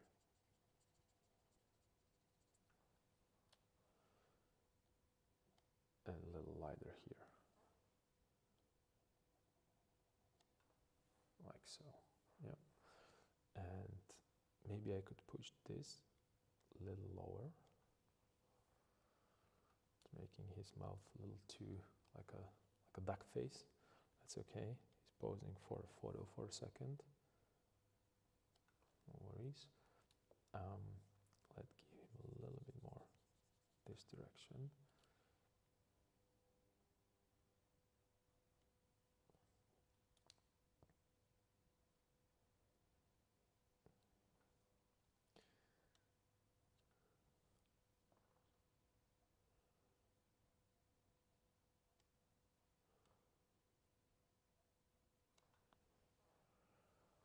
Maybe a little bit more this way.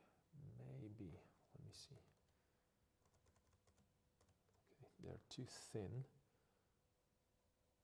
right now. Okay. And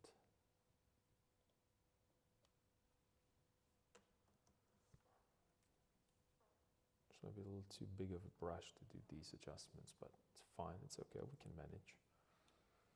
Can we not?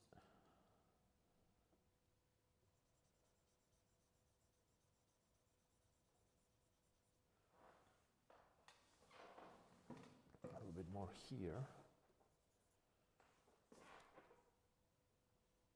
Okay. Maybe I should switch to a smaller size right now and go a little bit more precise. Maybe. Let's see. Let me move it back to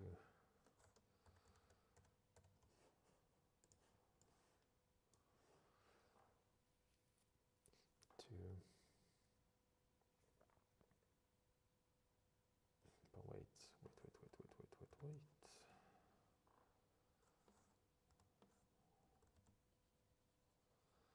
Ooh.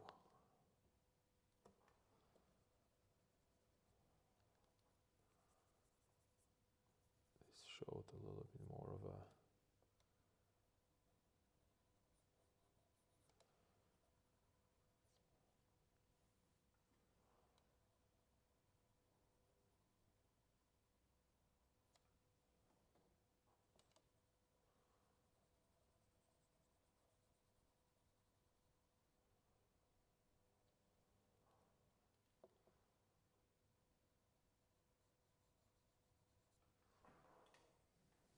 little bit more here.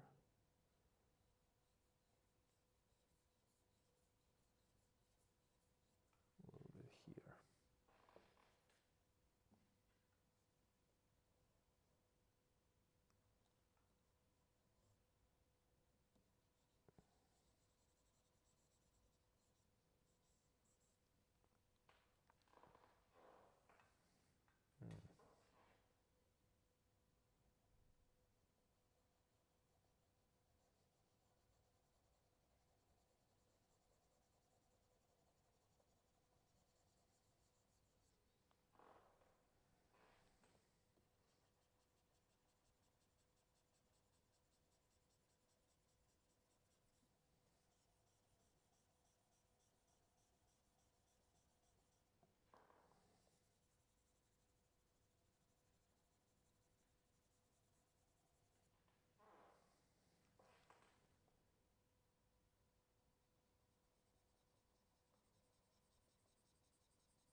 This is the underside. Okay, this might work.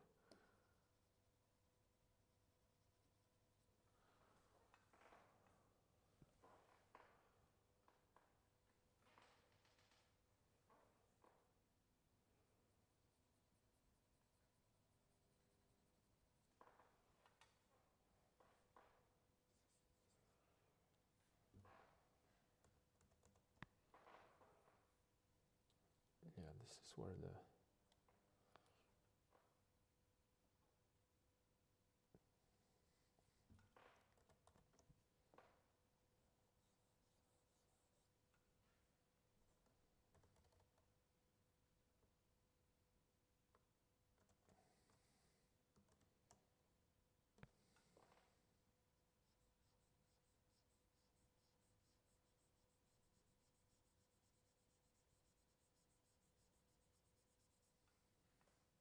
slowly chip away from there. Okay, so that would be an area where the mouth is going out.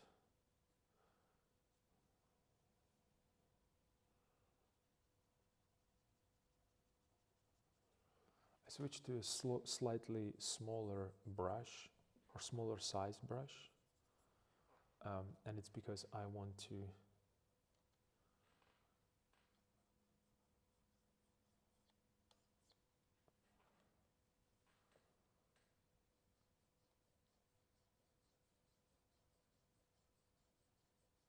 start hatching a little bit more of that.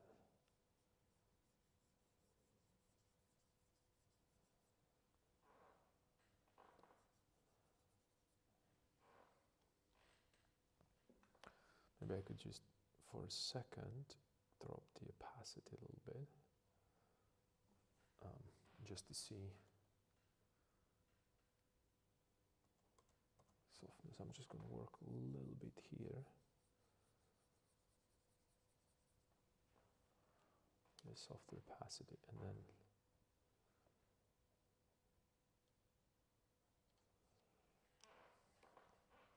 let me turn it back. I just wanted to see a couple things. Okay.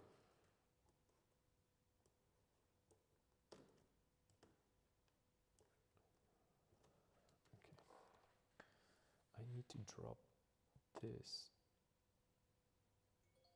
just a touch down here. Nice, nice, nice, nice. And this is the edge. This is where the center is. Okay. All right, and then this way.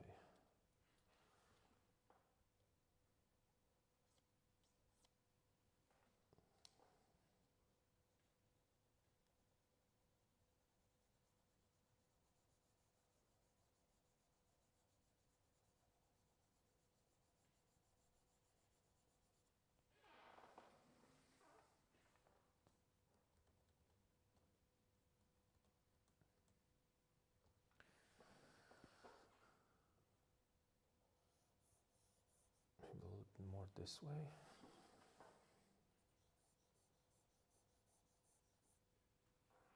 So he's not that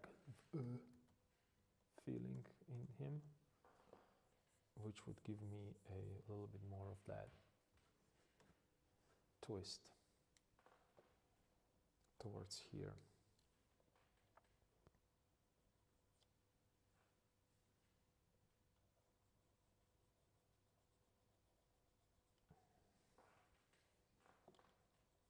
A little bit more this way. Yeah, I want his head to be turning a little bit more towards me, just a touch. So I add a little bit here, but then you know, this distance it seems like it's too short, so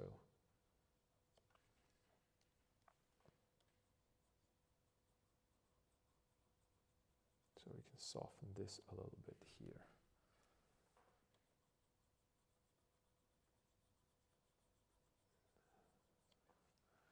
Like a kind of a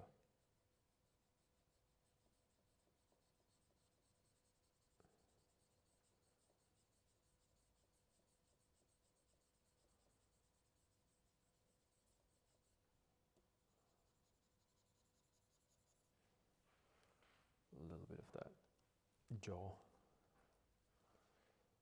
Maybe I could drop this a tiny bit. Yep. And then raise this up a little bit.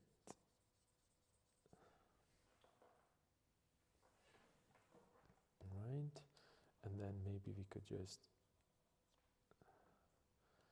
make a little adjustment here and here. Cool.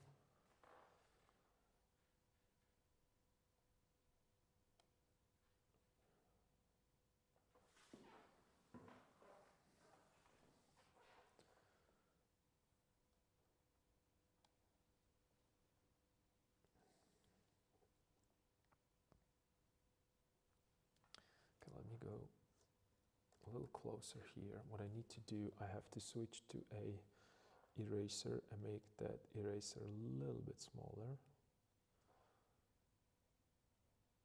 And I need to find that the top lip, the bottom, top plane of the bottom lip.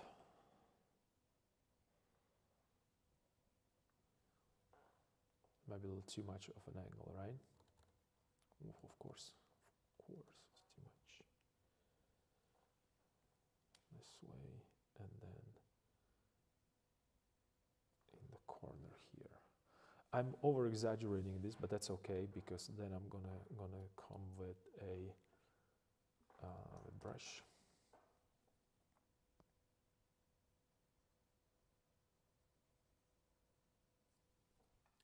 And just get a little bit more of that right here. Nice, and then a little bit more on this side.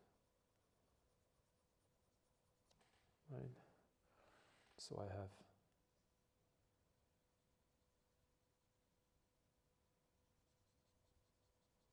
a little bit of shadow here.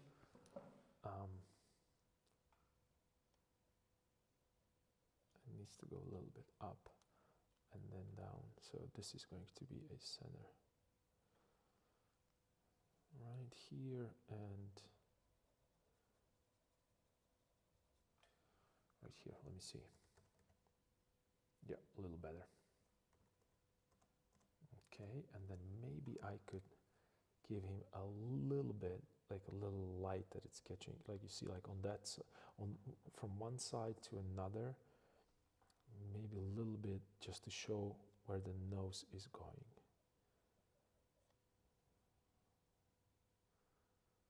Maybe a little higher. You see how it just shows a little bit, just a touch, and it kind of disappears into background. That's something that I'm looking for.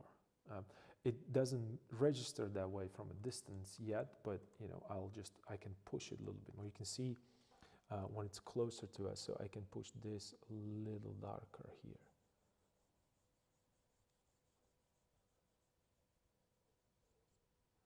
Just a little darker, and I'm looking for that tangent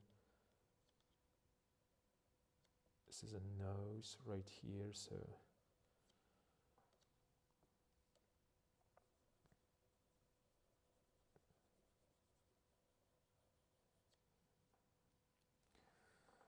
this way, and then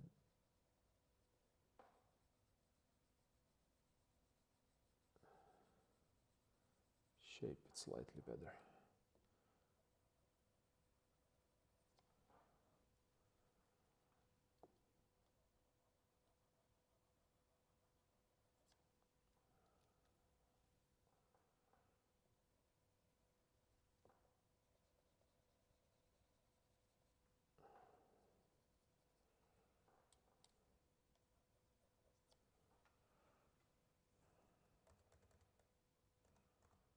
Okay, I know it's too big of a nose because it doesn't, it should go a little bit more in. A little bit more in. A little bit more in here. So this area right here, you can maybe punch this a little bit more. So I'll show where that nose is. Okay, yeah.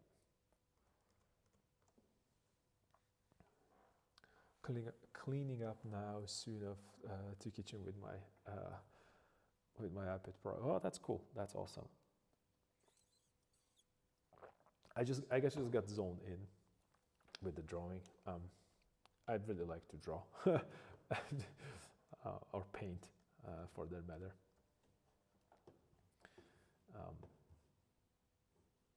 Maybe we could create something like, I'm thinking compositionally again, like what if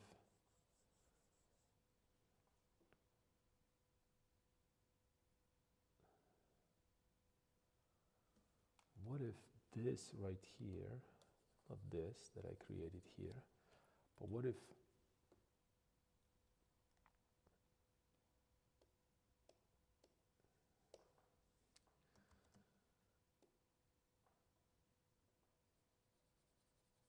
we can put his, like I'm thinking like he might have an arm here in the back somewhere to, you know, to go more with that diagonal there. But that might be too much. I'm gonna keep it in the head. Maybe something, because I kind of like to, you know, continue with that kind of a shape, like this one, and a little bit of this. That's the shape where I'm right now, and then, you know, maybe if I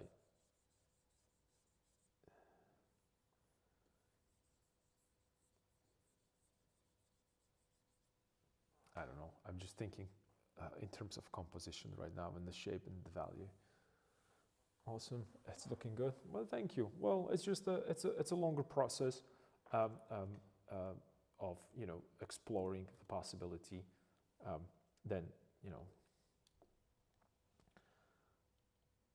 it might not be casual stream that we are used to. Maybe just a nose.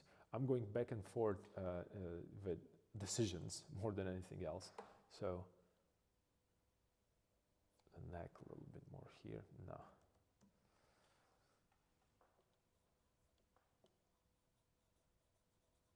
Actually, go a little bit more here rather. Like so. And I moved to a completely different character, you know, from where we started. So it's okay.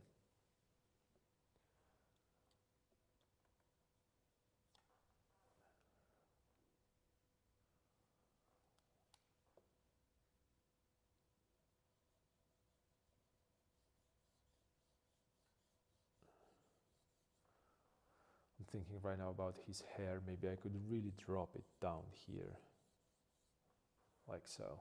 Maybe that would help. It's going front and behind his ear, or maybe behind his ear. Let me see, like behind his ear. So it's going back this direction, behind his ear, and it's just slowly dropping here, and then I can show a little bit of neck right here, and it's going back. And then he has a little bit of hair here,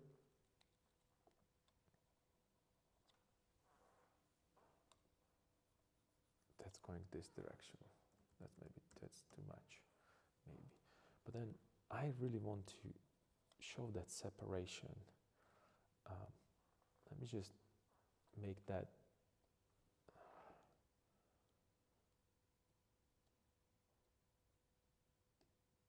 eraser slightly bigger.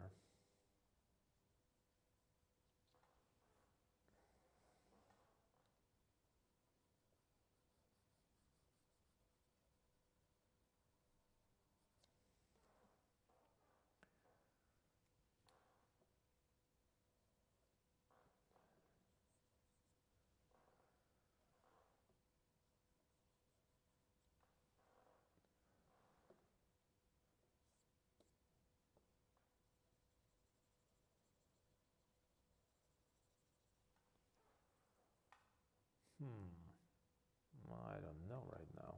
Kind of everything is tempting. And I'm tempting to go from dark hair to light hair. So I can, I have a light hair, here's a light hair, and then I can push this lighter, so I have a contrast right there in the back.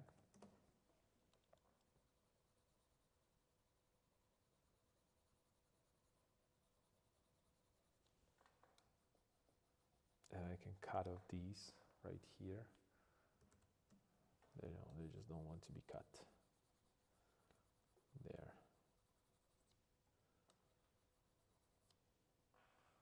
It wants to be maybe here. No. This way it kind of works. And maybe if I cut them this way, so they have like a shorter version and the longer version somewhere here.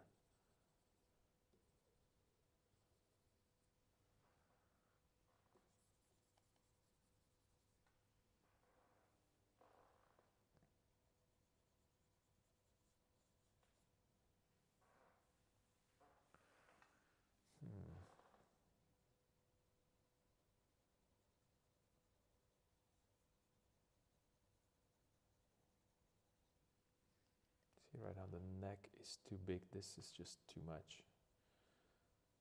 Plus the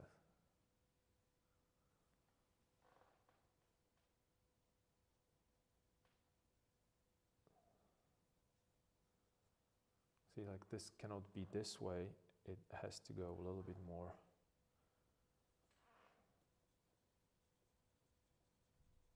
this way.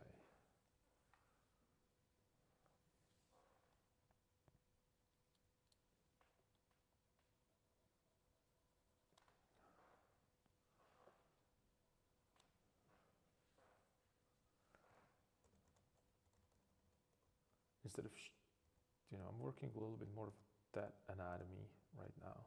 So that might work.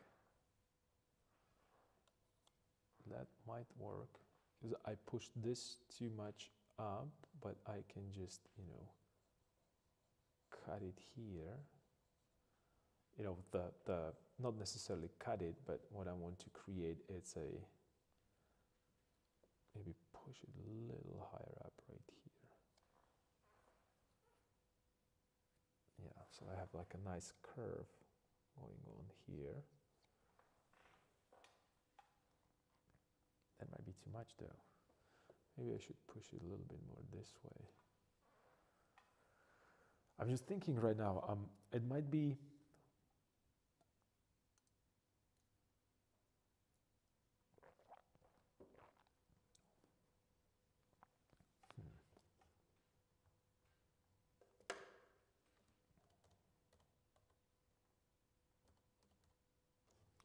let me see,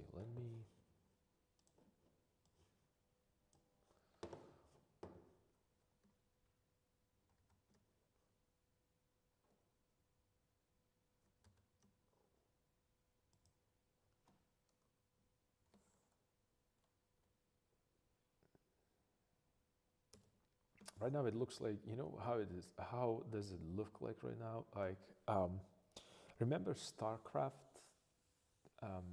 what is it, Broodmother? Oh, no, Queen? I don't remember right now which character was it. It was just the main character from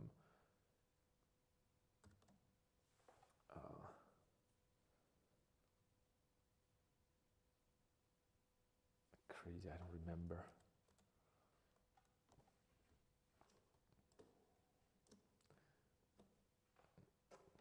I do not remember that correctly, I guess. So, but I have this, I'm going to push brush, and I'm going to push this a little bit more down here, because he seems like he does not have enough, he does not have enough under chin, but that might be a little too much, so let me just make it a little less. Yep, okay, that's better. But maybe it should go a little bit more higher up right now, this way.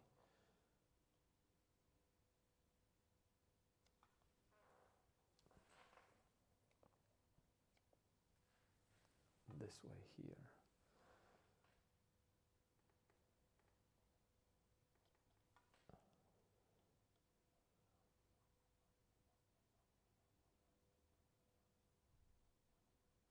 I could push this a little lower, right, and then push that shape a little bit more here. Okay, that's cool, which give me a option to put this.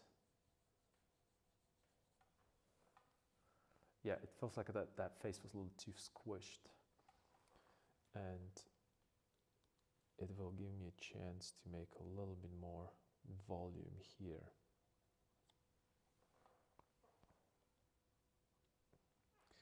And a little bit more space for a nose. Right? Yeah, that's what I was missing. A little bit more space for a nose. And then this could go darker because this is going to be ear right here.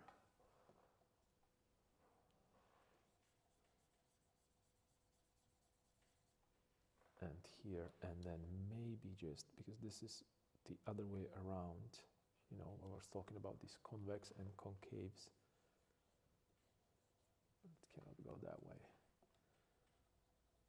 And we could maybe put the hair from here on this side as well. Right now it might work a little better.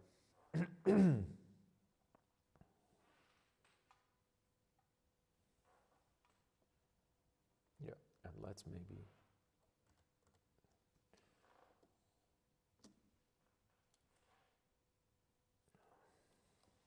let me get into details.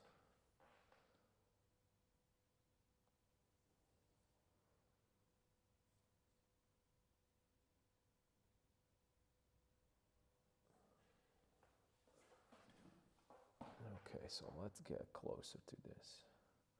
So maybe I want him to be looking towards us, right?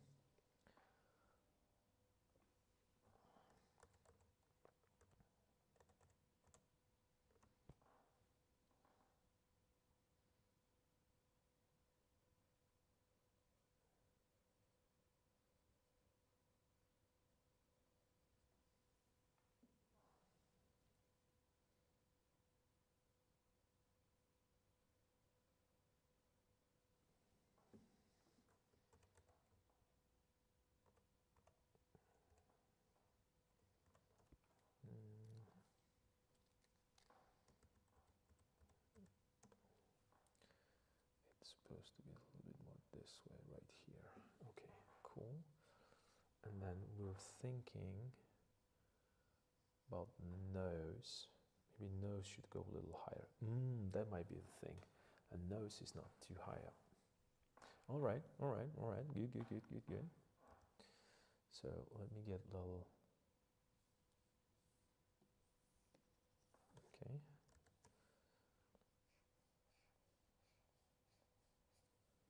This might be.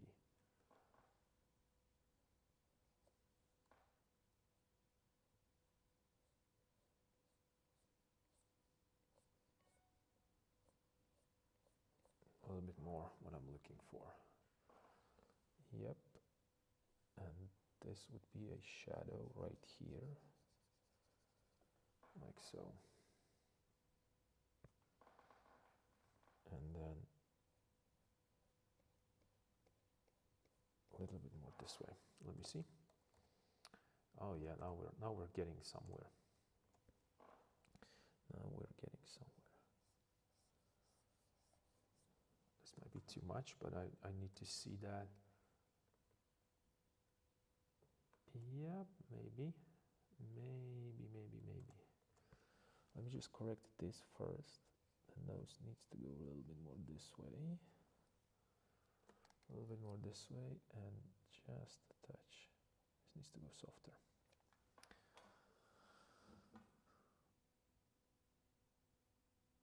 Yep.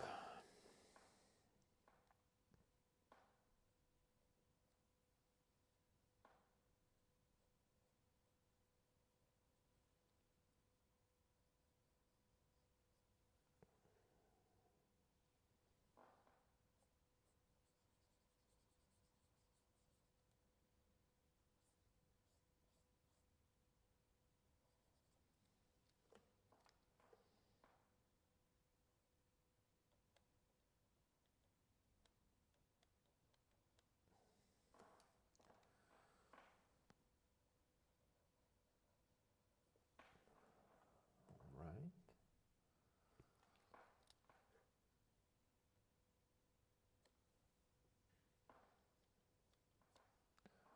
Just hit it here. This looks a little too squished. Okay. Okay, he's starting to look towards us. Okay, all right. No worries. This looks too squished, so I think I need a little. Okay, this is what I need. I need to go high up here and down, around and behind. I hope that no one is just actually listening to what I'm saying, because that's crazy.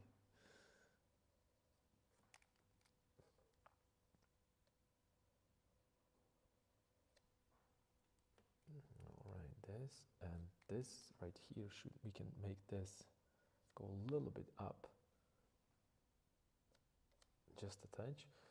I should correct, this shouldn't be a shadow, maybe this should be a half tone. Yep, this should be a half tone. Yeah, that would be a half tone, and then this is going to be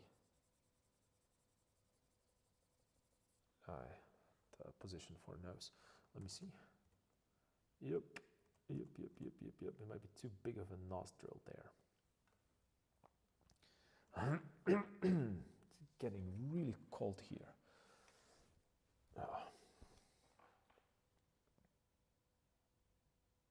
correct the eye. Oops.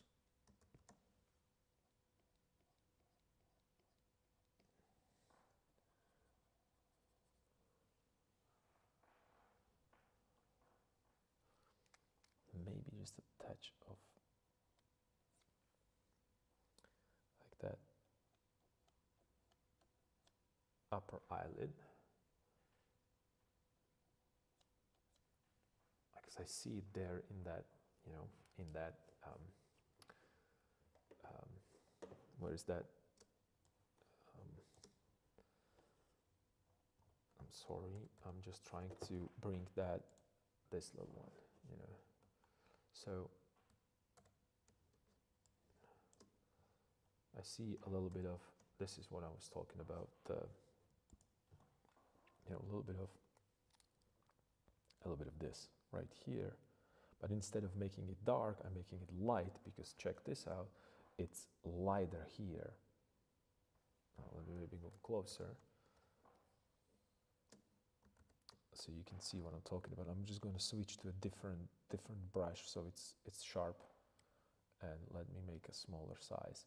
So I'm talking about this light area right here. It's like a light area right there, which kind of shows a lit side, and then this is an area that it could be lit, and then a little bit of here as well. But if you see, like, this is straight, right? So I cannot do opening like this. So instead of, it has to go this, or like in a weird case, it could go all the way up, because, you know, if you're looking, you know, if it would be even more going in like in the even even weirder angle. So, and then I have like a darker area right here. So let's check what's happening here. Yeah, I'm close to that. But I don't want it to do it exactly as the sculptures, because first of all, I don't really trust that accroché that much. That's the first thing, and the second thing is this is a sketch, so I just want to have it kind of a. That makes sense. I'm in the kitchen, by the way, so can't type often. That's okay. That's okay. That's all good. You don't have to type anything. It's just me kind of talking out loud about what's happening, and then maybe I should push this a little bit more. Okay, all right. So let me just go back to that funky brush that I use.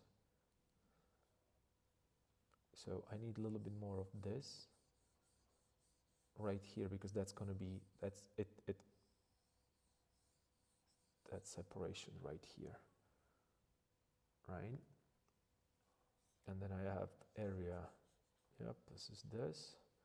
I'm working a little bit with anatomy right now, and the reason why I'm working with anatomy, because I want to get that, I want to create a little bit more volume.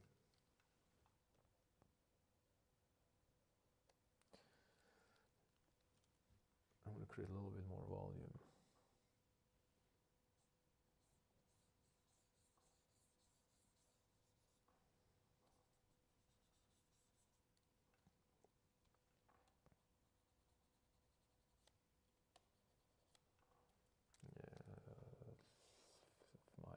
My eraser is way too small.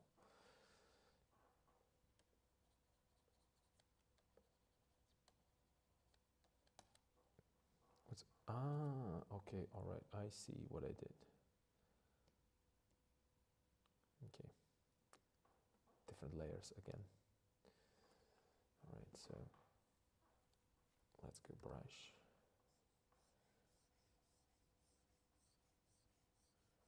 So again, I'm trying to go with both sides, right? And then I have a little bit of right here.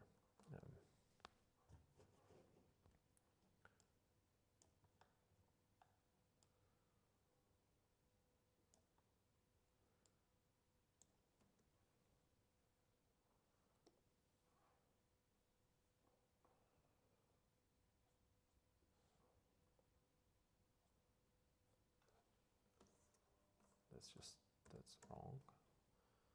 But I have to adjust this. Okay, this could go a little darker, and this could go a little lighter. Right? And then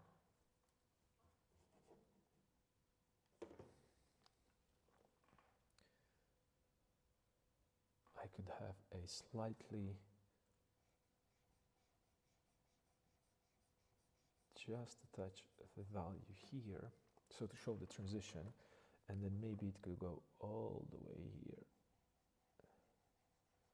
like so, because that's gonna give me that little bit of an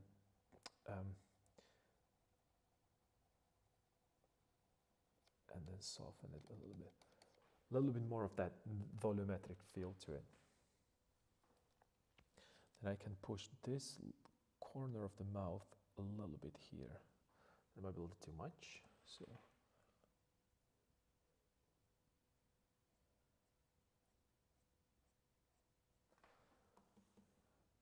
Okay, that works. Then let me push this a little lighter here and softer, so it's not that completely angular.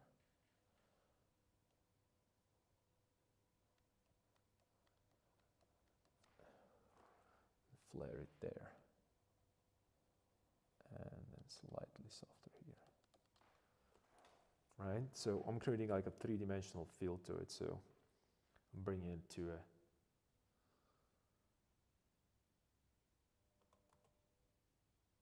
I know this is bothering me.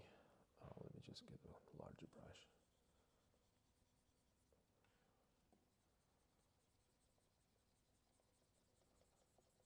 So for now, I'm just going to ignore it. And then I would like to take this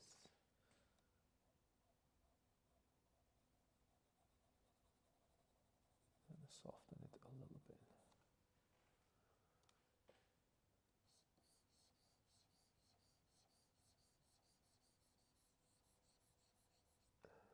Okay, this.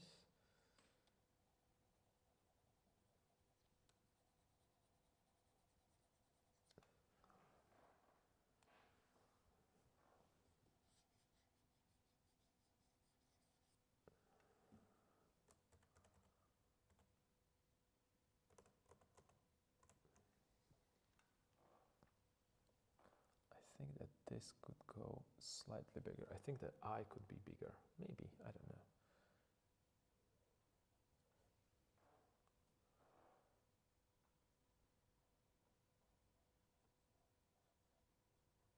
Let me just add a little bit of, yeah, a little bit top. Because I think that he has, his head is, it might be a little too,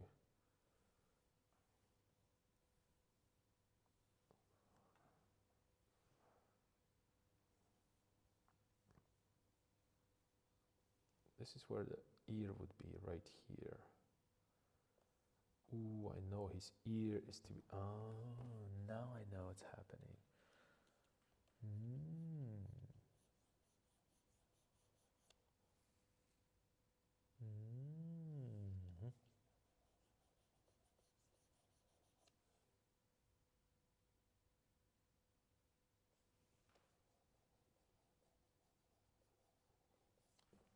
So I was pushing that a little too much high up, and it should be somewhere, like maybe it should go even lower here. So I'm trying to push his head up and also his ear up. What's going to, what is this going to do composition? So let's see. Let's get rid of these ears right here. Ooh, what have you done? I don't know, made it better? Significantly, I think so. Ooh, it's dark. I forgot how dark it is. What time is it? That's okay, we can continue. I'm fine. And then I could push the cheekbone a little bit. Yep. Which could give me this, and I can correct the hair. I think a hair can stay, and then right now, okay, all right, no, yep. So let's do this. Let's push this top part of his cool ears, and they're gonna go this way. Oh yeah, way better.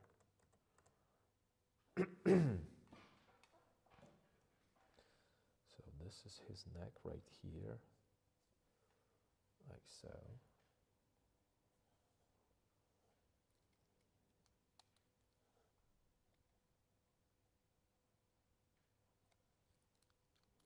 And this is going to be his ear right here. This is what we were looking for sure. For sure, right?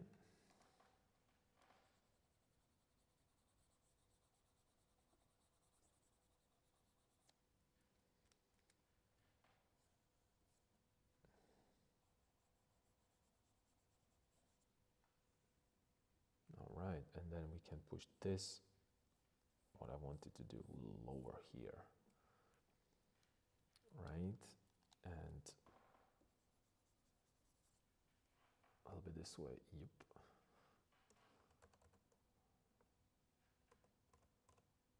Yep, and that gives me a chance to push this a little bit more here.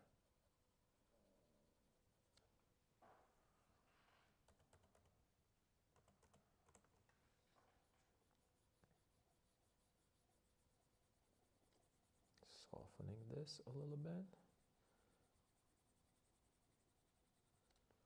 Yep, and then this could go more this way, the shadow, and I could make like a lighter area right here.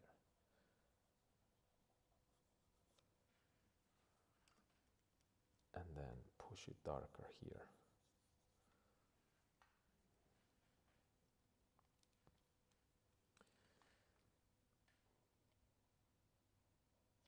And erase this right here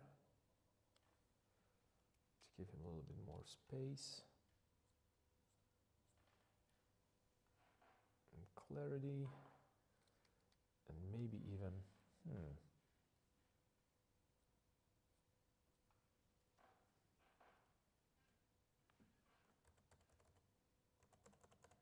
that's too much, but that's okay because I can always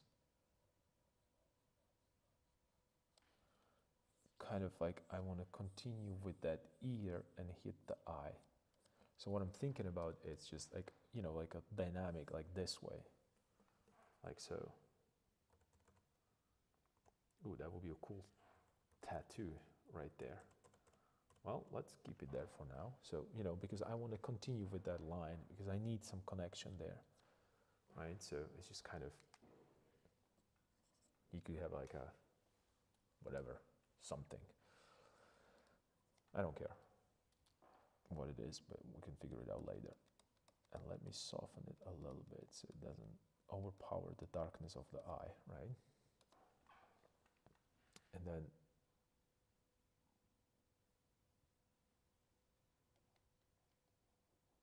maybe a little bit of this.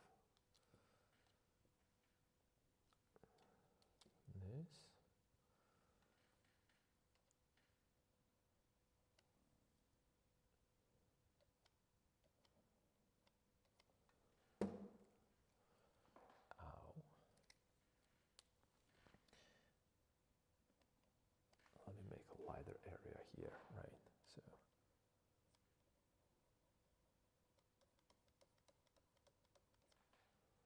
right, and this is where the darkness is going to be, right? Oh, I like that kind of I like that zigzag that it's happening right where the eye is. Yeah, that helped. Okay, that right now this area is too dark. That's cool. We can fix it, just softening it. Yep. Oh, immediately helped. Because I want a hierarchy. This is the focal point. So this is going to be. I have to have the most amount of values should be there. The highest, the most amount of contrast should be there. That's what I'm trying to say. So let's just drop this into a background a little bit.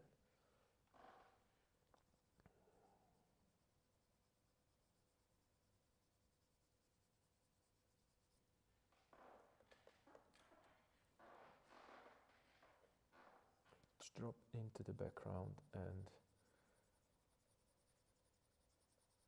let's just slightly suggest that a little bit of that, you know, the contour of the neck or outside edge. So when I zoom out, you're still going to see it, but it's not going to be overpowered. Yeah, so we corrected that. But right now the problem is that when I'm thinking about that, the size of a, yeah, I think that head should drop, that the top part should drop a little lower. Maybe not, I don't know.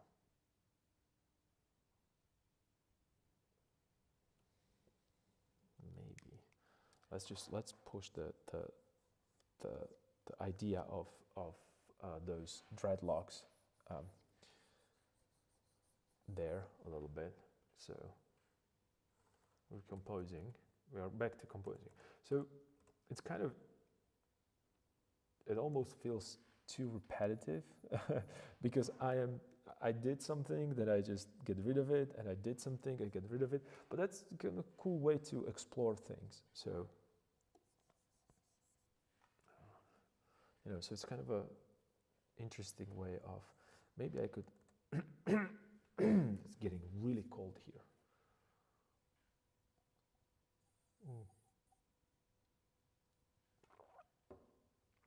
have to go there. I would have to go to get a little bit more of that warm tea.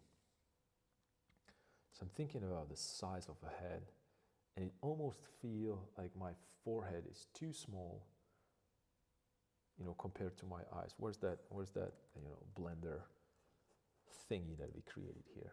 There it is. Not really. It more like I'm missing the underside right here, so I need more of here. Yeah, I could make this smaller, the bottom lip, because I see, well, not the bottom lip, the top part of the lip. Maybe, just maybe, I could adjust this a little bit, right?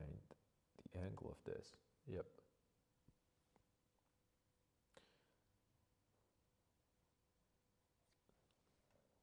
Yep. See that little blender thing, how helpful that is? I corrected my position of a ear and mouth and the nose, and also like this angle right here a little bit more that way when it comes to ear. Cool. So I should probably, you know,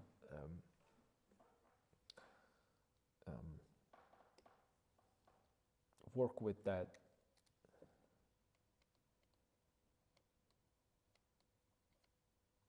angle there a little bit more and push this a little bit more this way.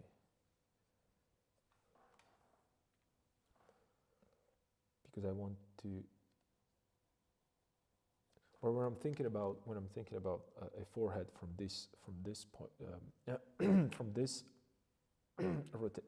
excuse me, I'm really getting cold.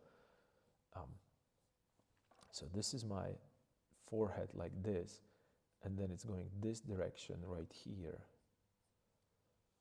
right? So this is a slight side plane when we think about, you know, like, and then it curves away. When we think about planar head, where is my little blender thing, right? This is the area I'm talking about. You can barely see it, but this is the thing that I'm talking about. There is a then darker area here right now. So I want to have this part a little lighter, this little darker on the value. So this would be like this, a little lighter, which I destroyed right now, but right, we could put a little light right here. So let me see if I can squeeze it. I have it there, that's okay. Ooh, but maybe I could push this a little bit to show, yep, the eye socket. Okay, cool. This, and then maybe slightly soften this part. So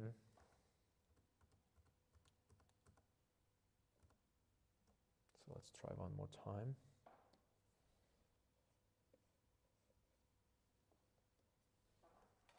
This way, it might be too dark, but that's okay because I can always soften it.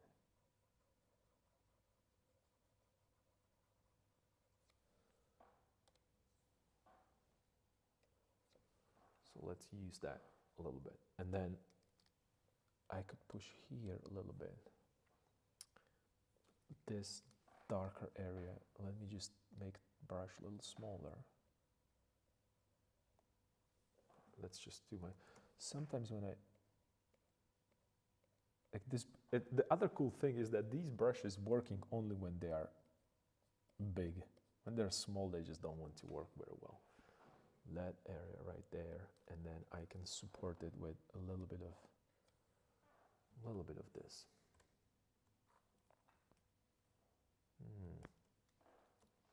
And right now, he's starting to look like not an elf, but like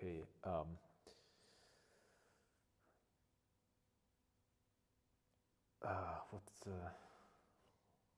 is the word that I'm looking for?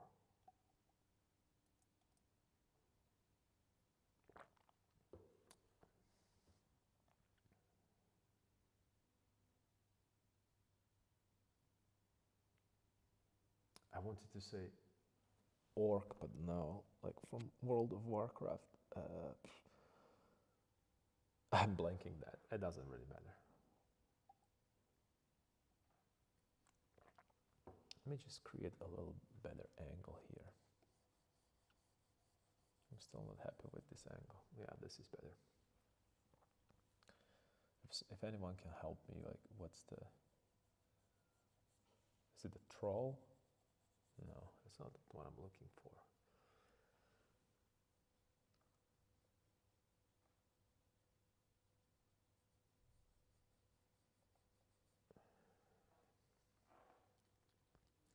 Let's go with a little bit more of a light area right here, just a touch.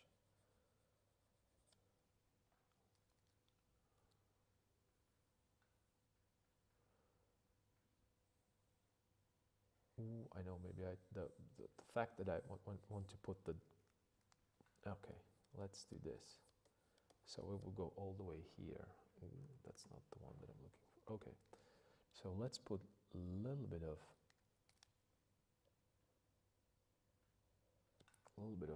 those. And it's starting to look like a female. It's all good, all good. It's gonna be a...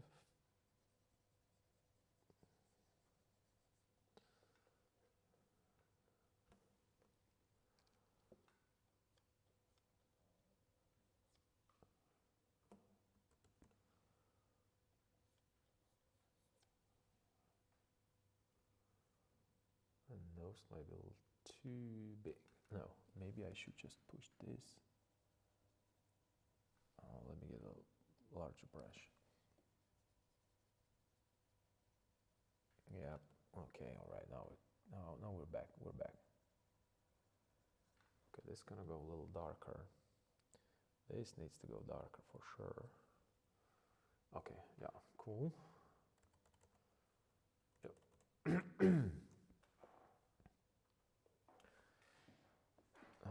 Let me maybe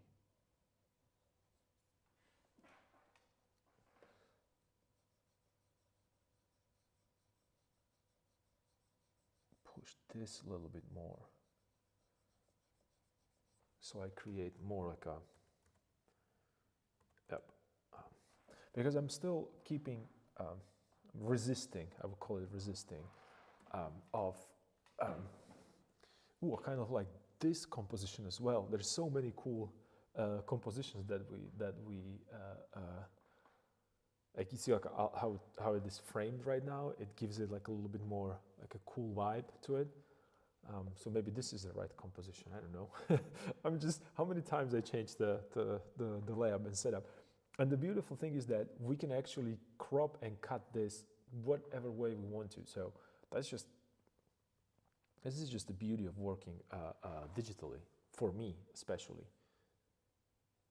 So let me maybe push this little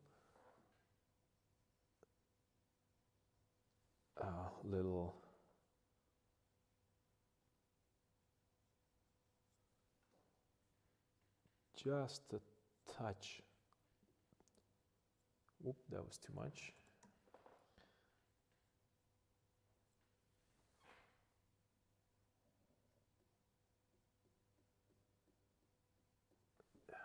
Is it even happening? I don't know.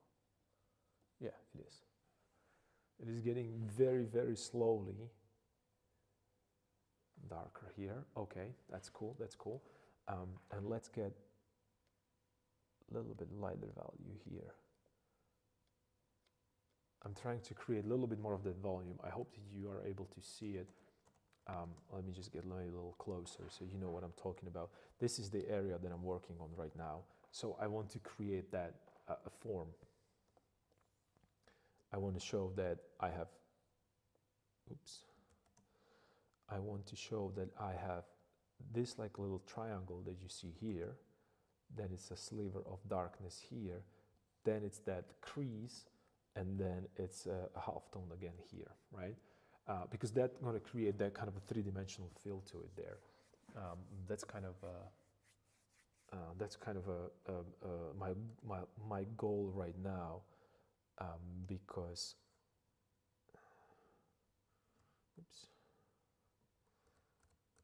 okay, because I'm missing that three-dimensional feel to it right around that area. Like nose is kind of three-dimensional. It needs more work, but that's okay. I can push this a little bit darker and then create a crease right here, right? And it's starting to be a little bit more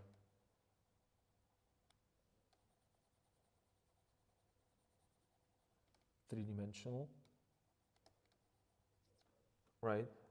Is there like a, that might be a little too much, but that's okay because I can always work on that and soften it if I want to, right? Then this area right here is a little too dark because it kind of falls into a shadow. So I have an option, either I'm going to darken the shadows or lighten the halftones. So I'm erring on the side of lightening rather than darkening, because I don't know how darker I can, how much more darker I can go, right? So it's not going to jump so much. So it's not going to look like there is a shadow there, but rather that it's a halftone, right? Cool. A little bit more. A little bit more. Okay. Yep. Then another thing is that I need a little lighter area here, right? Because I want that to be a little lighter. Maybe a little strong. And then let's just soften it here.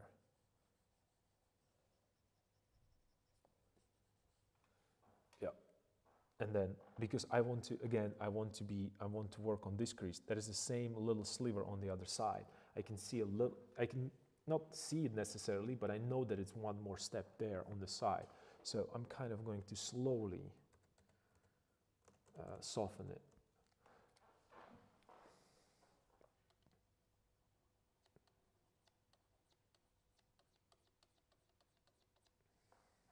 Yep.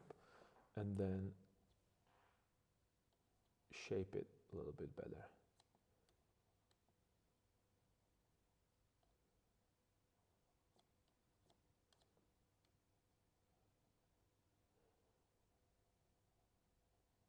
So that's that area of glabella right there.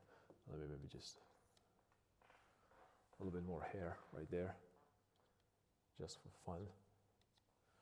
Okay, so that kind of works. Yeah, that kind of works. All right, let me push this a little bit. What I was talking about. Again, I'm making it slightly darker because I'm going to work on the shape a little bit more. And I need to push it a little bit closer.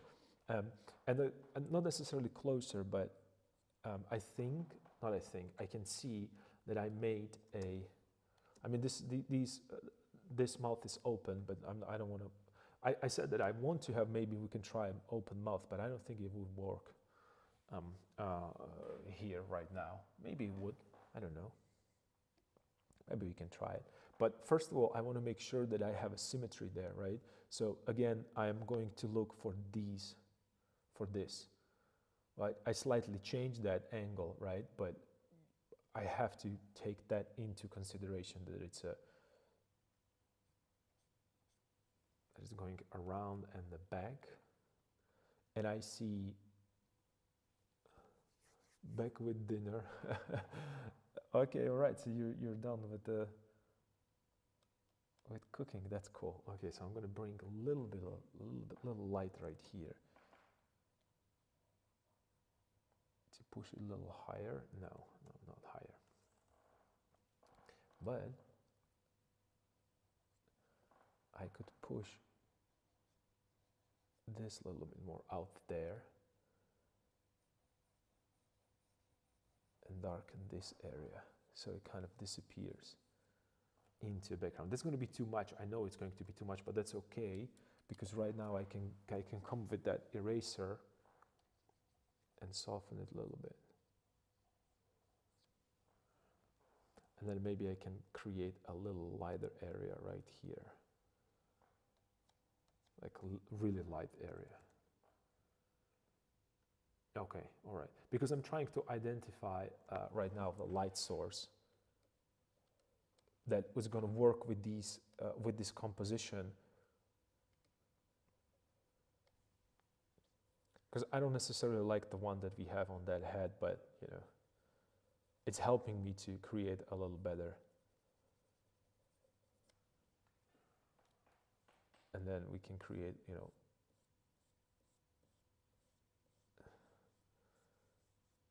those dreadlocks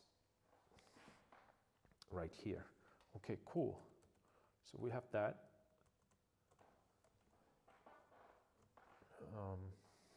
Yep.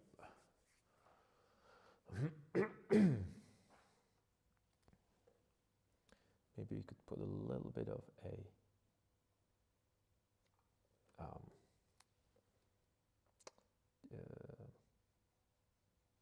reflected light here, because I think it's like too dark and I need to see a little bit of that underplane, a little bit of that structure. So I'm going to soften it a little bit, but don't worry that I'm going to darken it again.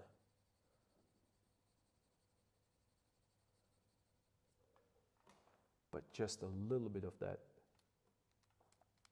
because what if I, you know, what if we want to put a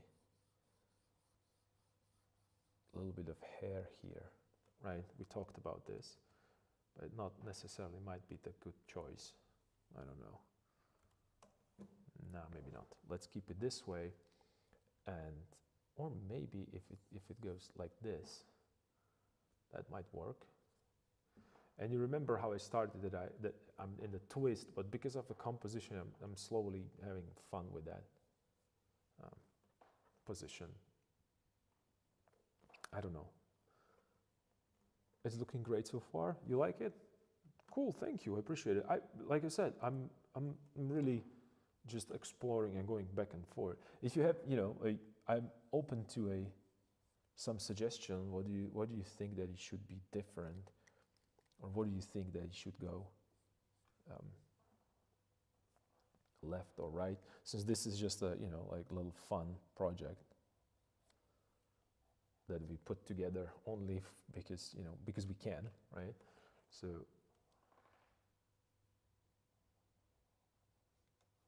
let me maybe lighten this a little bit. I give him a little bit more. Because I don't want it to be, I remember that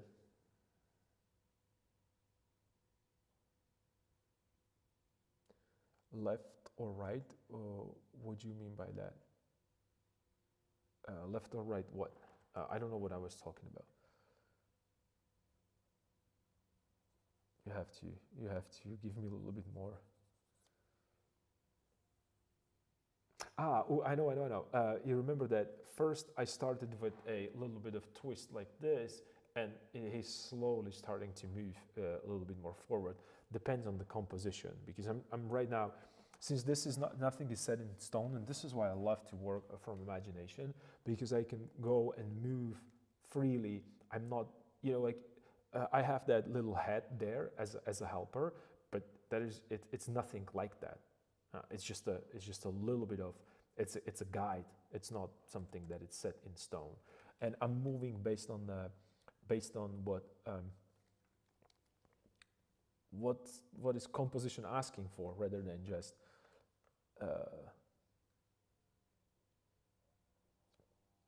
you know, rather than just what I see. And I don't want to say that, you know, nature isn't, that you should change what you see from nature, but this is not something that I'm changing from nature. I'm changing, you know, I'm just moving and flowing back and forth based on my own imagination. So I have like just a little no, you didn't miss any context. He looks like philosophical elves to me. Philosophical elves? Okay, cool. We talked about philosophy. He looks like a philosophical elf. Maybe because the way he's looking in a distance, usually this is, you know, like you see these kind of a blank 1,000-yard stare or whatever they call it in a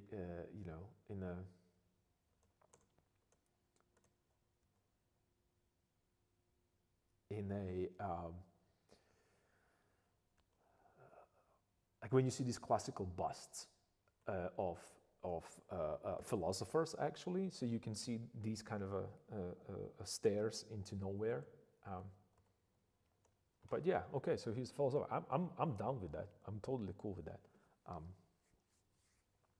So let's work a little bit more on that anatomy. But problem is that, as always, not the problem.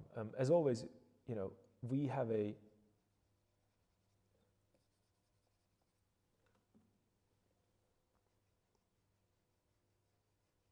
even though this looks like it's a lot of work, this is just the beginning. We have a long way to go right now if you want to make a real character out of this, because this is only a sketch, something that just we're having fun with, or I am having fun with.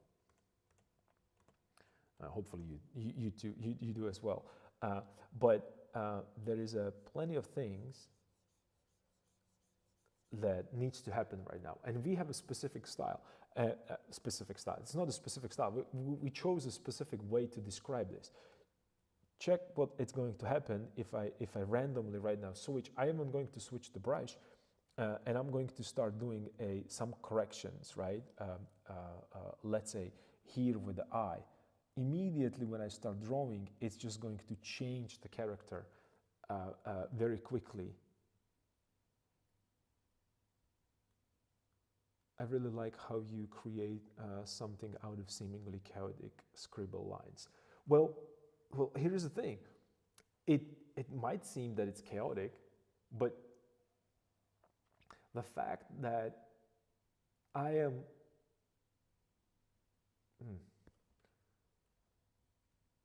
I wouldn't call them chaotic. I might start with like a certain way of just flicking it around, and then I'm purposely looking, and you saw me just going back and forth, and randomly as I'm moving it closer, I'm looking at the actual screen that I draw or paint, and then I'm looking at what I have from OBS, and it's giving me a different framings, and sometimes even this frame looks kind of cool.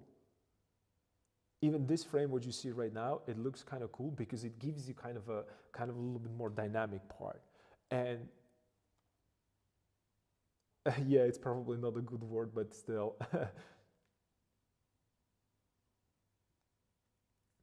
And I know a lot of digital artists who would be obsessed over clean lines. Well, that's what I was just actually aiming towards to. Check this out. I can right now, and just as a test, I put another layer, and I can do this. I can just really start cleaning it up if I want to.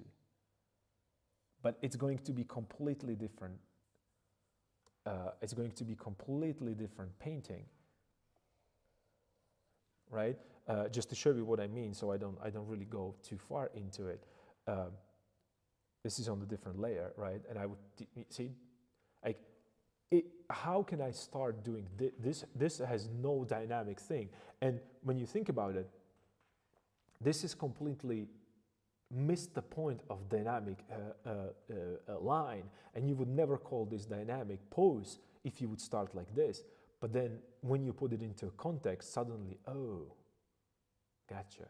And that's the reason why I like to do these like a scribbly lines, because some of them you like, and I'm using them in as advantage of a composition, like these ones right here right now, because they are kind of stopping you from going back and forth, and they're creating that. I'm keeping that, the starter kind of a theme going on in the side. But if you really go and start and think about simply a clean line, this is boring.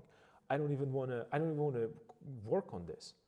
And then imagine that I would be like, oh, so there is a head right here probably, because I'm doing a skull. There would be chin. Then I have an ear somewhere around here. Then I have eyes right here. Well, and I'm getting a meme. And I'm not saying that this is wrong to do it this way. I am so bored doing it that way. That's the only thing that I have to say to that. And here's the thing: you could argue that you can be precise.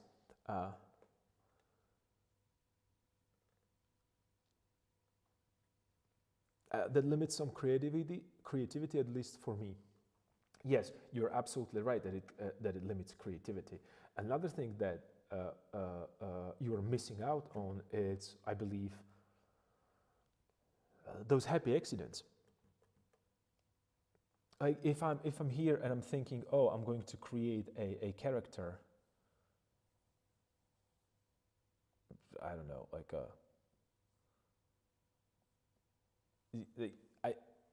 with the clean line, I understand that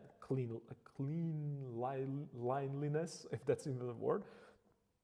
And if that's what you're aiming for, that's totally cool. And I'm happy that that kind of art exists, because clean line, it's another adorable character. Yeah, these are friends. These are two friends, you know. The happy one and the sad one.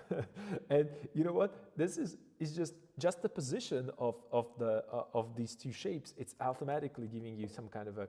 And another thing is, oh, this could be a cool, I don't know, like these are friends. Right? And we already have another kind of idea for composition and a position for the head. I don't know. That's just so much fun that you could have with such a. And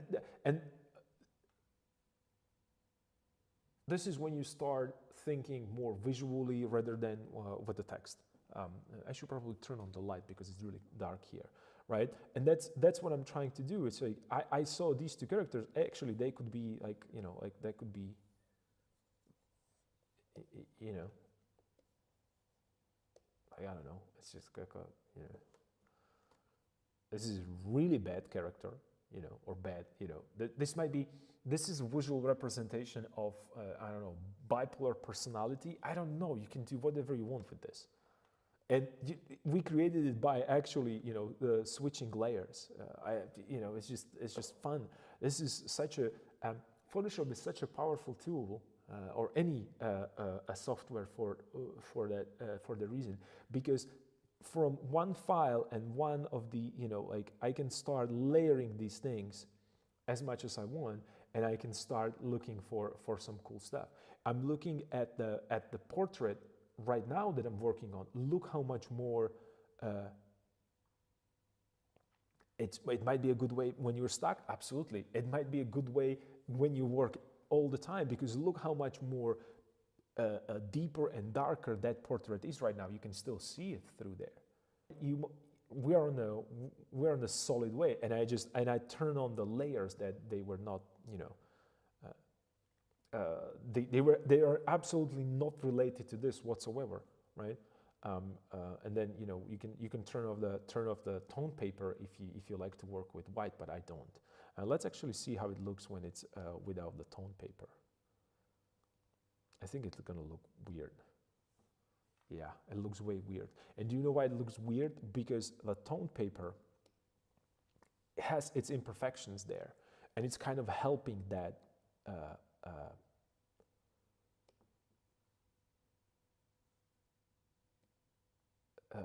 That drawing.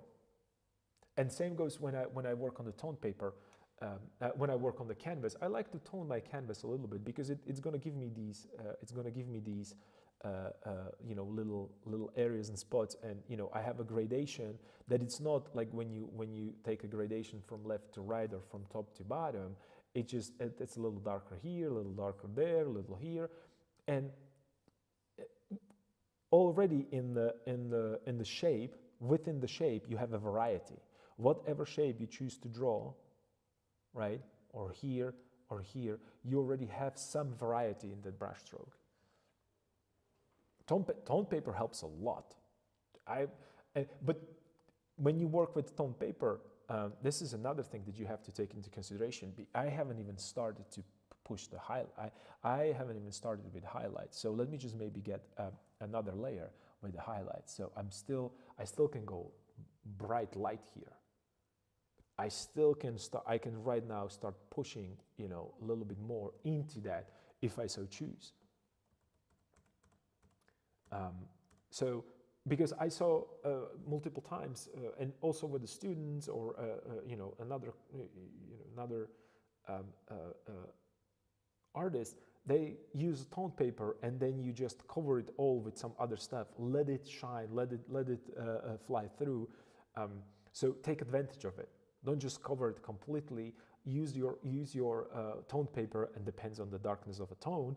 We can even just maybe jump into this, and maybe we can do some translucency.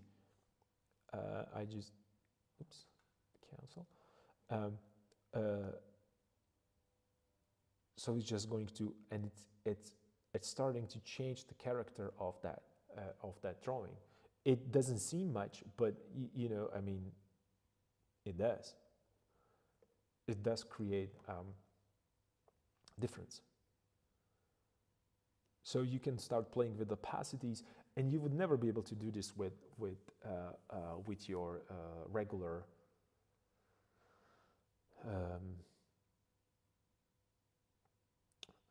paper that that you're working with the drawing. So, and the reason, you know, for me, I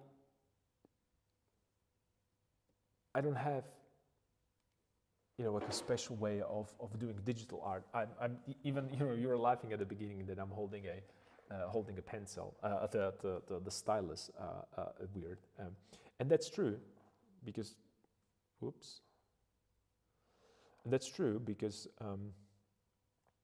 that's how I feel comfortable drawing, because I want to move my hand back and forth. It's way much more fun for me to do it that way.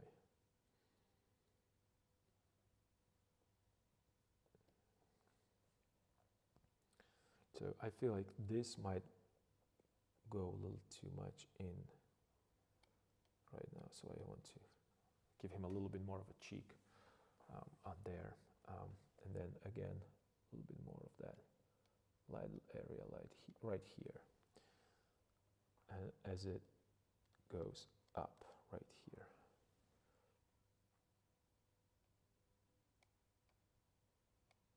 And that's another thing. I was not really a fan of a tone paper before, but the moment I started to paint, oh my God, I mean, just, I can't even, because I didn't understand that idea of mid-tone very well.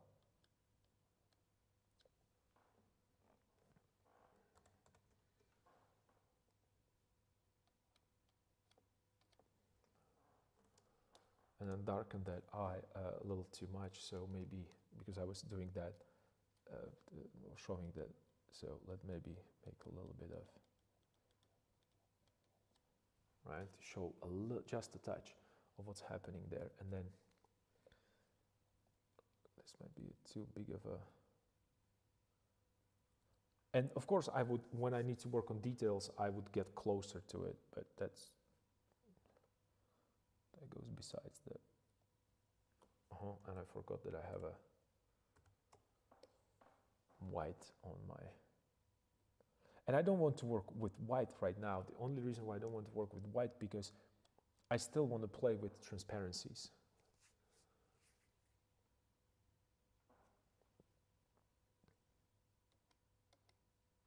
I still want to work with transparencies. I have a time for white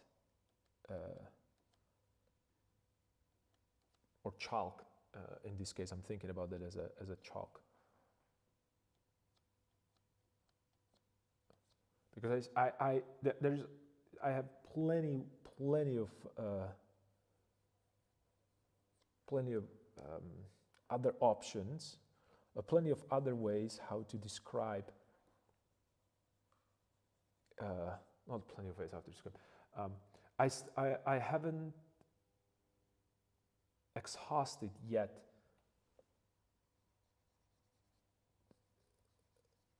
the black and white, the transparency.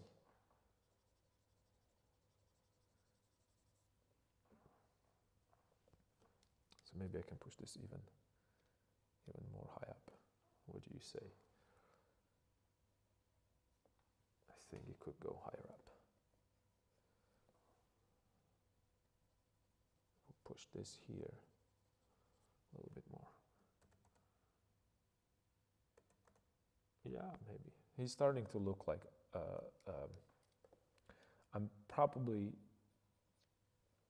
I went through all the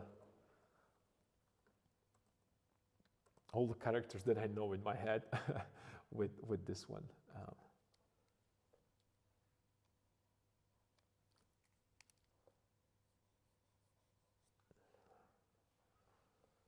Yeah, and maybe I could push it a little bit more out here, so nose a little higher.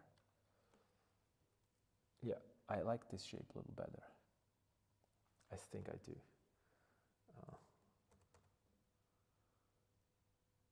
No, it's like that right now. It looks like his nose is too short, but I can correct that by pushing this a little lower. Okay, all right. Let's put this a little lower.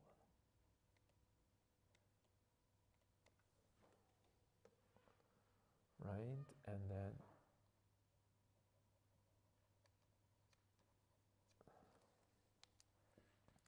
this and a little bit more angles. Oh, this might be too much.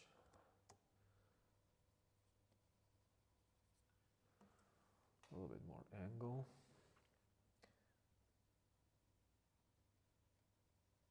And this. Okay, this is what I need. Yep. Because I need to show the other side of the nose. I think that would help the overall three-dimensional feel to it. So it's going to change the shape for a bit again, but that's okay. I need a slightly bigger brush.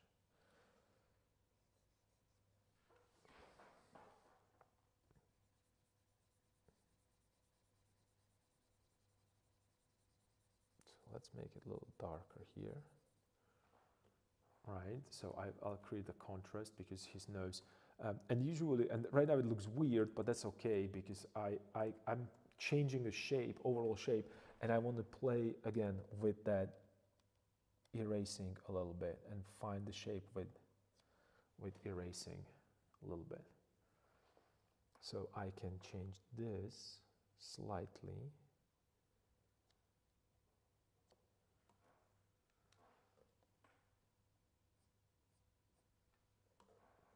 A little bit, maybe I might like this a little bit more.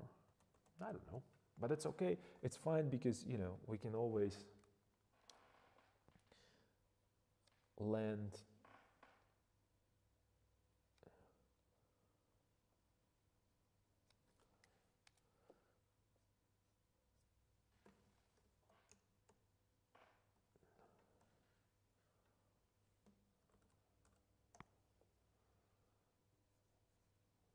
needs to go this way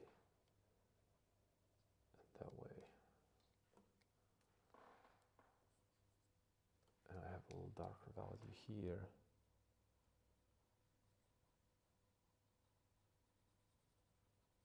And darker value here, and then lighter value here.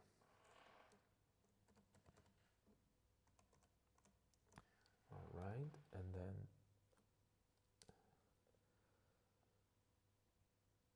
it could go. Okay, I know. Maybe I could push it here a little bit. Yeah.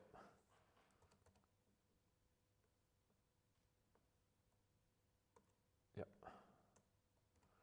And I pushed, you know, the light area a little bit there because I'm thinking this, right? Let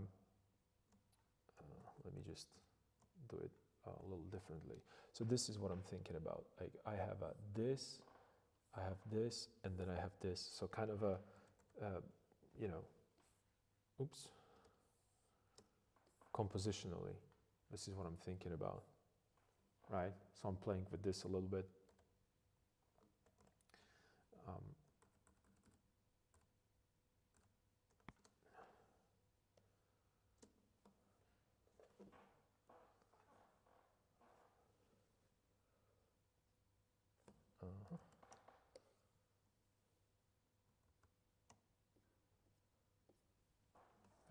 push it a little bit back inside.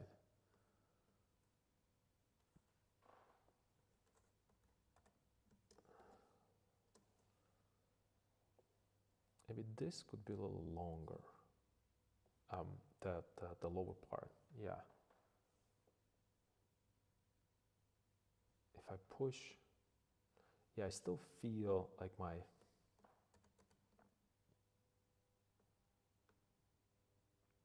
I think the problem is with the nose. The nose is too big. And it has been for a while. And I didn't address that properly. Let me see. Let me see.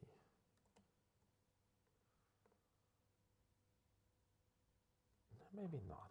I don't know.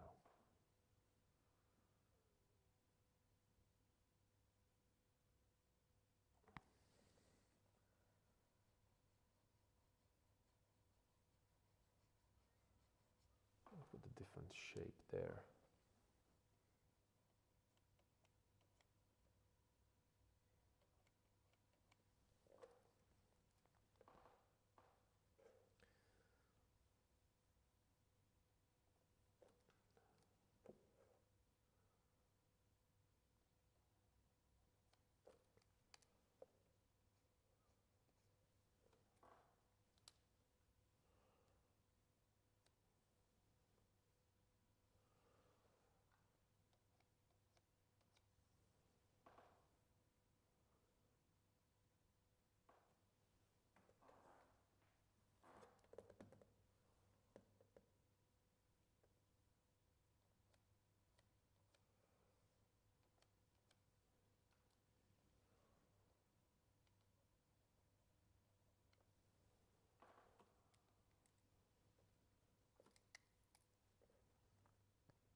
A little bit more of that three-dimensional. Yeah, this is starting to feel a little better.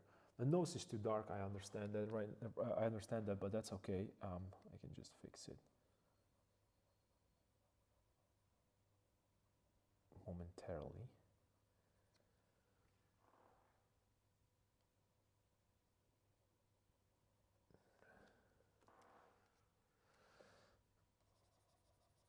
This might be too dark as well.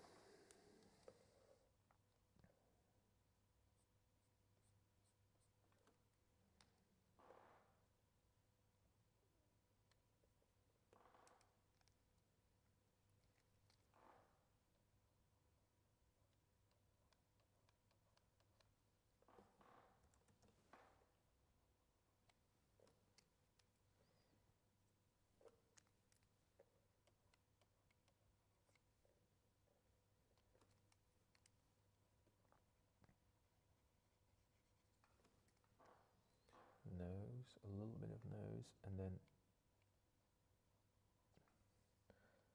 let's give it a little bit of cheek there from the other side, but not too much so it doesn't overpower. So yeah, this is better because right now I can see a little bit more of the other side, just a touch. So I have that outside edge, and I could actually come closer here and adjust this with a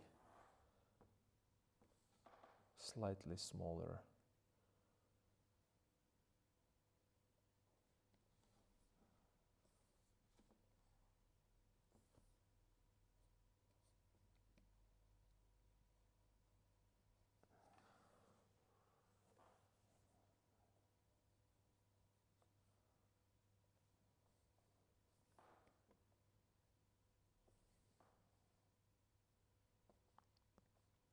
this is here.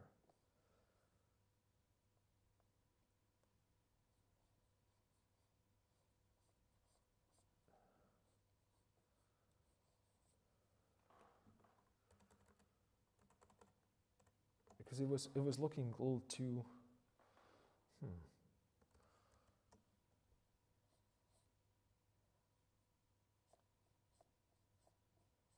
Let me get a little bit more of this angle right here and this angle here.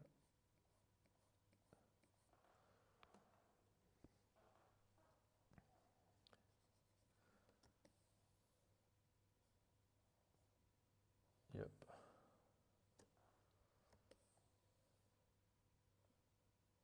So I see a little bit of that backside, and it's going to help me. The reason why I'm doing this, even though it might not look right now, but what I'm trying to do, again, I'm trying to fix that symmetry.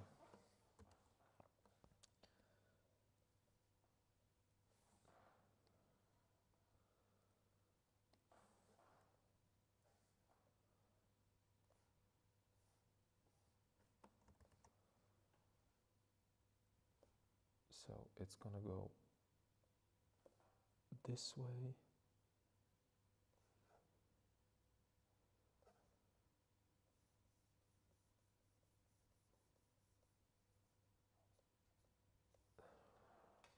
This way.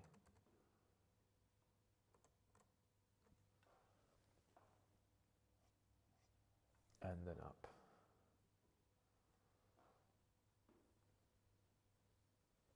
And then I'm going to see a little bit of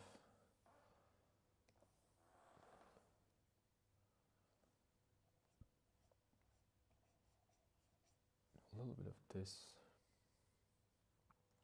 here. Oops. And this way.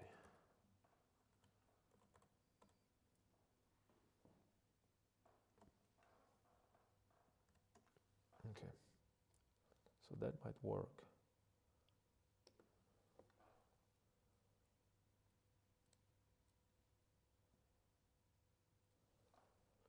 So let's correct that. Okay.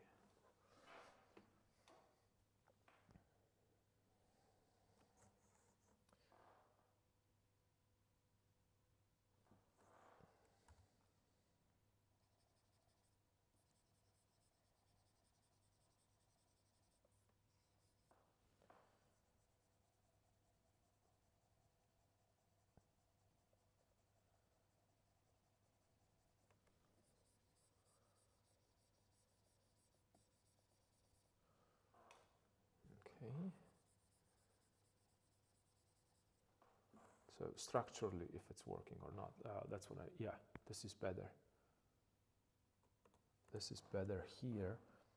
And then I can start working a little bit more on this side. That might be wrong. I don't know. It should be here or here. That's okay. I can correct it with a brush and darken it.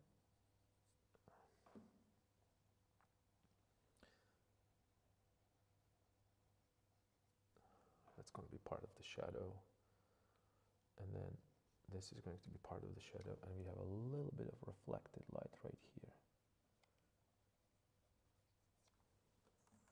That might be too much. Yeah, that's too much. That's okay. But it might be because I need a little bit of reflective light here.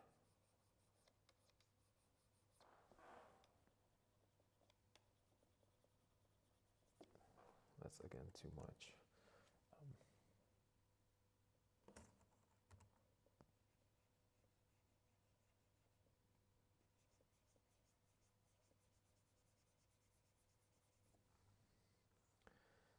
Alright, brush and make it a little darker.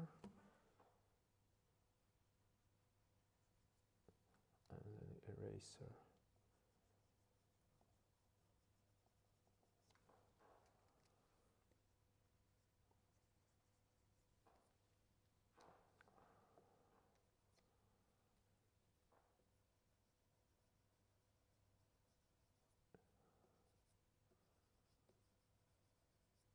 Just a touch here and then erase it a little bit here. So I have, yep. Okay, it's not perfect, but it's starting to look the way that I want to, especially in areas right here.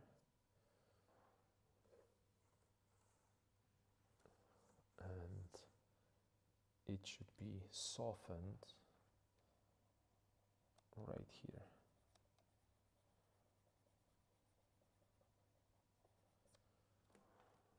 Soften right here, but it's still shadow.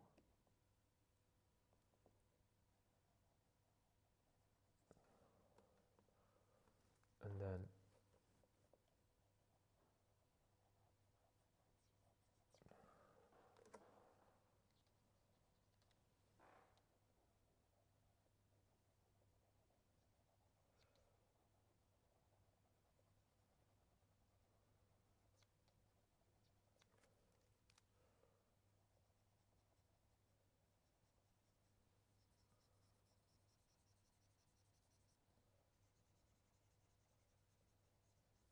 I'm creating that division between dark and light.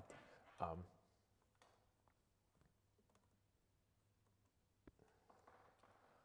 little bit more.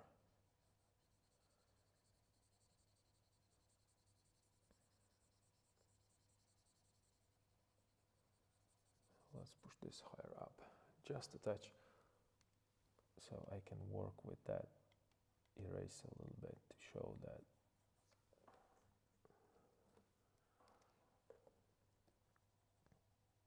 Bottom plane, and then the nostril is going to be a little higher here.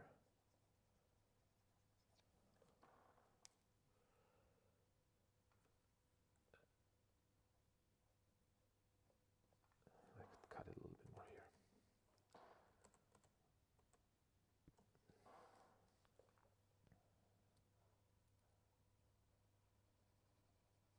So I'm going to raise that lower lip, upper lip a little higher.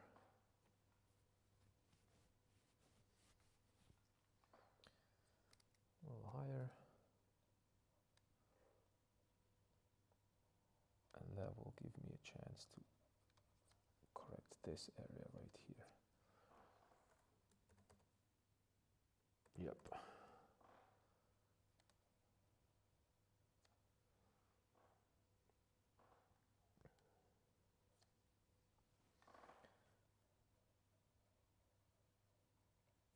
It's a little thinner. Oh yeah, it's getting there slowly. Slowly.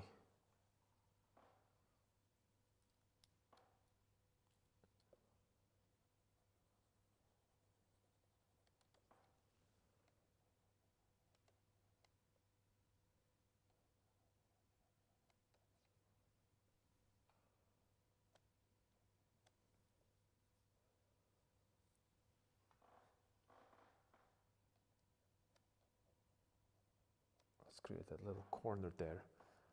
And I know that this is a little too much right now, but that's okay because I can't, because I'm not controlling. Well, here's the thing, and it's happening to me with the brushes, and I talked about this with brushes a lot, that if I'm controlling one area, I can't, like let's say that I'm controlling an inside edge, I cannot control the outside edge. I can always control one thing at a time. And you know, if it looks too light, I'm going to adjust it. I'm going to make sure that I like the position and the size, and then I'm going to think about, oh, well, I have to change other things. But as you can see here, I'm really, so this could go, like I have a feeling that this could go all the way here, like so. Right, with that, when I'm thinking about the angle and how high it goes, maybe it could go even, yep, it could go here. This doesn't need to be here, that dark. Okay, but it could go a little bit more inside here.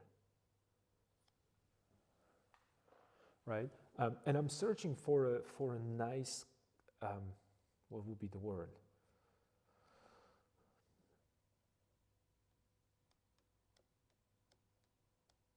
I'm searching for beauty. I don't know how to say it. I'm searching for something that that's pleasing to look at. And it doesn't need to be like a good-looking character. It's just it's interesting. So I'm changing that shape of the nose because the nostrils before went this way, and the angle, a flare of the nostril, but it has to go this way if he's looking, if he's not looking up, but we're looking. Well, he's looking slightly up, and we are looking from underneath him. I think I've been online a little too much today. I'm losing it.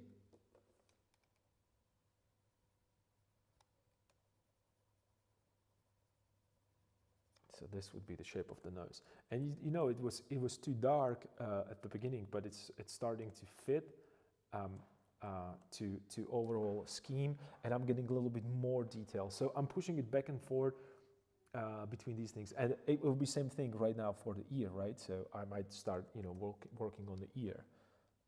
I need like a little bit more like a lighter area right here because I want to get that edge, right? Let's say like this edge, right? I want to shape it a little better. That might be too much, but it's okay because I am keeping that kind of a. Right now I'm feeling that it's. You mentioned that you were watching a new Alien movie, and right now he's looking like from H.R. Geiger book.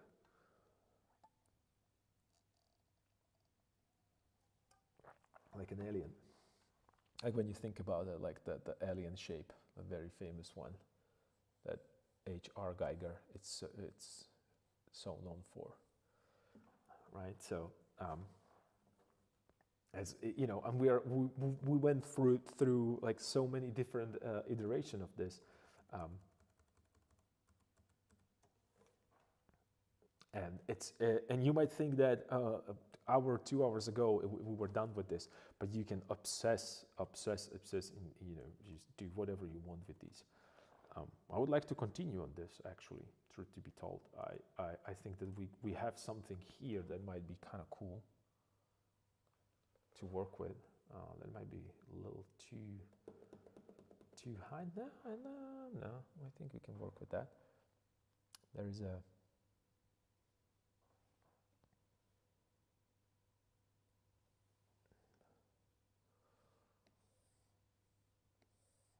oops.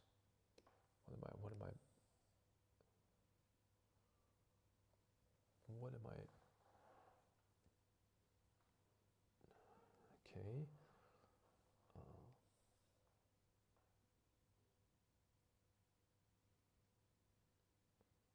The ear and the nose, they're right here. So it would be, I think I'm okay here. I'm checking verticals and horizontals right now for this particular moment, or for this particular not the moment. What am I saying?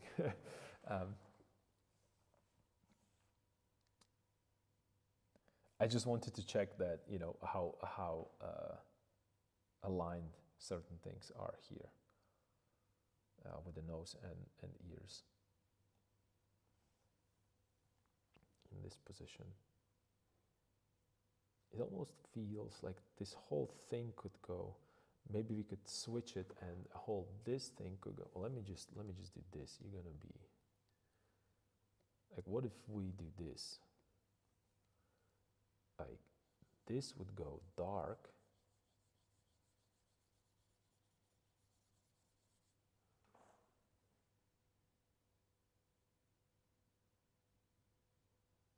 Well,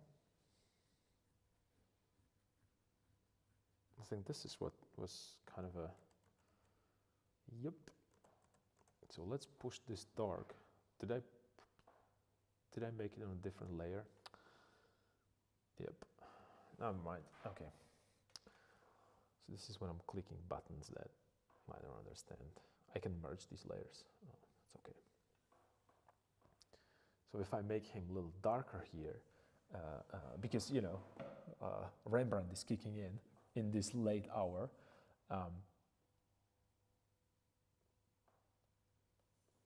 And we can maybe create a little bit more like a interest right here where his eye is, like this area right here. This is what is this not a eraser size? Let's just make the eraser bigger. Oh, ooh, ooh, ooh, ooh.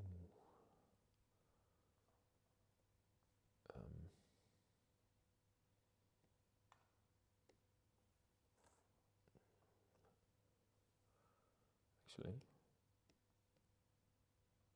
let me do this. Let me maybe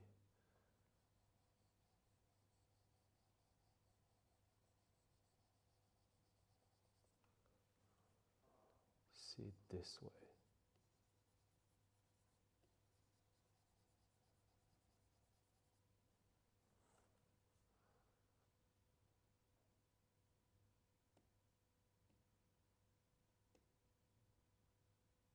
Oh yeah, I think, yep, I think this is what we need. Ooh, this is going to be cool. It's a little more. Let me just merge down and work the magic a little bit. Ooh, okay, now we're cooking. Now we are cooking.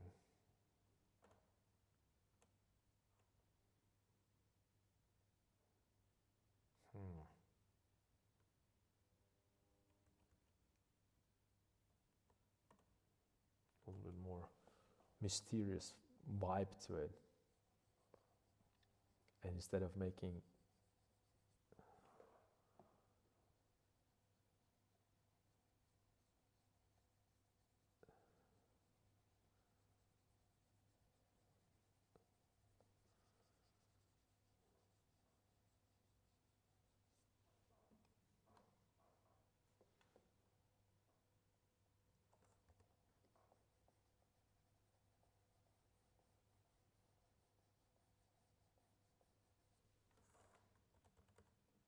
oh, this looks way better, I think. I think this looks way better. With the darker forehead, it's a little bit more, it's a little bit more intensity around the. I forgot how much I like to have fun. There was just so many other things that I was working on that I kind of forgot that,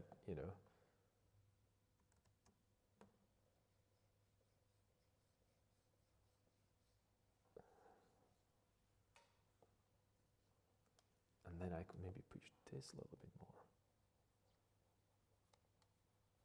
Bottom area. Yep.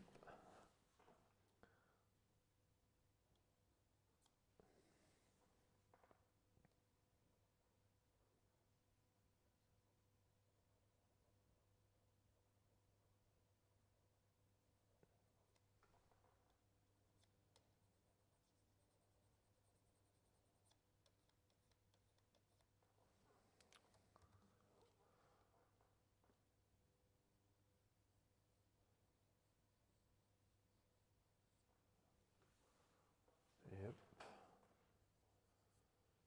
Yep, yep, yep. And right now a little bit more this way.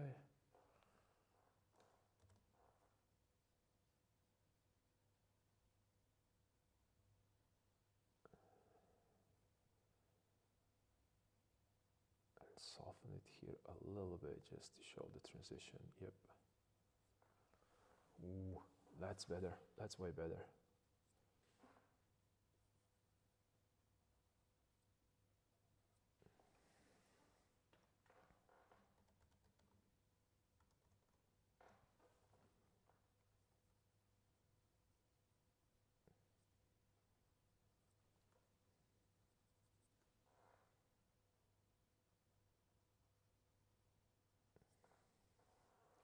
A little bit of that angle of the jaw.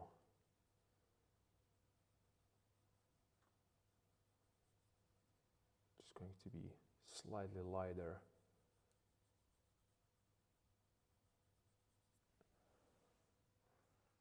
Yeah, and I can tell that right now when I darkened this, how small this area is. So this needs to go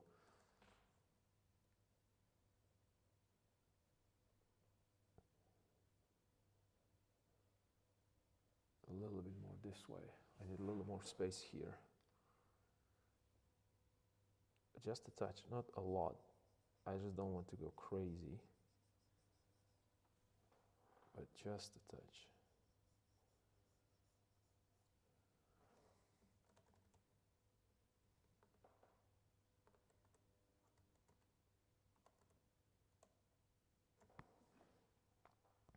Okay, and I can push.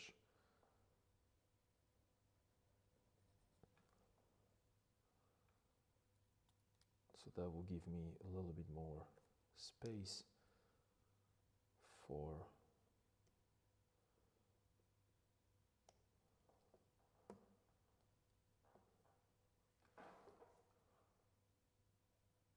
whoops, what? Well, let's switch to different brush. Okay, all right, I got it. Good. That was an accident.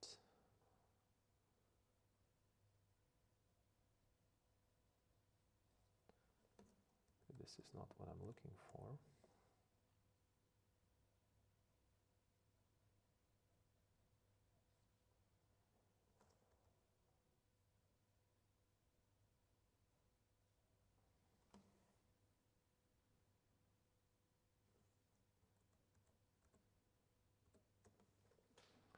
The mouth looks too small compared to a nose.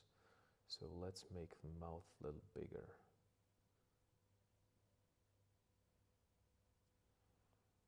Yep. This one's gonna go a little, yeah. Nice.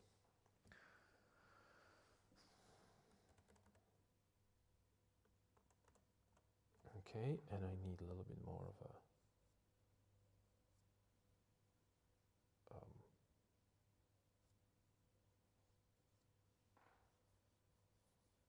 little bit more of a bottom of a chin. That might be too much. So let me just adjust that.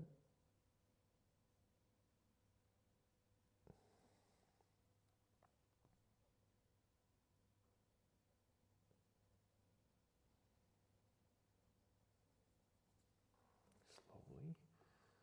And then I could push maybe this a little darker here rather on this side. And that's what I was missing, I guess. That's why I felt that the neck is a little too big. Right, and we have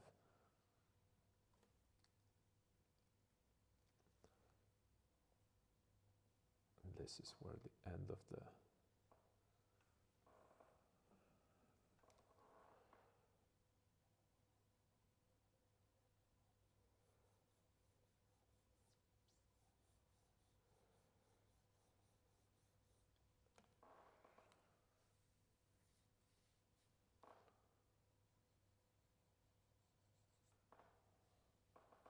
right now I can go a little darker here to have a correct shape.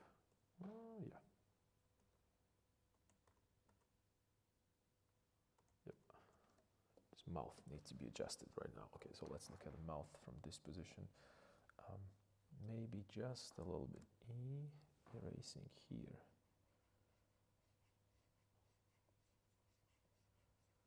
Just give them just to make them bigger. Yep. Okay. Oh, that one wasn't that bad, was it? Of an adjustment.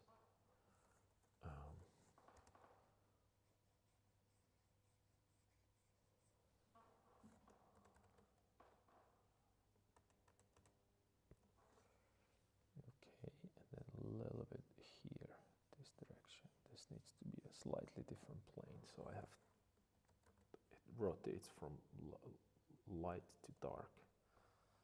Yep, and then and nose is a little too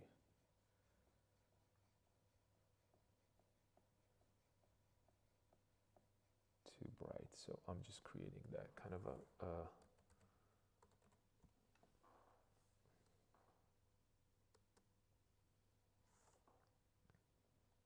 bowl shape.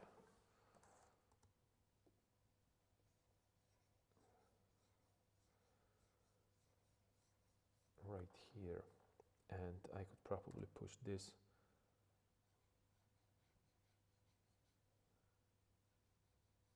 touch inside.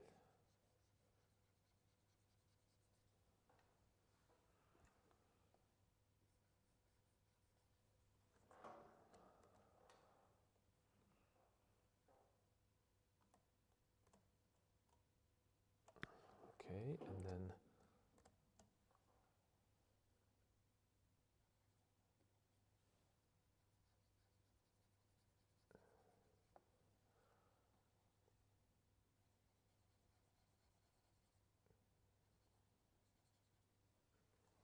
okay, yep,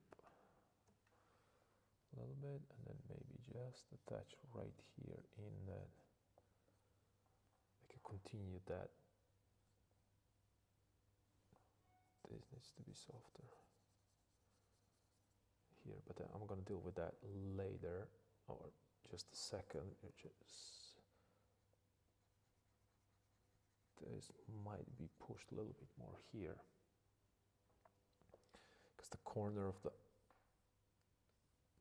the eye, its nose, and this direction. Okay, we're good, but this needs to go a little darker. That's too big of a brush for that. I pushed it a little too much. Yeah, why have I done that? It just needs to be just a little bit of adjustment, and then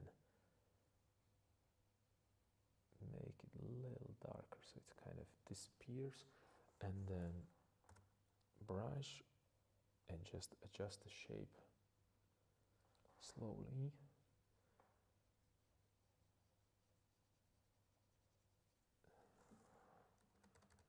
So I have a corner of a mouth. Okay, I have this.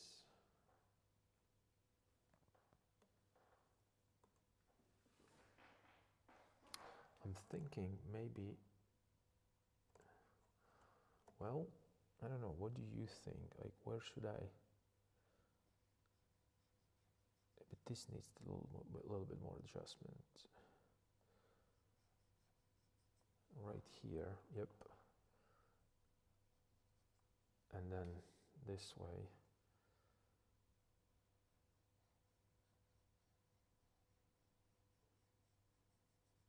And a little bit of here. All right, and then connect it together. That might have been too much. Maybe not.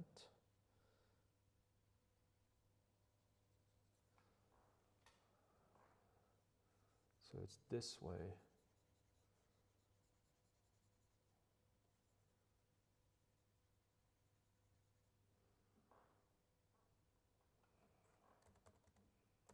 Yeah, slowly I'm getting there.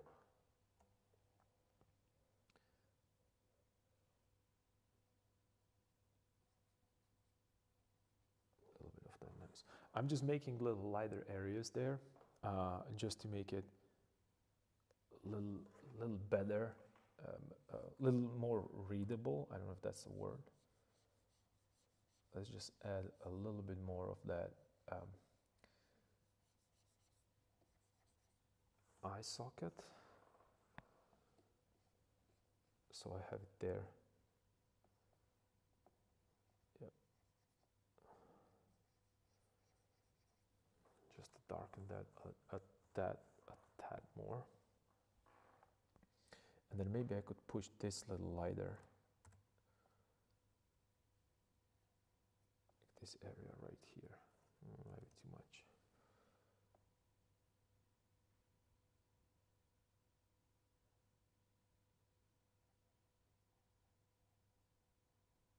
Soften it here, maybe, yeah.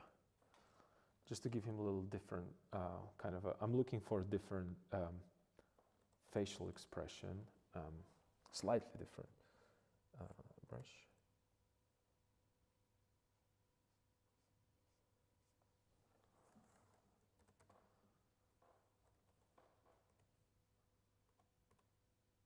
Yep, we're getting there. And then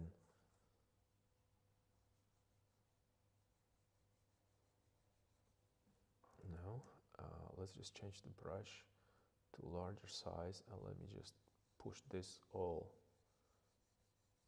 a little darker and unify that a little bit more. So I have, yep, okay, and we can correct it right now with eraser. Once again.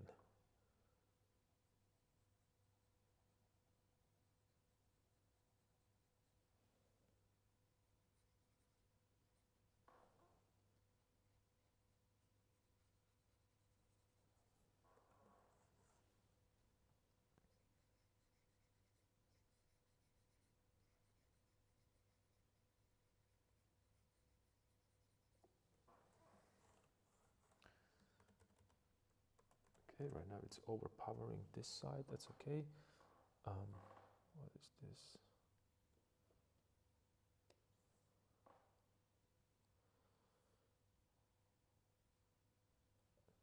Okay.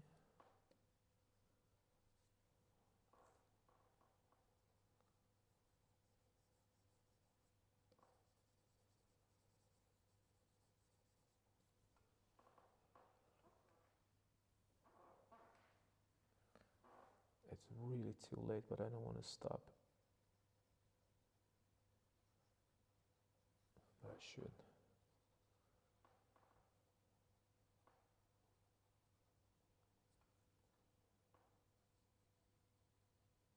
A little softer transition here. I think that might be a... Yep. And then this is too dark. The shadow right here needs to go lighter, because it's just, right now it's just, it's not a shadow, it looks like a dark, and this right here needs to be corrected this way.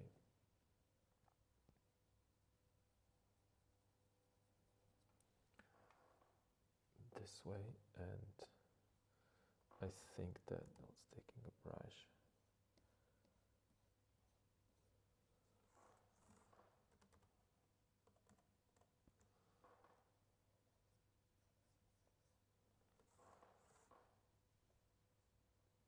So it this way, this way, this way. Nose needs a little bit more work. Here. And there is that kind of a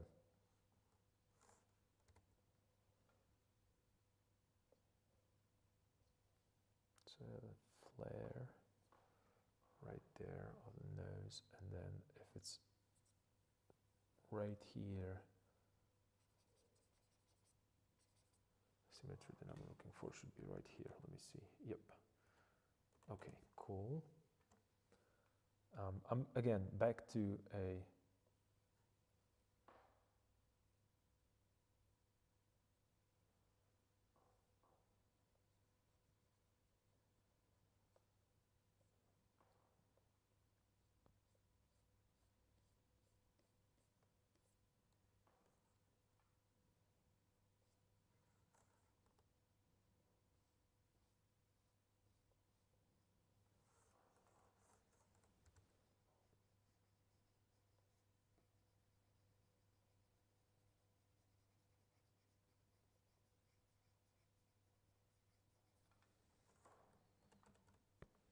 yep, a little better. Okay, so we're here now. Looks like he has a that he's balding, but that's okay. That's fine. You can just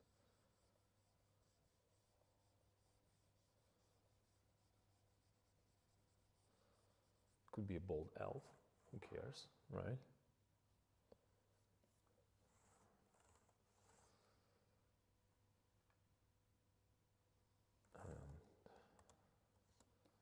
Let's get into that.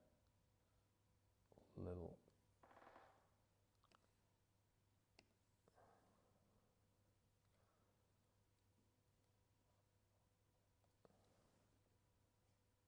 Oops.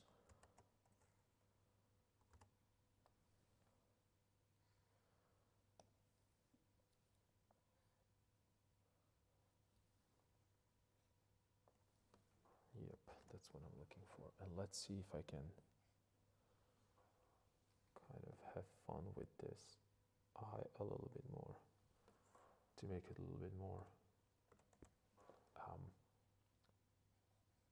pronounced.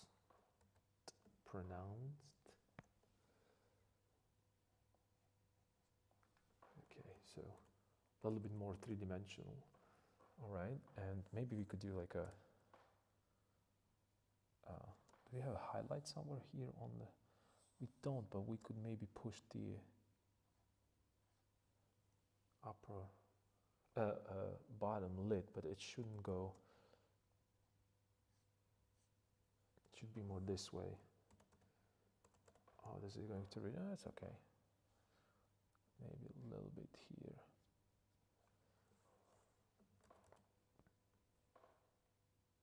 And the important part is how does it look from a distance to me than close-ups, because you know close-ups it's fun to see like these random lines. Maybe we could throw a highlight there in the eye. Yep.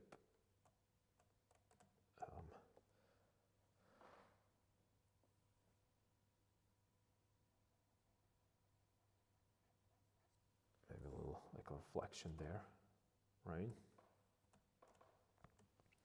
And then let's correct these a little bit. Let's maybe be a little bit more precise here, let's say. And what I would do right now would be cool, and I could start hatching into it, right? So I have an eraser, and I have a really soft eraser there, and I can go, I don't know if you can see it. Let me just go a little like this to create slightly different texture there. You see, like right now, it gives a different vibe, a little bit more like we're getting into some details right now. You could do like little hatches right here. It's going to be, I don't think that you can even see it what I'm doing, but you know, it's going to change the character of that shape a little bit, and we can just start really digging into this.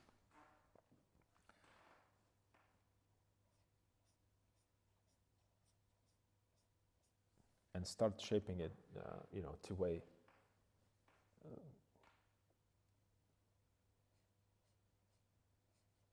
we like.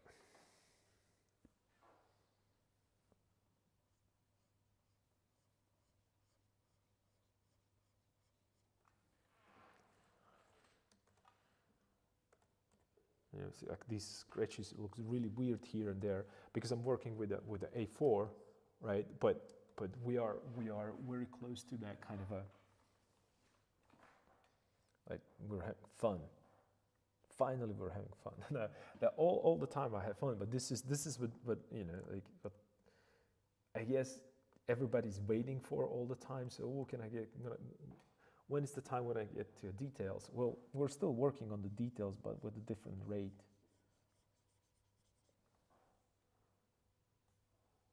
Or like a larger details, you might want to call it. It's just maybe a little bit here to soften this slightly, so we create like that. Yep.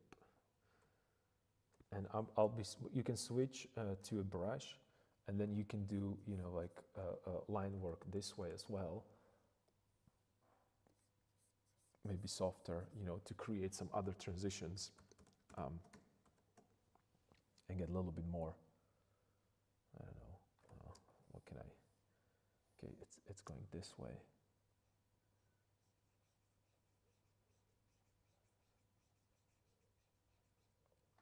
This doesn't seem like much, but it's going to slightly adjust the value.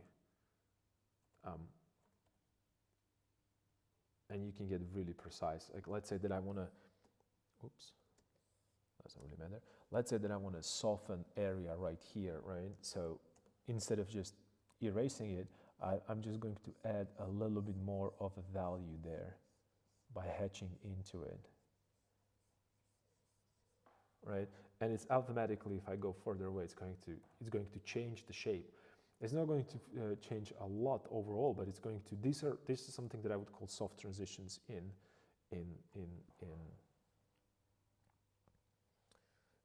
drawing.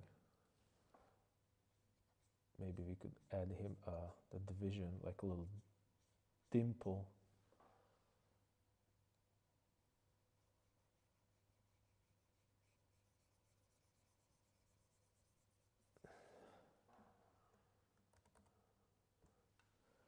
That would show the center line, like here somewhere, right? So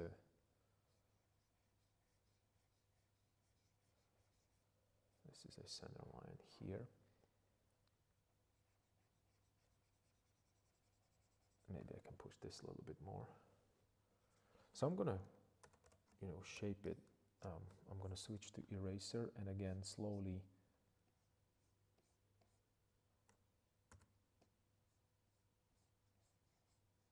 erase away.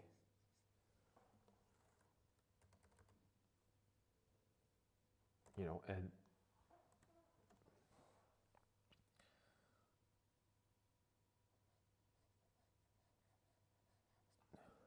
these little adjustments.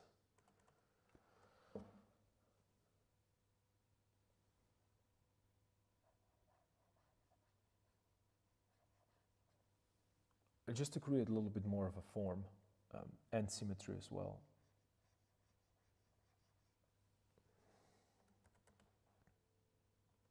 It's not a lot. It's really a little bit. And I have really, I'm touching I'm using like a soft touch to it. I don't like this really dark, like a little spot right there. It kind of, breaks the form. So I'm just going to hatch into it with eraser. And I would do the same thing in a drawing, right? So I want to soften this. So I'm just going to hatch into this. And it immediately is getting softer. And then I can hatch a slightly different direction and soften that. And I'm not softening it randomly. I'm softening it because I want to create a form, specific form.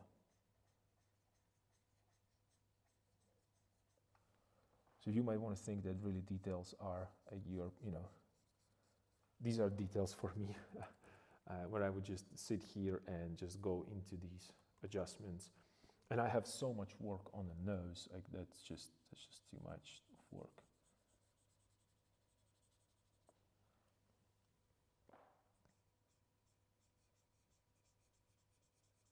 There's just too much like random values there.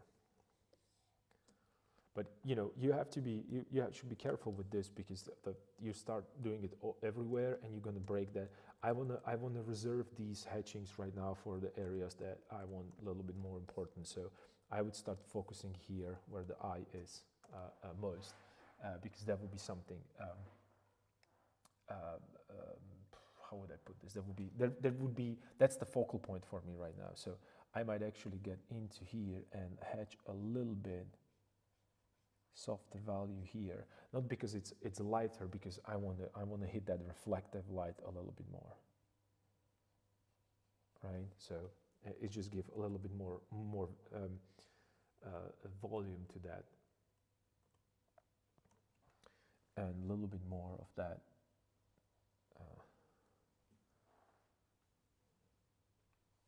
maybe a little bit more here.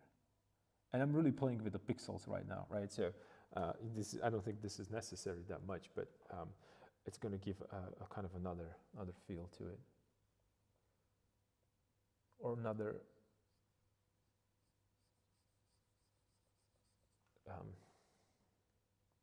I don't know how to put it. Oops.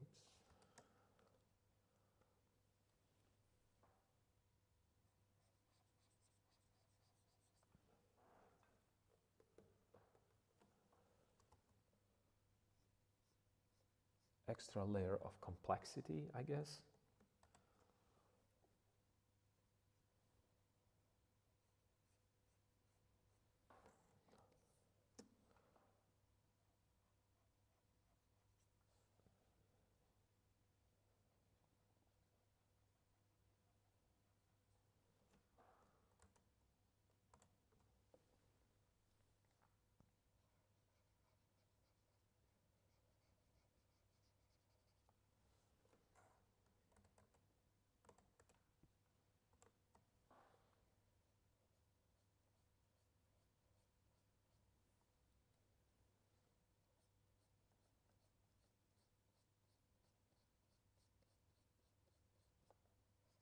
And when you're hatching, I mean, unless you are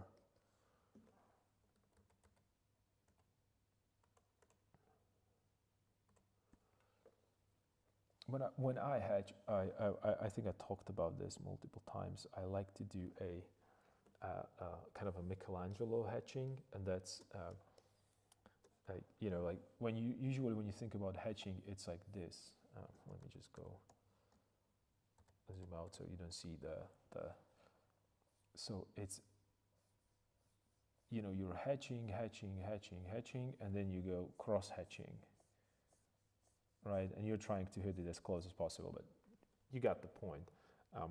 I would have to probably right now rotate this into like my favorite position to do a nice, even distribution, which this is not even even. This is a bad example. I haven't hatched on the computer for a while. I don't see I don't feel the resistance. So this would be a hatching, and then you would go and, you know, I would probably rotate the paper, and well, I wouldn't do that, but then you would go, and this is what's called cross hatching. But this is just too. I don't really like that this way, because it's too much. And then I saw Michelangelo do this. Michelangelo is doing it like this way. So he's hatching, and then instead of cross hatch in 90 degrees, he just slightly changed the hatching, and he goes like this. Oops, I'm sorry. Let me just change the rotation a little bit. And then he just hatched like so.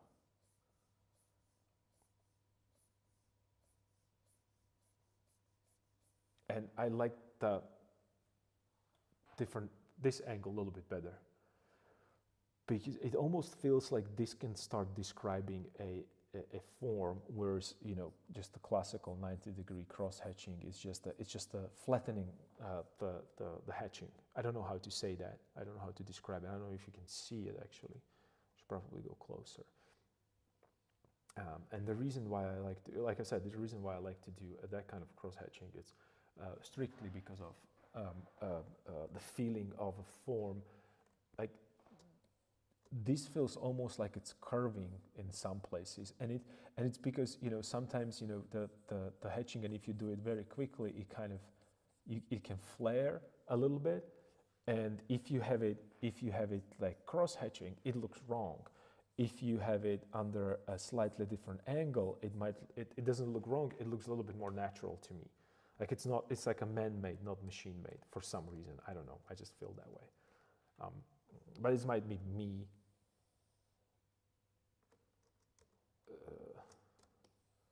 It's a taste thing. So I still think that I think that he should have a little bit more under chin. So I would have to work on that. I think that's probably the biggest problem that I have right now. So yeah, I don't know. It's too late. It was, wow, how long have we been here? Forever, right? I don't even know what time is it right now. 7. Okay, it was 7-hour stream. I think this is a record, but it was fun. It was fun. Let's continue in this.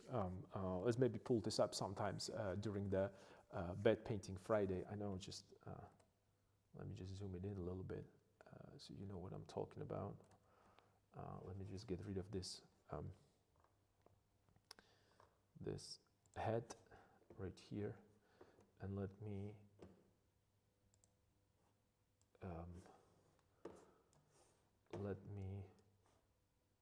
look at this.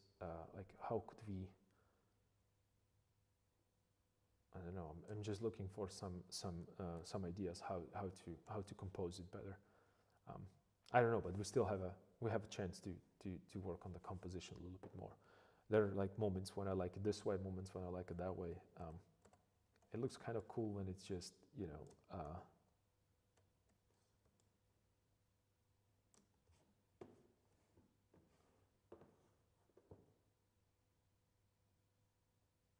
all in the frame. Maybe just chop it from the top. I don't know. It's just so many different, or maybe keep it like this. I don't know. I don't know. There's so much that you know, we can do with this. Maybe we could. Oh, I know. Maybe we could add another character, because you know how much I like multi-figure compositions. It's almost 7 hours. You're in my stream time. Yeah. That's crazy. That's crazy. I should probably go. My fingers are frozen. It's really cold.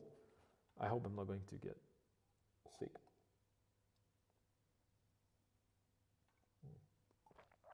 You know, it's fun. It's awesome. All right, and it's just my head here. So thank you for joining me today. It was cool, very cool, and I'm definitely going to do more of these sketches. I'm surprised myself that I was able to get this far. I was thinking just about the sketches, a little bit of a composition, and you see, like we went. Do you still have a mic here? Yeah, I still have a mic on, and we went all the way here. So it's fun. It's cool. I hope that you work alongside, and I'm gonna be here tomorrow, hopefully, because tomorrow I have a visit. Again, some patrons are going to come to studio and see what's up. So I might start a little later than usual. But yeah,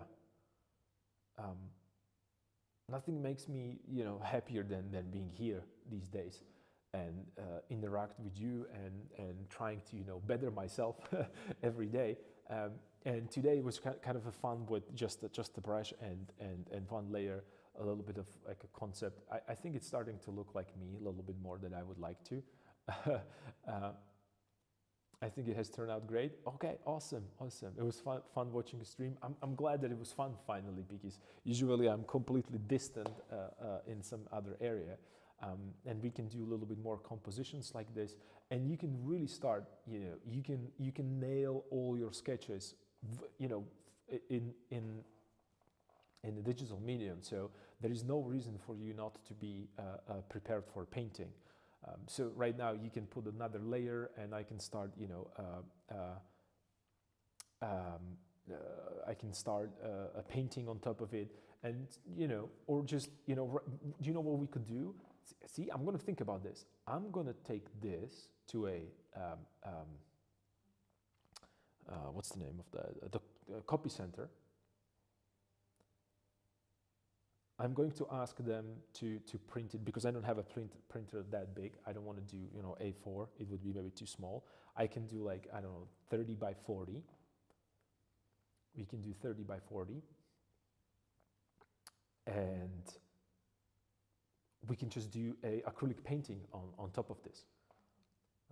I will ask them to print it on a slightly a thicker paper, like maybe 150 or maybe even 300 milligrams if they have that kind of a thick paper.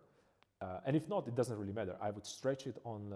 I can stretch it on a board, and then we can cover it with a really light.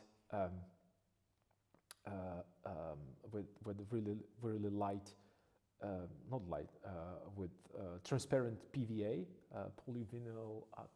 It's a glue, It's a PVA glue, and then we can start actually painting on top of it. So you have like an underpainting ready already. So that will be cool. Yeah, I'm inspired now. Oh, that's awesome that you are inspired to try a few new things. All thanks to you. Yeah, man. Yeah, that's awesome. I'm so happy that you made me blush. Luckily, you can't see it because it's all dark here. But that's something that might be fun. I don't know what they're going to think about what I'm doing in the copy shop with this. I'm going to maybe turn it to black and white. So because copy machine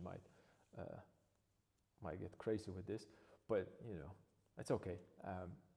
And the reason why, because if I'm going to do 30 by 40, I need a little bit a bigger paper, and I really don't have that kind of a.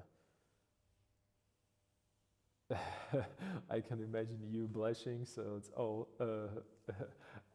Yeah, well, you can imagine that. That's just that's the nature of that. But I'm just trying to, I'm trying to go away finally and let you just rest and do some other stuff than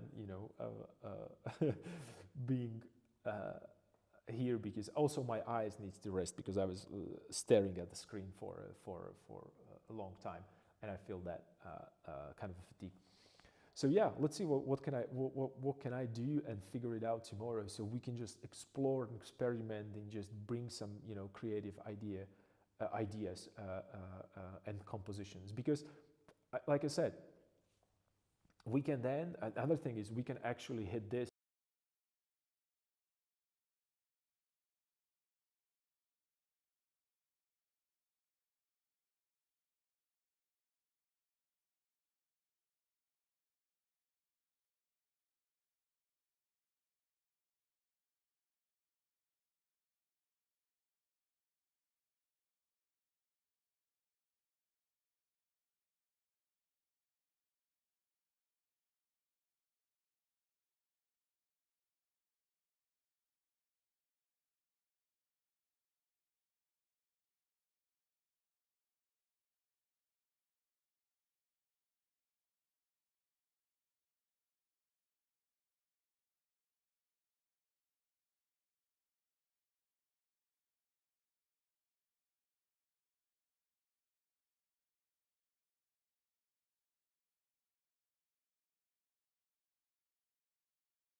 All right. Yes, you're right. So let's call it a night. So right now we know that my mic can be on for 7 hours and that's it. Or 6. How long are we streaming? 6 hours, 7 hours? 7 hours. So that's that. So I'm not going to talk too funny. yeah. So I'm not going to talk anymore because just my microphone told me that's it. So it was awesome, and see you tomorrow. Bye.